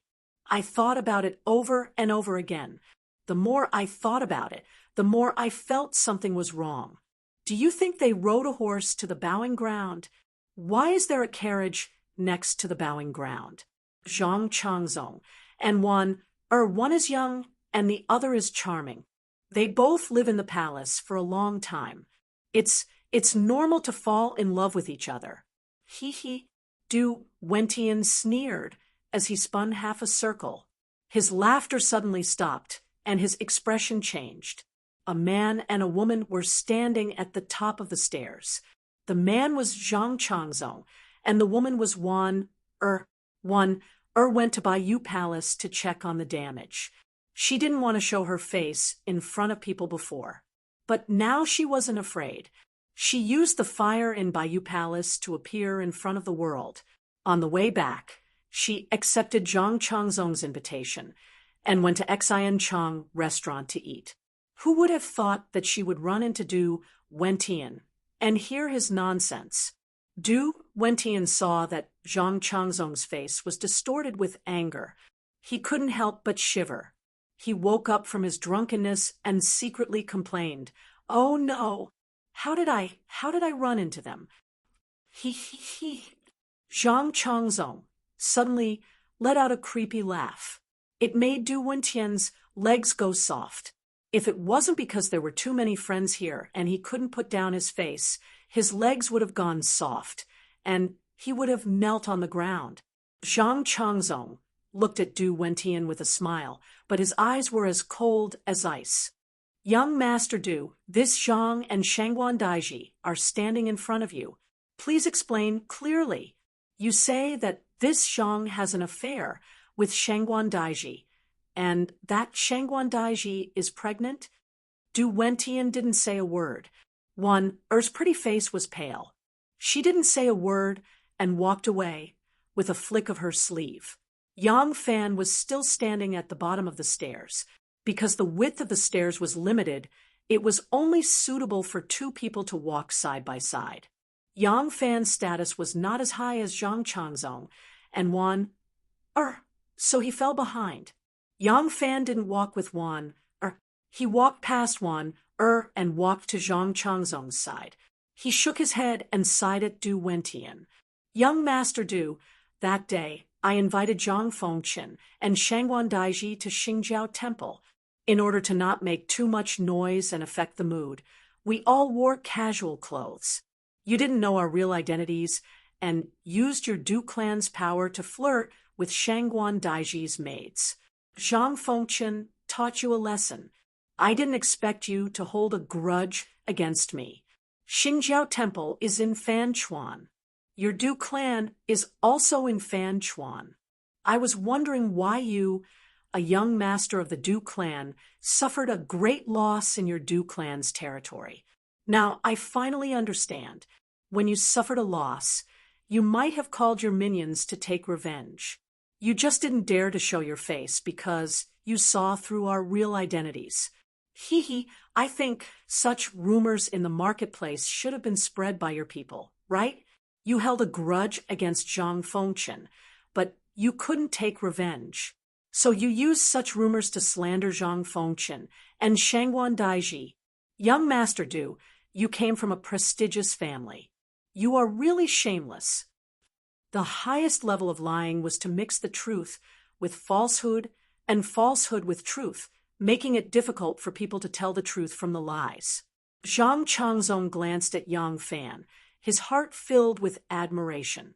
I couldn't tell that General Yang isn't only good at punching and kicking, but his mouth is even better. With this, even the rumors have been resolved. Just the right time to clear my name. Yang Fan knew from Zhang Changzong's eyes that he had understood what he meant, so he said, Shangguan Weiji is very angry. Don't let anything happen to him. I will go after him to appease him. Please take care of this place. 6th Lang. Speaking up to this point, Yang Fan glanced at Du Wentian without any emotion or anger. It was as if he was looking at a dead man. If someone was determined to seek death, he would not be merciful. Being merciful to the enemy was being cruel to himself. Yang Fan was not a living bodhisattva. Erlang, just go. Zhang Changzong took charge. After hearing what Yang Fan said, he also felt that this rumor was probably spread by Du Wentian. However, it was not important whether it was Du Wentian or not. What was important was that this was an opportunity for him. He could use this opportunity to clear his name. With this rumor, it would be a hidden danger to him sooner or later. Therefore, he had to make a big fuss today. The bigger, the better. Only then could he clear his name. The key to clearing his name was Du Wentian. Therefore, even if he was not the one who spread the rumor, he had to prove it today. 2 rows of imperial bodyguards spread out like goose feathers, just like an official entering the court to question a case. Zhang Changzong walked forward. Wei Derui and Zhu Hongjun, who were sitting at the head of the table, hurriedly retreated to the side. Zhang Changzong sat down at the back of the table. He grabbed a tin pot and slammed it on the table. He roared, Surname Du, do you know your crime? Chapter 1041. Although Zhang Changzong was simple-minded and impulsive, he had been in the palace for a few years. Even if he had only heard or seen some things, his intelligence had been raised. Yang Fan's words had woken him up, and he knew what to do. When it comes to rumors of love affairs between men and women, most of the people involved will fall into such an awkward situation. If you think that you are innocent and disregard it, others will think that you are guilty. If you try to refute it, others will still think that you are guilty. In the end, this was because most people had a dark side in their hearts. If you didn't defend yourself, it would only get worse. How could you confess? However, this was a great opportunity. Du Wentian had a grudge against him, so he could lock the rumor maker onto Du Wentian. Once the rumor was exposed, Zhang Changzong would have a chance to clear his name and reverse the situation. Xinchang Restaurant was a famous restaurant in Chang, and there were many customers coming and going, so the news spread quickly. When Du Jingting, who was far away in Fanchuan in the south of the city, received the news and hurried to Xinchang Restaurant, he found that the restaurant was full of people both inside and outside, and even the building across the street. Du Wentian knelt in front of Zhang Changzong, his cheeks swollen from the slaps. He was still slapping himself. Zhang Changzong stared at him coldly. If Zhang Changzong didn't tell him to stop, he wouldn't dare to stop. He didn't even dare to hold back. His face and courage disappeared without a trace in front of Zhang Changzong's dominance. In the beginning, he still cared about his dignity and was afraid of being ridiculed. But in the face of Zhang Changzong's torture and beatings and the serious consequences of Zhang Changzong's investigation, he had no choice but to yield. When he lowered his head and apologized to Zhang Changzong, admitting that he was the one who spread the rumors and maliciously slandered Zhang Changzong, he no longer had the courage to resist. His only thought now was to hope that Zhang Changzong would calm down and let him escape. There were always people in this world who overestimated themselves and thought they could handle the world alone. But when they provoked someone they shouldn't provoke, they realized they were nothing. Wu Zetian favored Zhang Changzong far more than Xue Huai. In the past, Xue Huairan had been domineering. Princes and dukes would lead horses in false stirrups for him, beat high officials at will, whipped imperial censors on the street, and punched the prime minister in the army. Second Zhang had never behaved so arrogantly, not because he couldn't, but because he wasn't a nouveau riche like Xue Huai. Second Zhang had never behaved so arrogantly, not because he couldn't, but because he wasn't a nouveau riche like Xue Huai. Although the Du family of Fanchuan was not as powerful as it was in the past, it was only relative to its past glory. It was still a political family with great potential power. However, Zhang Changzong did not care. He was a strong dragon and was not afraid of this local snake. When Du Jingting hurriedly walked into Xinchang restaurant, he immediately saw his son kneeling in front of Zhang Changzong, his cheeks already red and swollen. Du Wentian was in a daze and didn't even see his father walk in. He was still slapping himself, and each slap felt like a slap to Du Jingting's face. The crime of slander had been officially established in the Qin dynasty. Later, Emperor Wen of the Han dynasty issued decrees to abolish the crime, but it was repeated until Emperor Wen of the Sui dynasty decreed that the crime of slander should never be heard of again. Later on, the criminal laws of the Tang and Song dynasties didn't include the crime of slander. But just because there was no crime of slander in the law didn't mean you could speak as you pleased. This was a society ruled by men, where power was greater than law. Even if the crime was clearly written in the law, whether or not to pursue it depended on the person. Now that there was no legal basis, the consequences depended on the person. The people Du Wentian had slandered were Zhang Changzong and Shangguan Wan, the two closest people to the emperor. Under Zhang Changzong's coercion, Du Wentian had already admitted that he had said everything. He had even written a confession and signed it, putting his life and death in Zhang Changzong's hands. Du Jingting was ashamed. He raised his hands to Zhang Changzong and said, "Zhang Fengchen, it is all this old man's fault for not teaching my son well." This unfilial son dared to slander the reputation of Zhang Fengchen and Shangguan Daiji. This old man is ashamed. This old man wishes to take this unfilial son back and discipline him strictly. I hope that Zhang Fengchen will be merciful. When had Du Jingting ever called himself this old man in front of others? He had lowered his status so much because he was under someone else's roof and had to lower his head. In front of Zhang Changzong, he could not display his status as the leader of a major Guanzhong family. He could only beg Zhang Changzong humbly. Zhang Changzong smiled coldly and said, "How you want to discipline your son is none of my business. But your son slandered an official, that has something to do with me. I am a man and can ignore these rumors, but Shangguan Daiji is a woman who values her reputation more than her life. I and Shangguan Daiji have had their reputations tarnished because of the rumors your son spread. What do you say about this?" Du Jingting was so ashamed he could not show his face. He raised his hands and said, "This old man knows his wrongs. This old man is willing to take this unfilial son to Longqing Square and solemnly apologized to Zhang Fengqian and Shangguan Daiji. Zhang Changzong said coldly, "This old man does not deserve it. When you go to Longqing Square, how will others know what happened? Who knows what ugly rumors will spread then?" Du Jingting knew that Zhang Changzong wanted the Du family to publicly apologize. Now that his old face had been completely lost by this unfilial son, if he took his son to publicly apologize, it could be imagined the damage to the Du family's reputation. But what could he do? A great mistake had been made. No matter how disappointing his son was, he was still his flesh and blood. He could not abandon him.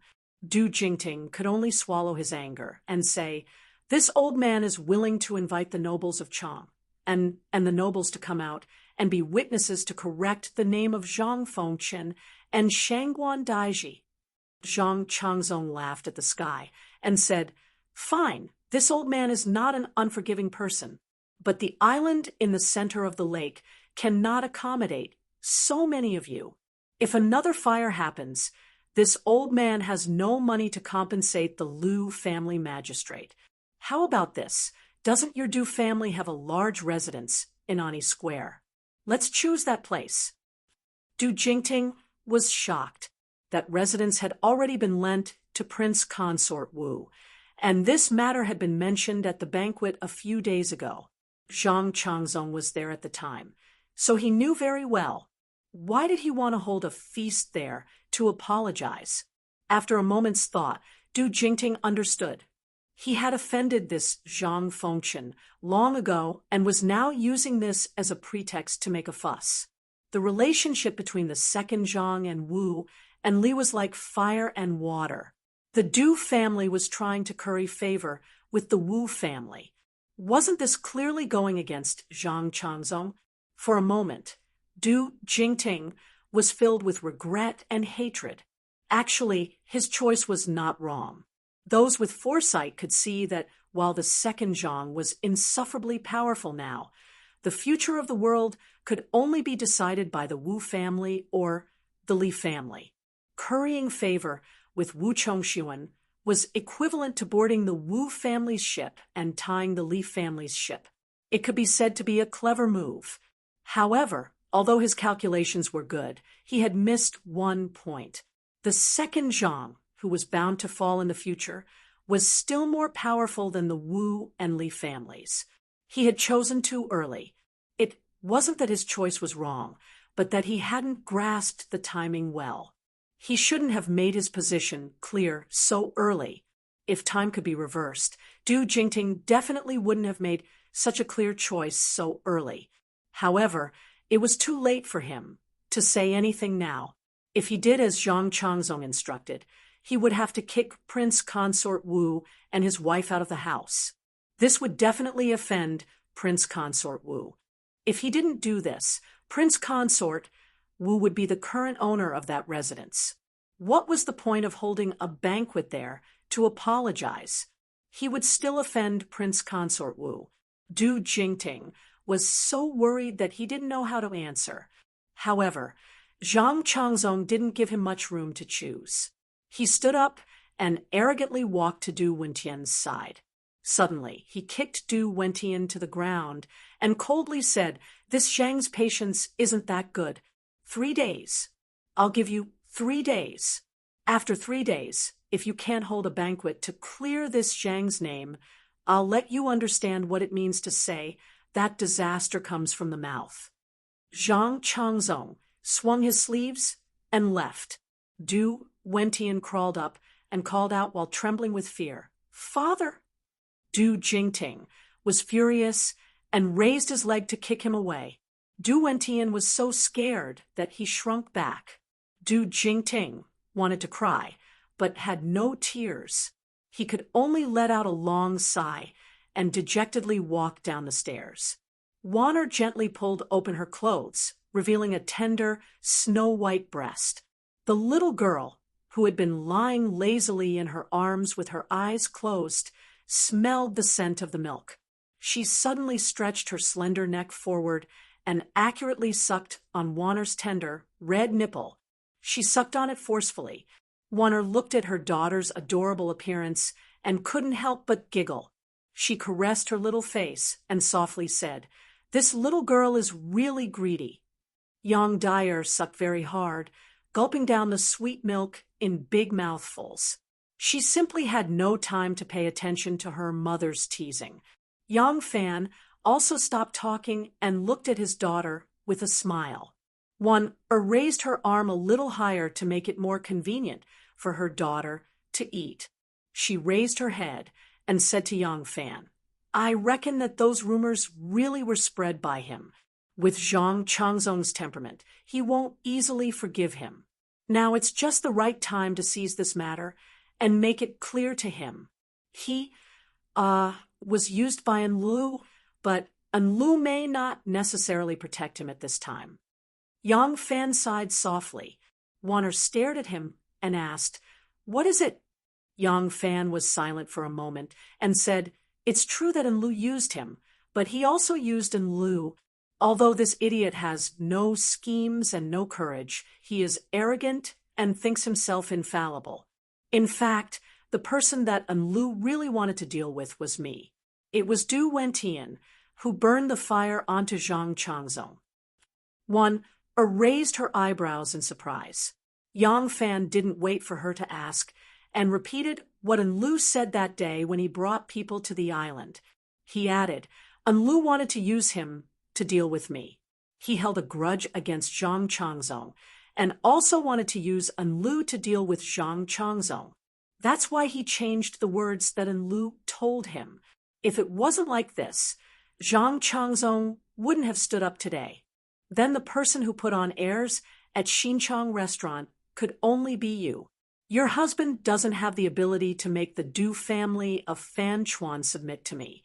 One said angrily, "Lang Jun did more than just save Enli's family. Enli's family can have today's riches, and honor is all thanks to Lang Jun's plan that risked his life and death.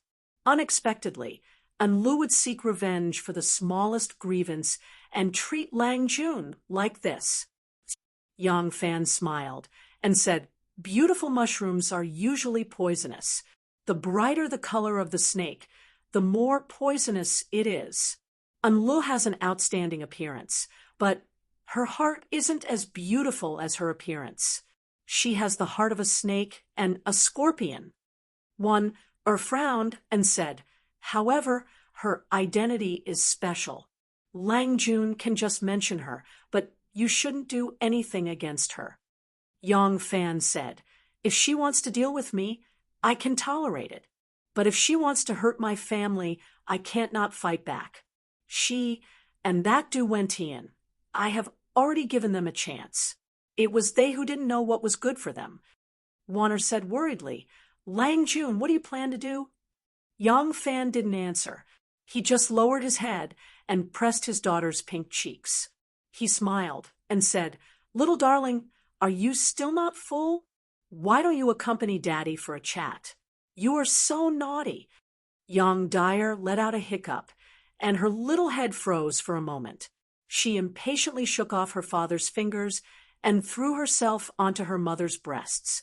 Yang Fan and Wan both laughed. Wan glared at him coquettishly and said, "It's fine if you don't want to say it, but you have to be extra careful. You don't just have yourself. You still have me, the child, and this family. No matter what you do, you have to consider your own safety first. You can't act impulsively." Yang Fan smiled and said, "I understand. Don't worry. If I want to fight back, I don't necessarily have to be at the front." Early in the morning, the Vice Minister of the Ministry of Works, Xiao Zhichen, appeared at the construction site of Princess and Li's residence with a few officials. The residence of the Prince of Xiang's fifth son hadn't started yet, but Princess and Li's residence was already in full swing. Currently, the Wu family was more powerful than the Li family, although most of the Cham and officials favored the Li family. They didn't dare to make it too obvious. Now that the Wu and Li families were building residences here, they naturally had to take care of the Wu family first. Moreover, Prince Consort Wu had to come to the construction site every day. Who would dare to be perfunctory? But early this morning, Xiao Zhichen had just arrived at the construction site when something happened. Someone dug out a box from the construction site. On it were 5 large words, "For Prince Consort Wu." Chapter 1042. Wu Chongxuan returned to the Du residence with a gloomy face. The steward of the residence quickly came forward and said respectfully, "Fuma, the princess and the dukes and marquises have gone on a tour." Wu Chongxuan did not say a word and walked towards the study. The steward looked at his back in astonishment and shook his head inexplicably. Every time the Fuma returned to the residence, the first thing he would ask was about the princess's movements. That was why the steward did not wait for the Fuma to ask before taking the initiative to explain. But what was wrong with the Fuma today? Wu Chongxuan sat down in the study and slowly took out a wrinkled letter from his sleeve. He slowly opened it and looked at the words written on it. His originally gloomy face gradually turned ashen, and his eyes faintly emitted a bloodthirsty cold light. There was only one sentence on the letter, and Lu and Du Wentian have an affair. Wu Chongxuan did not want to believe that this matter was true, but he had no choice but to believe it. If it was any other man, they would not use "I believe her" as a reason to not investigate or ask. Wu Chongxuan stared at the letter. After a long time, he fiercely crumpled the letter and sternly shouted, "Guards!" Logically speaking, everyone in the princess residence belonged to the princess. The prince consort was the same as marrying into the princess residence, and did not have any say in the financial and personnel matters of the princess residence. However, Wu Chongxuan was a Junwang and was very different from a normal prince consort. Moreover, and Lu had only been back in the capital for a short time and did not have a complete team like Princess Taiping. Moreover, she liked extravagance and paid attention to ostentation. So more than half of the people in Princess and Li's residence were brought by Wu Chongxuan. Princess and Li's servants were mostly placed in the inner residence, while Wu Chongxuan's people were mostly in charge of the outer residence. Even though the two sides were mixed up, they had different priorities. Wu Chongxuan's 2 trusted family warriors left quietly after entering the study. Very quickly, Princess and Li's maid, Qing was quietly dragged into the study by them. Qing came to the princess residence as part of the imperial family's dowry when Princess and Lu became a nun. When she was dragged into the study by the 2 murderous guards, she was so scared that her limbs were weak. When the 2 guards let go, she knelt on the ground and said to Wu Chongxuan in a trembling voice, "Fuma, I don't know what mistake this servant has made." Wu Chongxuan slowly raised his head. His eyes were indistinct, like 2 burning clusters of willow wisps. "You didn't do anything wrong. It's just that this prince wants to ask you something. You must answer this prince honestly. If you answer well, I'll spare your life, but if you lie—" Wu Chongxuan slowly stood up and leaned forward with the table in his hand. "I'll kill your entire family." Qing Er's face turned pale with fright as she hurriedly kowtowed and said, "I will tell you everything I know and will not hide anything from you. Please have mercy on me, Prince Consort Ma." An hour later, in the backyard of the Du family, a maid dressed in green walked to the well. She reached out and took the bucket, hung the iron hook on it, and was just about to enter the well when she casually glanced into the well. Suddenly, she let out a scream and almost fell into the well in her panic. She retreated in panic and screamed shrilly, "Oh no, not good. Someone fell into the well." Many maids and eunuchs in the back of the residence heard the commotion and ran over. Some of the more daring ones went over to the side of the well to take a look, only to see Qing half submerged and half floating in the well water with a pair of horrified eyes opened wide. There was no such thing as absolute fairness in the world, not even the love of parents. Even though they were all their own flesh and blood as parents, there would always be one that they favored the most. Du Jingting had more than one wife and concubines, but among all his sons, the one he liked the most was Du Wentian.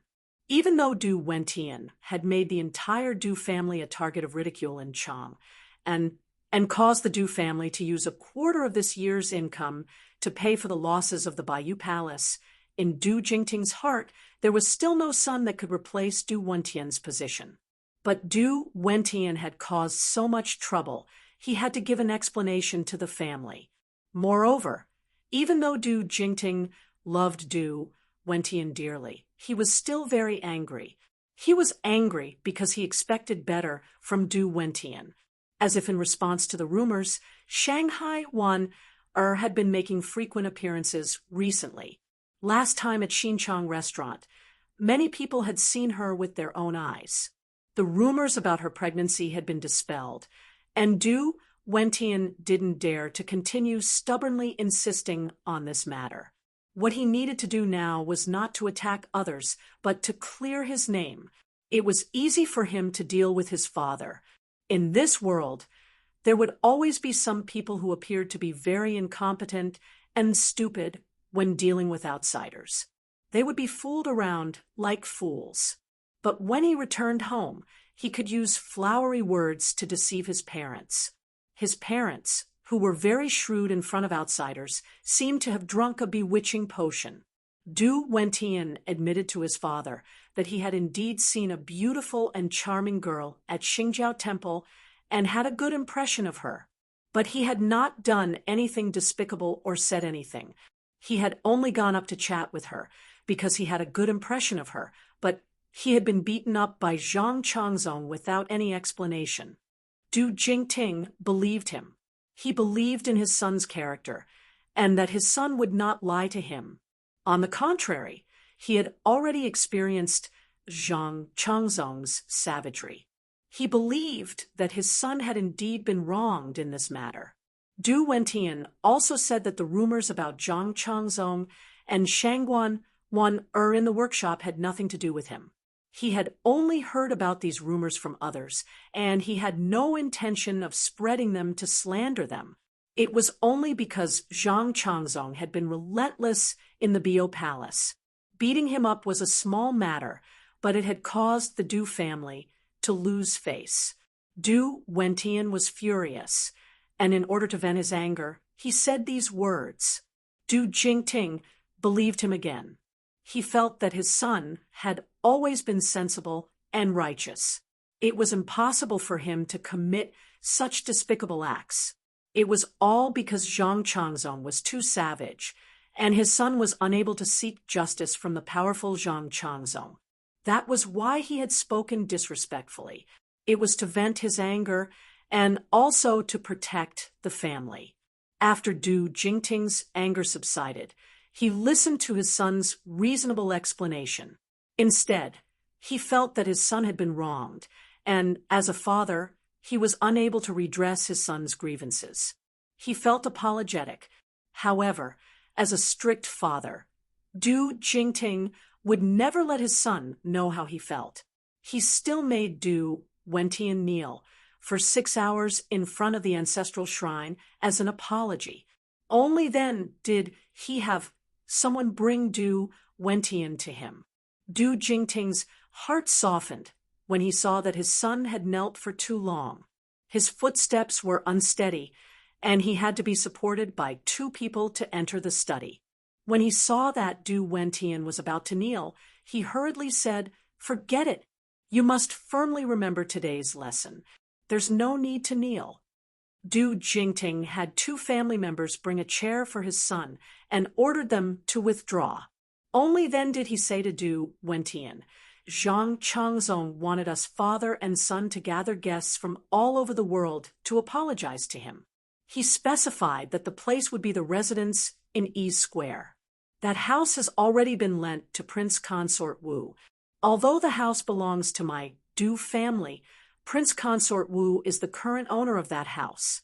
If my Du family were to apologize to Zhang Changzong there, we would definitely offend Prince Consort Wu.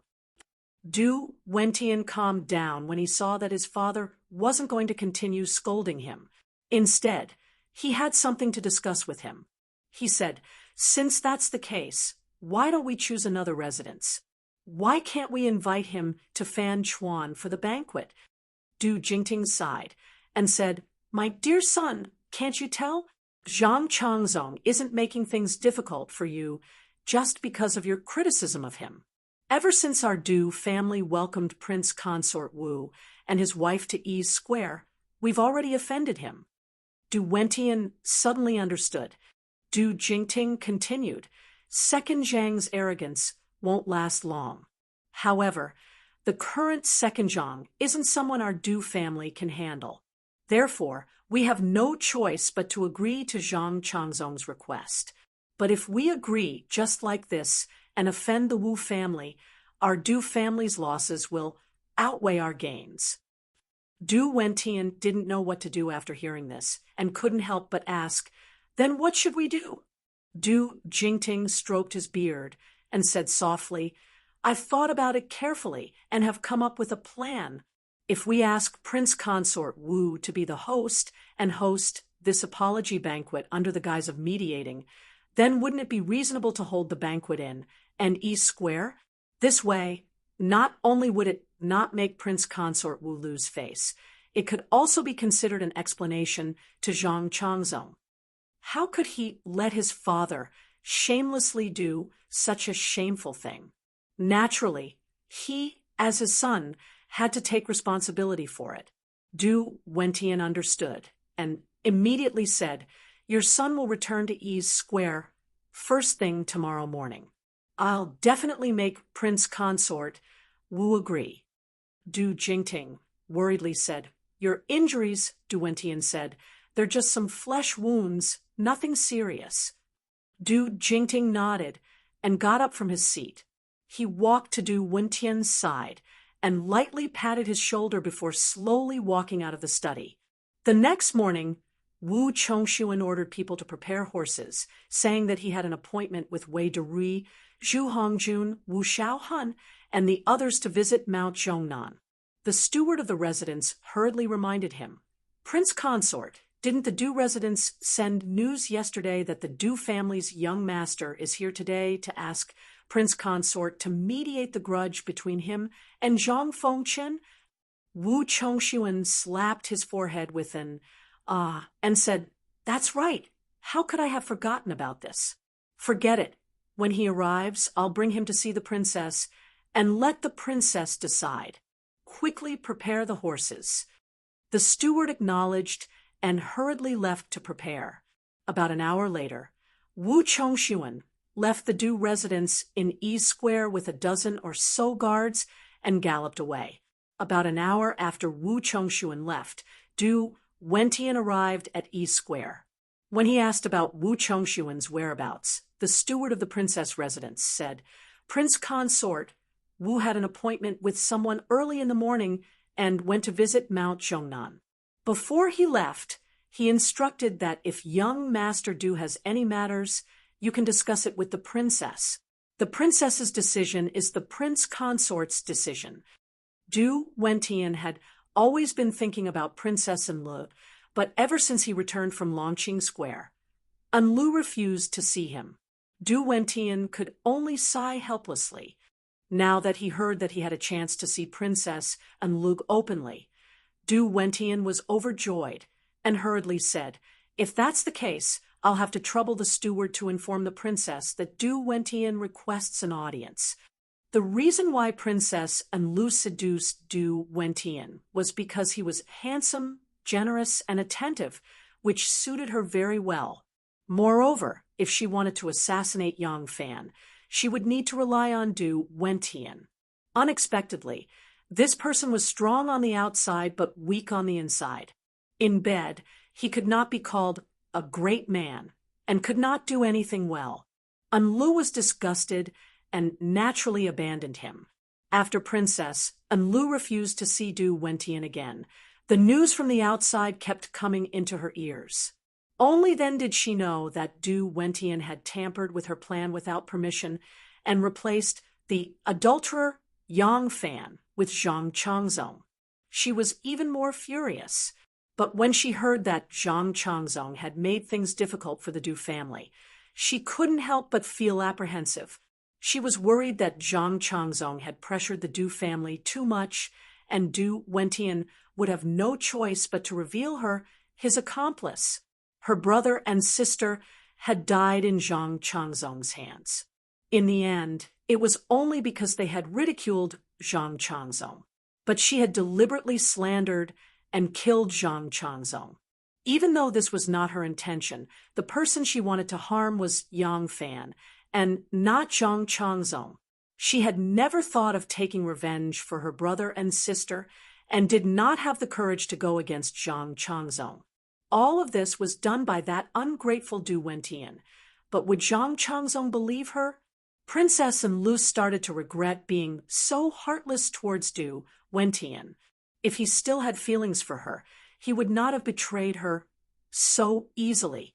But she had already given Du Wentian the cold shoulder.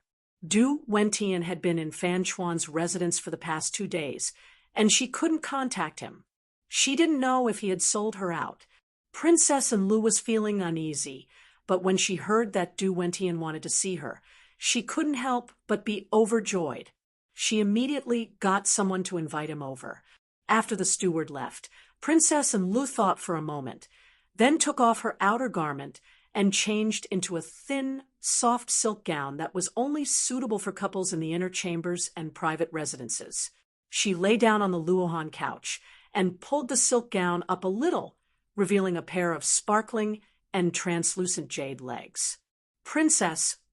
Because Enlu had been treating him coldly for the past few days. The moment Du Wentian entered the inner chambers, he lowered his brows and put on a respectful expression, afraid that he would be thrown out by Princess Enlu before he could say anything.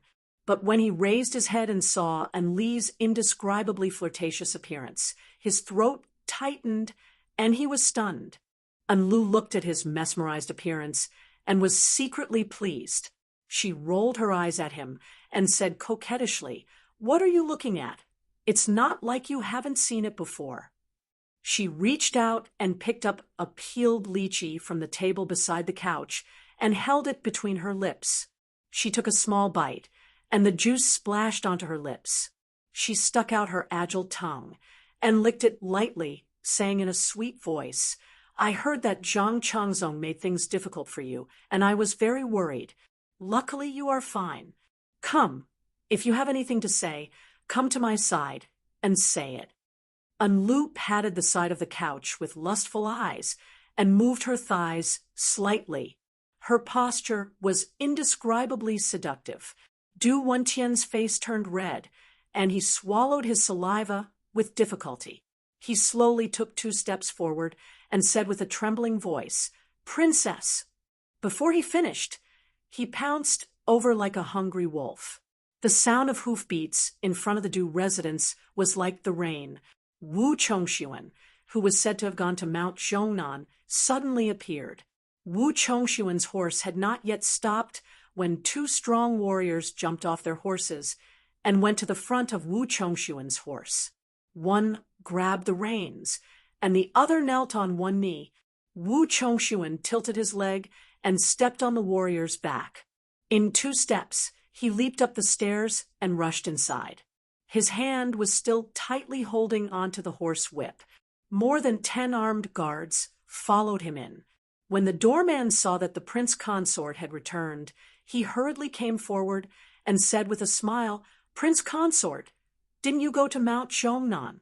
Why are you back so soon?" Wu Chongxuan's face was as calm as water and said loudly, "Stop talking nonsense," and immediately closed the door.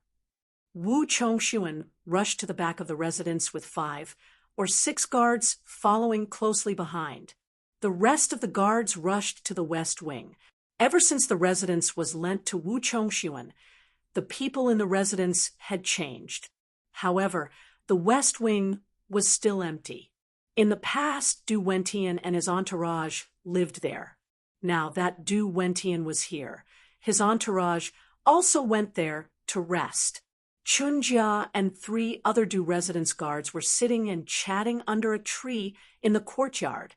Suddenly, a few guards from the princess's residence rushed in. He recognized one of them and greeted him with a smile. "Brother Dan, why are you in such a hurry? What's the matter?" That guard surnamed Dan usually talked and laughed with him and had some friendship with him, but at this time his face was dark and he didn't say a word. When he got close, he suddenly leaped up and dashed in front of Chunjia. Before Chunjia could react, he kicked Chunjia's chest, causing Chunjia to let out a muffled groan, and his whole body was sent flying. Chunjia fell to the ground with a bang and spat out a mouthful of blood. He said with a dying breath, Brother Dan, what are you doing?" The one surnamed Dan shouted sternly, "Capture all of them." The other 3 Du residence guards had just put their hands on the hilt of their swords when a few sharp long swords were already at their necks. When Wu Chongxuan saw the secret letter, he could not help but be dubious. When he heard from Qing, that Du Wentian used to enter the princess's private chamber frequently, and every time for more than an hour, his suspicions grew. But just based on these, he did not dare to be sure and did not dare to question Enlu without any concrete evidence. To catch a thief, to catch an adulterous couple, he must have concrete evidence. Wu Chongxuan moved like the wind, and along the way, he would rush away any maids or palace servants he saw. When he finally rushed to Princess Enli's door, he suddenly hesitated. He had placed eyes and ears on the streets beforehand, and the moment Du Wentian entered the residence, he hurried back. His speed was a little too fast. Even though Du Wentian and Enlu had an affair, he had other important matters to attend to today. The 2 of them would not be in a hurry to make up just because of the passion of adultery if he were to barge in now, and the 2 of them were just sitting and chatting, speaking of Wu Chongxuan's henpecked nature. There was no one else in the world that could compare to him.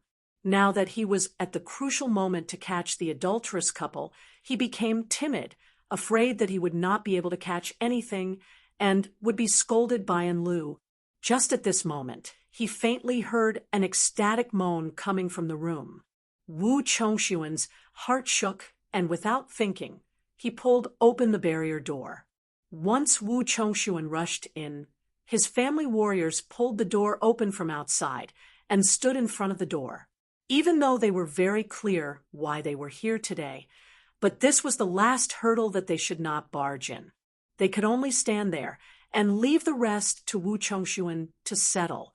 After Wu Chongxuan rushed in, he immediately wanted to go around the screen to catch the thief in the inner chamber, but once he stepped into the room, he was rooted to the spot.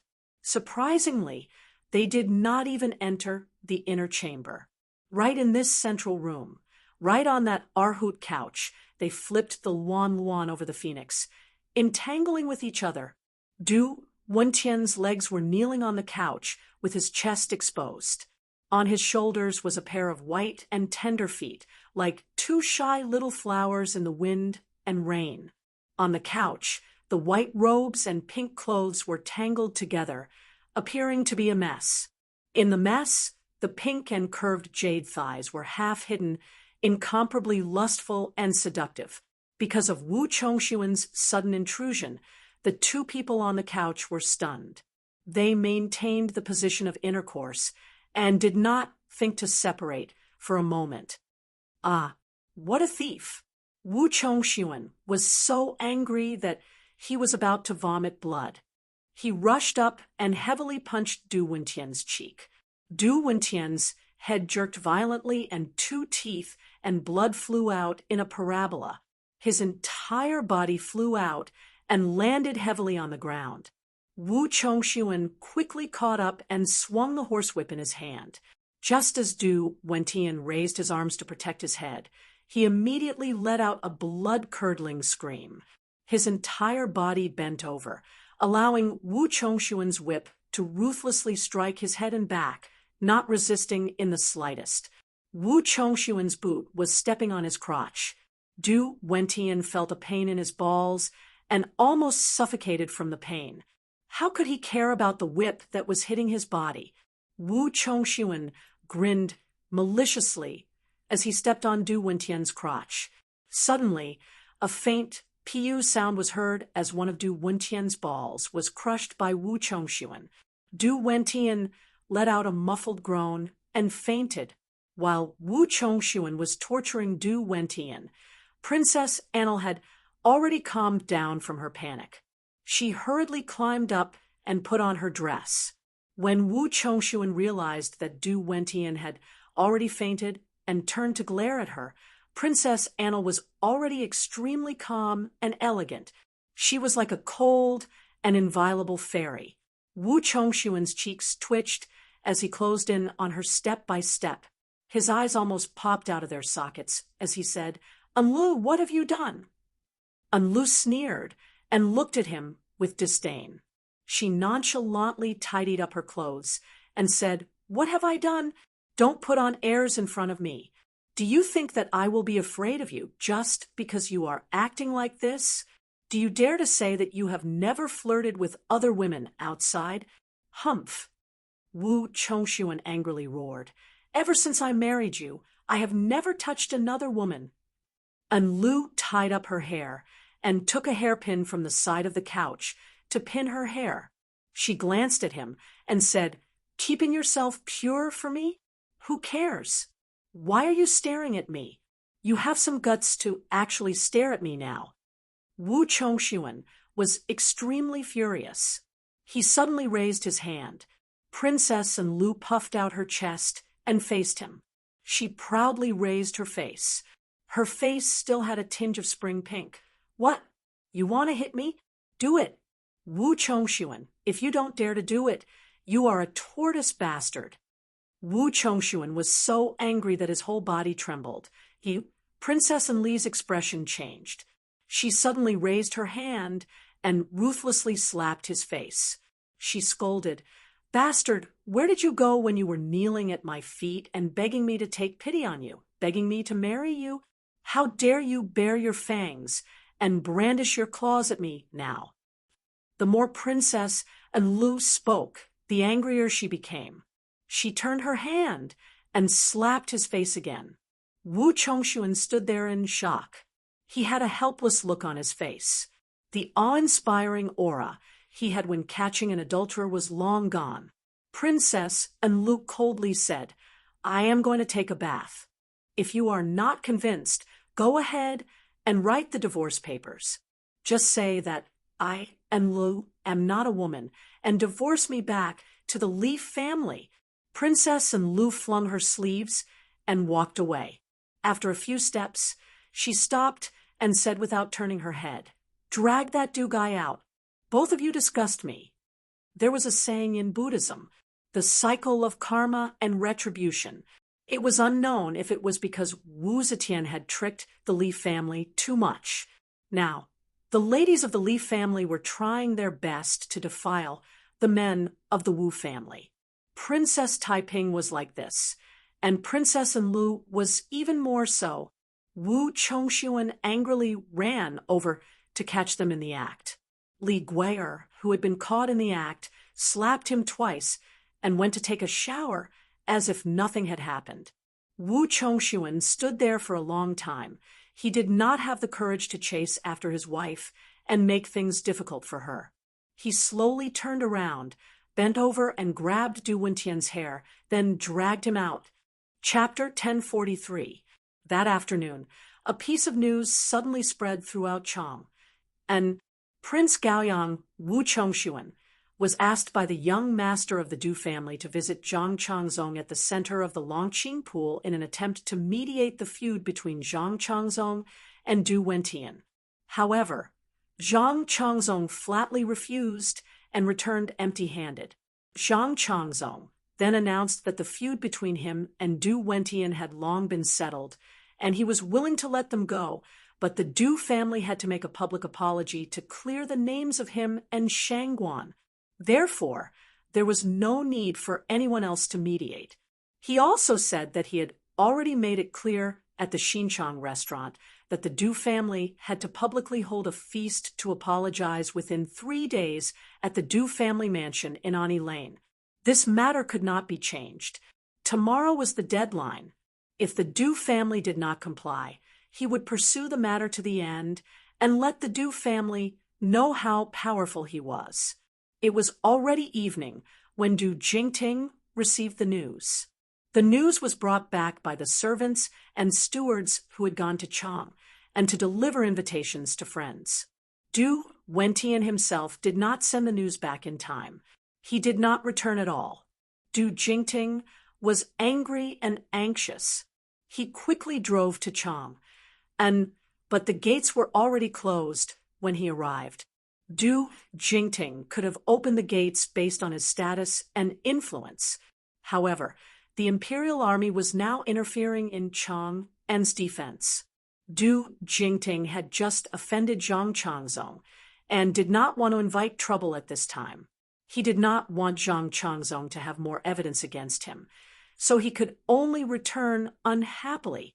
The next morning, Du Jingting drove to Chang. And again, when he arrived at Ani Lane to visit Wu Chongxuan, he did not see his son, Du Wentian. Wu Chongxuan was very courteous to Du Jingting.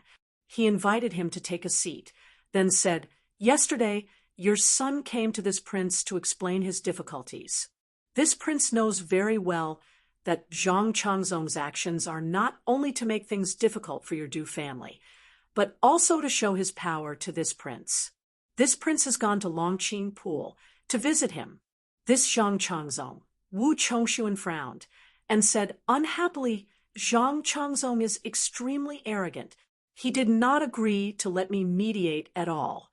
When I returned, I told your son the result. He was greatly disappointed and left in a hurry. Why did he not report back to Mr. Du?" Du Jingting said shamefully, "My son did not return to Fanchuan yesterday." This old man only heard from the steward that royal prince had come forward to mediate, but Zhang Changzong did not give you any face. This old man drove here early this morning to apologize to the royal prince. As for my son, I have yet to see him." Wu Chongxuan thought for a moment and said, "This matter was caused by him. Your son must be afraid of being reprimanded by old mister, so he doesn't dare to meet him." Du Jingting also thought so. He reckoned that after that unfilial son got the news that Zhang Changzong wasn't willing to let go, he ran off to some gentle village in Ping Kong Square to drown his sorrows in alcohol. But could Zhang Changzong's matter be avoided? This child didn't know what was important and didn't take responsibility for his actions. This time, Du Jingting was really disappointed. Wu Chongxuan said, "Old Mr. need not be troubled over this matter. After I came back, I discussed this matter carefully with Enlu. Speaking of which, when I and my wife arrived in Chang, and old Mr. lent us his mansion and treated us warmly. Later, he helped us hold a banquet in the Aquamarine Palace. He was very sincere. In the end, the Aquamarine Palace caught on fire. Because it was difficult to ascertain who was responsible, the Du family suffered a great loss. This prince didn't say it, but I understand. Now, that Zhang Changzong is so aggressive. It's admittedly because young Master Du said the wrong thing. But does he really think that this prince can't see through his intentions? Mr. Du, you can take this mansion and use it." Du Jingting had come because of this difficult matter, so he was both surprised and delighted to hear this. However, he still had to decline verbally and hurriedly said, "But it won't look good on the royal prince." Wu Chongxuan smiled faintly and said, "Is this prince's face not as good as the Du family's kindness to me? Don't worry. This prince will remember this debt on Zhang Changzong and definitely won't become hostile to the Du family because of this." Du Jingting hurriedly rose and bowed deeply to Wu Chongxuan. He said, "This matter was caused by my son. Since the royal prince is so magnanimous. This old man is truly ashamed. Wu Chongshuan laughed and raised a hand. There's no need for the old sir to be so polite. In that case, old sir should start preparing. This prince and Enlu will leave immediately. Du Jingting said uneasily, It's still early in the morning. Has the royal prince already found a place to move? Will you have time to move? Wu Chongshuan said, The luggage can be moved slowly. This prince can't be bothered to see Zhang Changzong's swaggering face, and will leave first. Speaking of which, this prince has long intended to stay with Enlu at the Hot Spring Palace, later known as the Clear Flower Pool, for a few days. This is a good opportunity to take a walk there. Du Jingting said gratefully, In that case, this old man will respectfully send the royal prince off. When the royal prince returns, this old man will still be responsible for this residence. This old man will definitely find a more spacious and luxurious mansion for the royal prince to stay in. Wu Chongshuan smiled. Good. I heard that old Sir Du's 60th birthday is in half a month. During this time, this prince and Enlu will stay at the Hot Spring Palace. Doesn't Zhang Changzong want to see our Wu and Du families fall out? At that time, this prince and Enlu will personally go to Fanchuan to celebrate old Sir Du's birthday. Du Jingting's heart was filled with excitement. He bowed to the ground and did not say a word of thanks. Everything was said without words. Today was the day the Du family would publicly apologize. Zhang Changzong was so excited that he woke up early in the morning. In the beginning, he had indeed wanted to wash away the stain on his name, but now he had discovered that he could make use of this matter to weaken the Wu family's influence and strengthen the second Zhang's power in Chang. And if the local power in Chang and was said to be a local snake, then the Du family was the head of this local snake. If the Du family was unwilling to submit to him, he could use this matter to ferociously attack them. By attacking the Du family, he could intimidate the local power in Chang and get more people to attach themselves to him. If the Du family was pressured and agreed to hold a banquet in Ani Square, then it would be a slap in Wu Chongshuan's face and cause the Wu and Du families to fall out.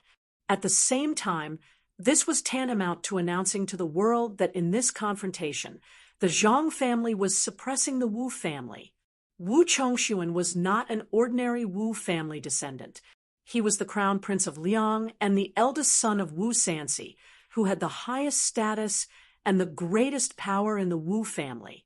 The significance of this was even greater than suppressing the Du family to submit. This was a plan that killed two birds with one stone. No matter which side you looked at it from, it was 100 benefits and no harm to the Zhang family. Zhang Changzong could not help but feel proud of himself. He suddenly realized that the power struggle in the officialdom was nothing more than this. He had already grasped the knack of it and could swim freely in the officialdom. Zhang Changzong woke up in the morning and first washed off the cosmetic ointment he had applied to his face the night before. After eating breakfast and dressing neatly, he sent someone to invite Shanghai Wanner. Shanghai Wanner was also a victim of the rumors and naturally had the right to seek justice from the Zhang family. However, Shanghai Wanner politely refused and said that everything would be handled by Zhang Changzong. Zhang Changzong already knew that Shanghai Wanner would do this. As a woman, it was naturally not suitable for her to appear in public in this kind of situation. Shanghai Wanner did not go, so Zhang Changzong went to invite Yang Fan. This time, he did not send someone to invite him. Zhang Changzong personally rushed over. When he arrived, he did not allow any explanation and pulled Yang Fan away. Zhang Changzong did this. He said that he wanted to find a witness, but in fact, he wanted to pull Yang Fan into the water. Yang Fan was someone he had always strived to win over. If Yang Fan accompanied him today, it would give others the feeling that between the Wu family and the second Zhang family, Yang Fan was closer to the Zhang family.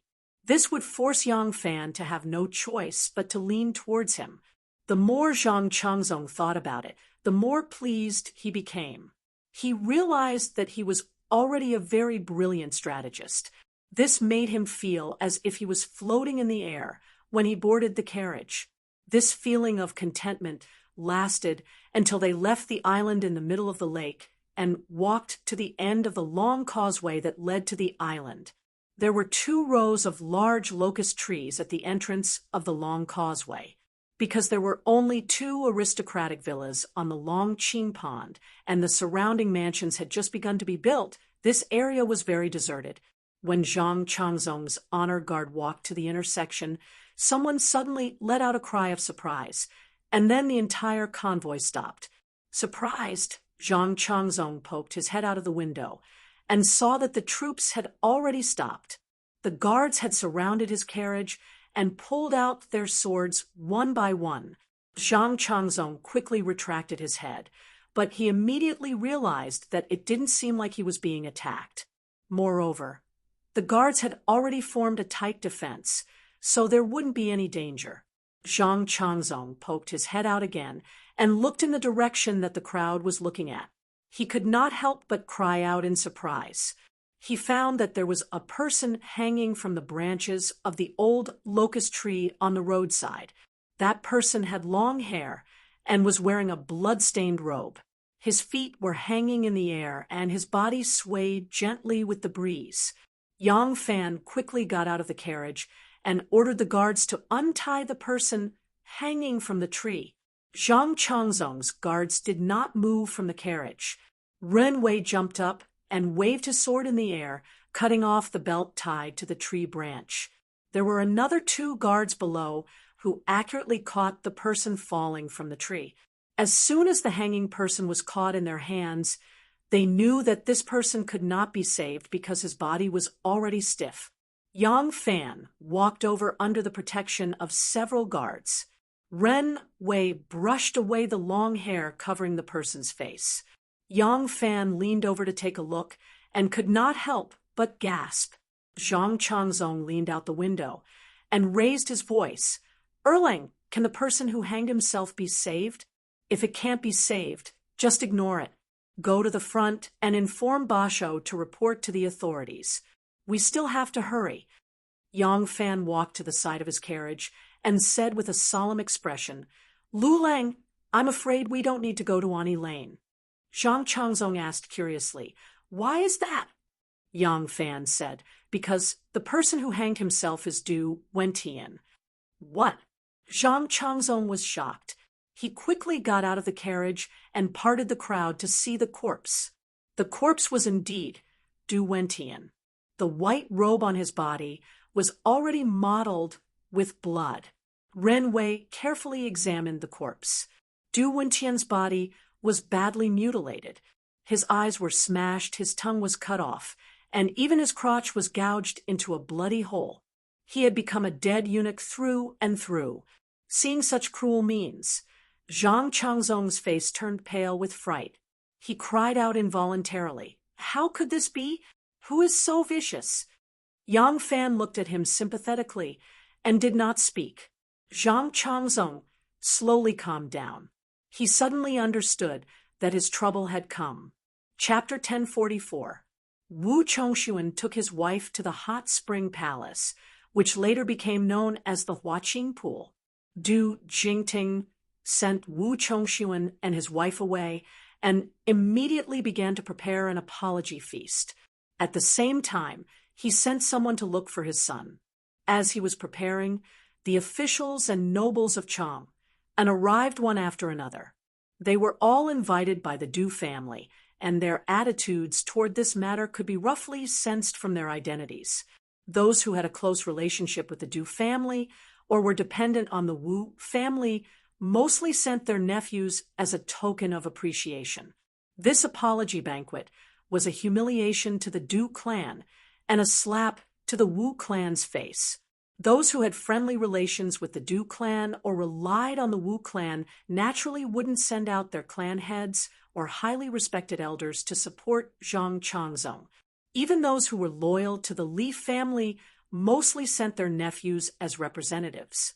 Although the Wu and Li families fought openly and secretly, they shared a common hatred for the second Zhang. The 5 sons of the Prince of Xiang only sent their youngest brother, Li Longfan, to go through the motions. This was a Jun prince, and Du Jingting had to personally welcome him. Du Jingting had just welcomed Li Longfan when Longqing Square sent someone to report. Basho of Longqing Square sent a shopkeeper who rode a mule to Wani Square. The Du family steward, who welcomed the guests in front of the mansion, came forward and was shocked to learn that the young master had hanged himself. He hurriedly led the servant into the manor. Du Jingting was forcing a smile with Li Longfan when the steward suddenly came in. Du Jingting frowned and apologized to Li Longfan. He walked over and asked in a low voice, "Is Wen Tian back?" The steward whispered, Lang, eldest Lang Jun has been found, but Du Jingting said angrily, "But what? He doesn't dare to come back. This unfilial son." The Du family has been through ups and downs for hundreds of years. There have been times when we were 10 times more embarrassed than today. What is there to be afraid of? As long as he doesn't admit defeat and doesn't give up, no one can trample on the Du family with his pride and ambition. What's the big deal about a temporary setback? The steward found it hard to speak, but he had to. He lowered his voice and said bitterly, Lang, eldest Lang Jun, he hanged himself by the Longqing Pond." What? Du Jingting felt as if he had been struck by lightning and staggered a few steps back. His vision darkened, and he almost fell to the ground. Fortunately, Li Longfan reacted quickly and rushed forward to support him. Yeah. Yang Dyer opened her small mouth and made a few babbling sounds. Yang Fan gently pushed a scarlet ball decorated with tassels hanging above the small bed. The red ball swayed, and Yang Dyer immediately stopped making noises. She just stared at the red ball blankly with a pair of lacquered eyes. Wana stood at the side and smiled. Dyer is more obedient than her sister when she was young. I remember when Si Rong was her age, although she wasn't as naughty as Nianzu, she still cried a lot. Xiao Man was exhausted. Dai is very obedient. As long as she is fed and clean, she will not cry or make a fuss. At most, she will squeak a few times. Once you coax her, she will become obedient. Yang Fan smiled and said, "It's her own good to have children. Dyer is indeed obedient, but if she is more naughty than Si Rong, you should praise her for being lively and energetic." Wana wrinkled her nose at him. She bent down to look at her beloved daughter and kissed her on the cheek. She raised her head and saw Yang Fan's thoughtful expression. She knew his mind was wandering. She didn't know what he was thinking about. She stopped smiling and asked with concern, "What is it? Is the matter with Du Wentian very troublesome?" Yang Fan shook his head and said, "Even if there is trouble, it's not my trouble. I am thinking about something else." Yang Fan gently stretched out a finger and touched Dyer's palm. Dyer, who was looking at the red ball curiously, immediately held his finger with great strength. Her eyes did not move away from the red ball, but she had already opened her mouth and showed a silent smile. Her smile was a natural reaction of happiness. It was not because she knew that her father was teasing her. Yang Fan still smiled back at her and said slowly, "I am thinking about should this trouble fall on Zhang Changzong or Wu Chongshuan. Of course, Zhang Changzong should be the scapegoat." Shun Mu rested his head on Chi-Chi's soft and plump thighs. His precious son was trying his best to climb over his thighs. His chubby arms and legs struggled for a long time, but the thighs in front of him were like a huge mountain that he could not climb over. The little boy angrily raised his head and howled. Chi-Chi wanted to help him up, but Shun Mu pushed her away and said, "Don't worry about it. Let him climb on his own." This son should not be spoiled. Otherwise, when he grows up, he will become a piece of trash like Du Wentian. That would be a disaster for us. Chi-Chi glared at him and said unhappily, "Go. My son will not grow up to be that kind of wastrel." But in the end, she did not help her son. The little boy howled. Seeing that his parents were not willing to help, he widened his eyes, pursed his lips, and continued his great undertaking. Chi-Chi combed her hair and said softly, "Why do you think it is better to let Zhang Changzong be the scapegoat?" Shen Mu said leisurely, "What good is there if this matter is revealed? The Du clan would hate Wu Chongshuan for this. But so what if he hated Wu Chongshuan? Even if Wu Chongshuan killed Wu Chongshuan to vent his anger, could the Du clan really use the heir of Prince Liang as an apology? The final result of this matter is that the Wu family, the Li family, and the Du family will become the laughingstock of the world. The Du family, as a large family in Guangzhou, will become enemies with the Wu and Li families.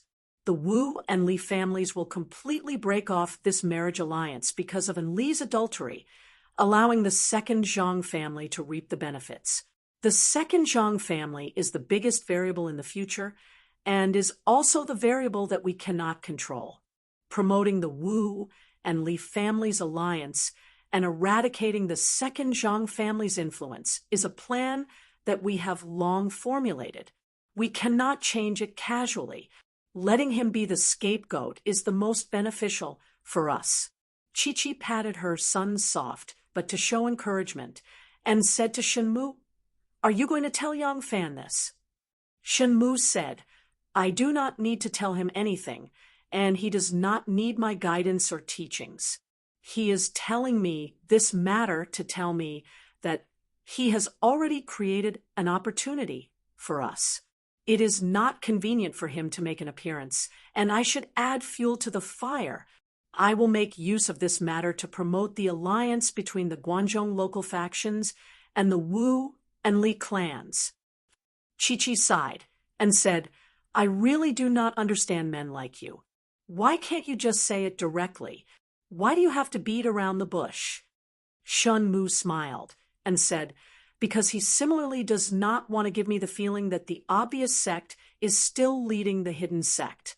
Treating each other with respect is the foundation to maintain the peace between our two sects, and not relying on our personal friendship. A woman with long hair and big, but like you will naturally not understand such matters." Chi-Chi rolled her eyes at him. It wasn't that she didn't understand, but she wasn't interested in such matters. Her interest was in gossip. She curiously changed the topic and asked, "What about Wu Chongshuan? What is he doing now?" Shen Mu said lazily, He and Enlu went to the hot spring palace to take a mandarin duck bath." Chi-Chi's eyes let out an excited glow. His wife is having an affair, and he is still going to take a mandarin duck bath? Is he so ambitious? Do you think he will find a chance to drown Enlu? Shen Mu said indifferently, "The Clear River Fang clan is a prestigious clan in Shandong, and Fang Xianling is a famous minister. He is in charge of all the departments and has been in charge of government affairs for 20 years. His power is enough to overturn the court, but his daughter-in-law, Princess Gaoyang, is having an affair with a monk, and his son, Fang Yai, is actually guarding the door. He has great power in the imperial court. I always felt that this matter was exaggerated. How could there be such a man in this world? Now, I believe that a person with balls might not necessarily be a man." Chi-Chi burst out laughing and said, "No way. I feel that Wu Chongshuan is able to endure what others can't. He is an outstanding man. You should learn more from him." Shen Mu looked at her and said, "You want me to learn from him? What are you trying to do?" Chi-Chi winked at him mischievously and said, "If you are like him, wouldn't I be able to have an affair confidently and confidently?" Shen Mu narrowed his eyes and revealed a dangerous expression. "Who do you want to have an affair with?" Chi-Chi tilted her head and calculated. I can have an affair with anyone. For example, Yang Fan.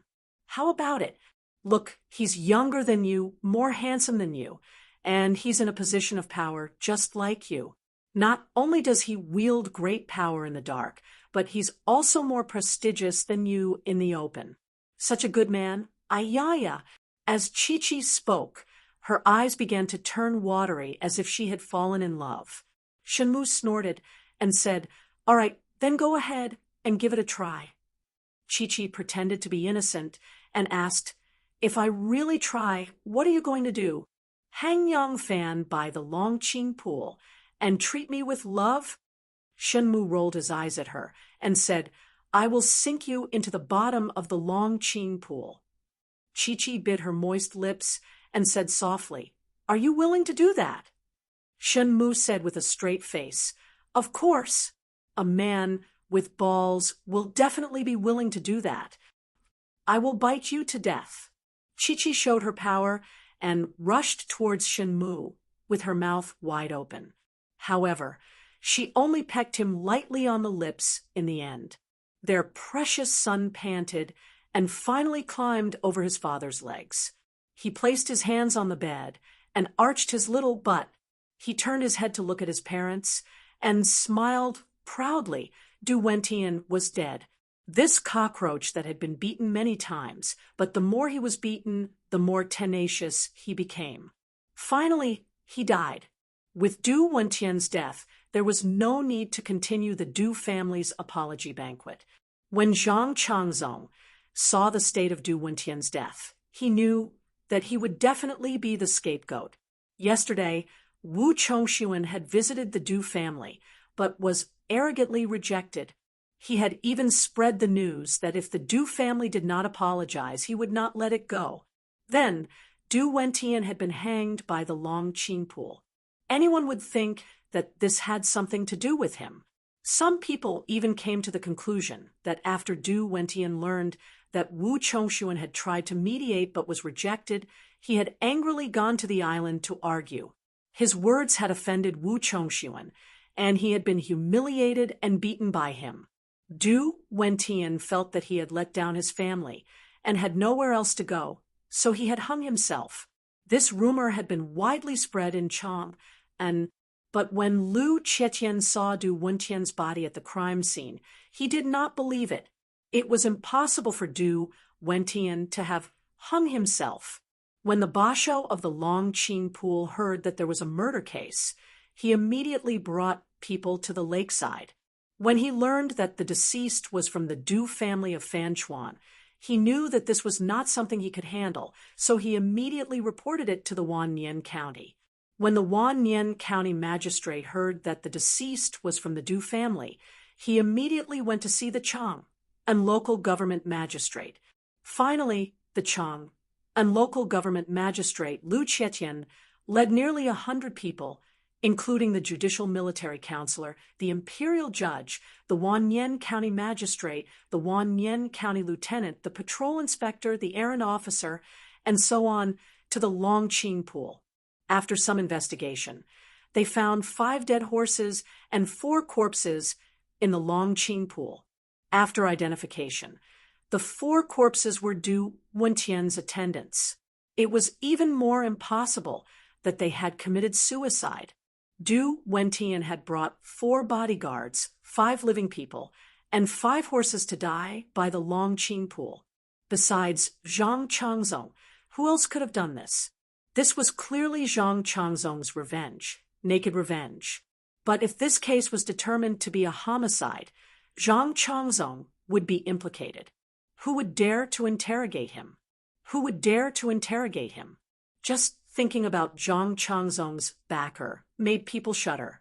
Lu Qietian, the judicial military counselor, the imperial judge, the county magistrate, the Wannian County magistrate, and the chief of detectives of the torture room gathered together and discussed for a long time. They were not discussing the case at all. It didn't matter how Du Wentian died, and it didn't matter whether they could find the murderer or not. What mattered was how to judge this case so that Zhang Changzong wouldn't be implicated, so that these local officials wouldn't use their small arms to twist the queen's leg. In the end, they reached a unanimous opinion. Du Wentian committed suicide. Du Wentian's tongue was cut off. It didn't matter that his tongue was cut off, because he still had the strength to commit suicide. Du Wentian's lower body was also mutilated. It didn't matter, because he wouldn't die right away. As long as his vitality was strong enough, he would be able to take off his belt and climb up a tree to commit suicide. But his eyes were also gouged out, so it wouldn't make sense to say that he committed suicide. A person with his tongue cut off, his lower body mutilated, and his eyes gouged out could still climb up an old locust tree, take off his belt, and hang himself. This was not a small feat if he could commit suicide like this. It would be an insult to the intelligence of the world. But there was no lack of absurd things in the officialdom when they used some extremely absurd reasons to appease the victims and the people. In fact, they themselves didn't believe that such a ridiculous reason could be trusted. But if they gave you a reason, you didn't have the right to refute the reason he gave you, and that was enough. So, the truth of Du Wentian's death was revealed. He committed suicide. But why did Du Wentian commit suicide?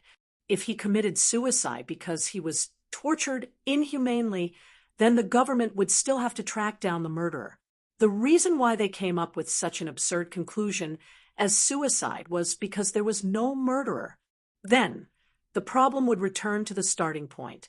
Zhou Yan, the experienced arrester who had worked in the Chang and local government for 30 years, solved this problem perfectly after a careful investigation of the crime scene.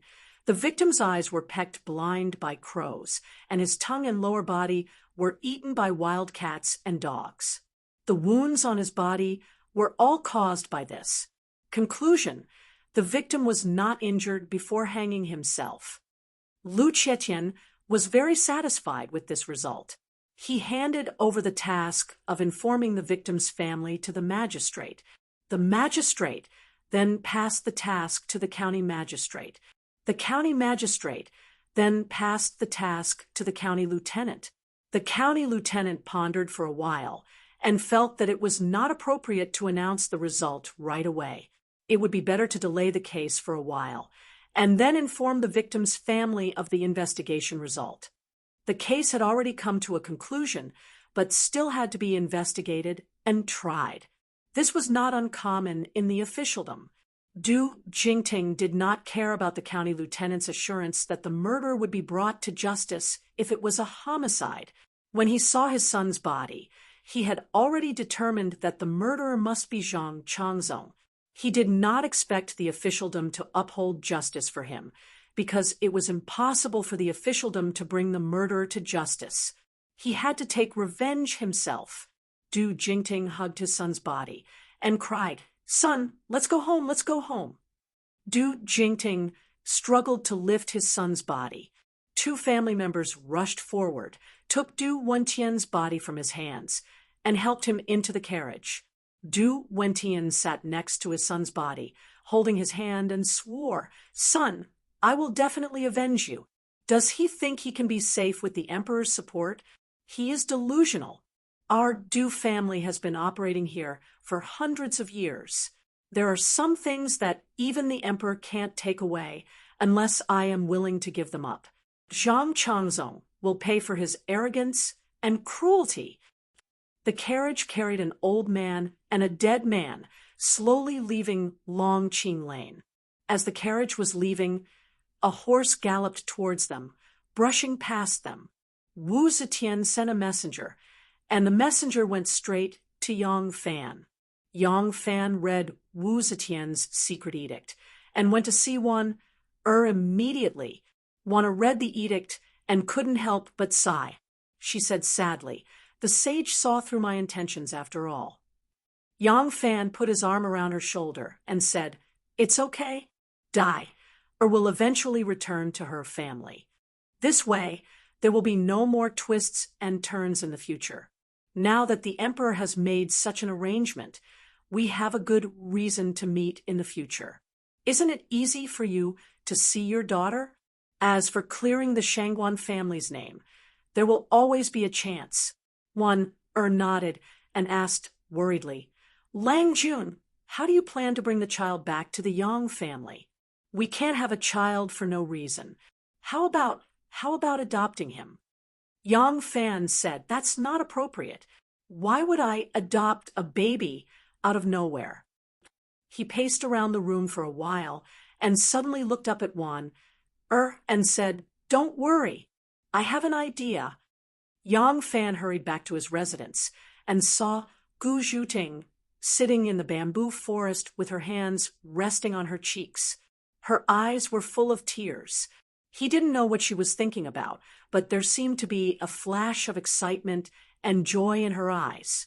Yang Fan walked around her twice, but Gu Zhuting still didn't notice. Yang Fan sat down next to her and waved his hand in front of her eyes. Gu Zhuting suddenly woke up and said embarrassedly, Ah Lang.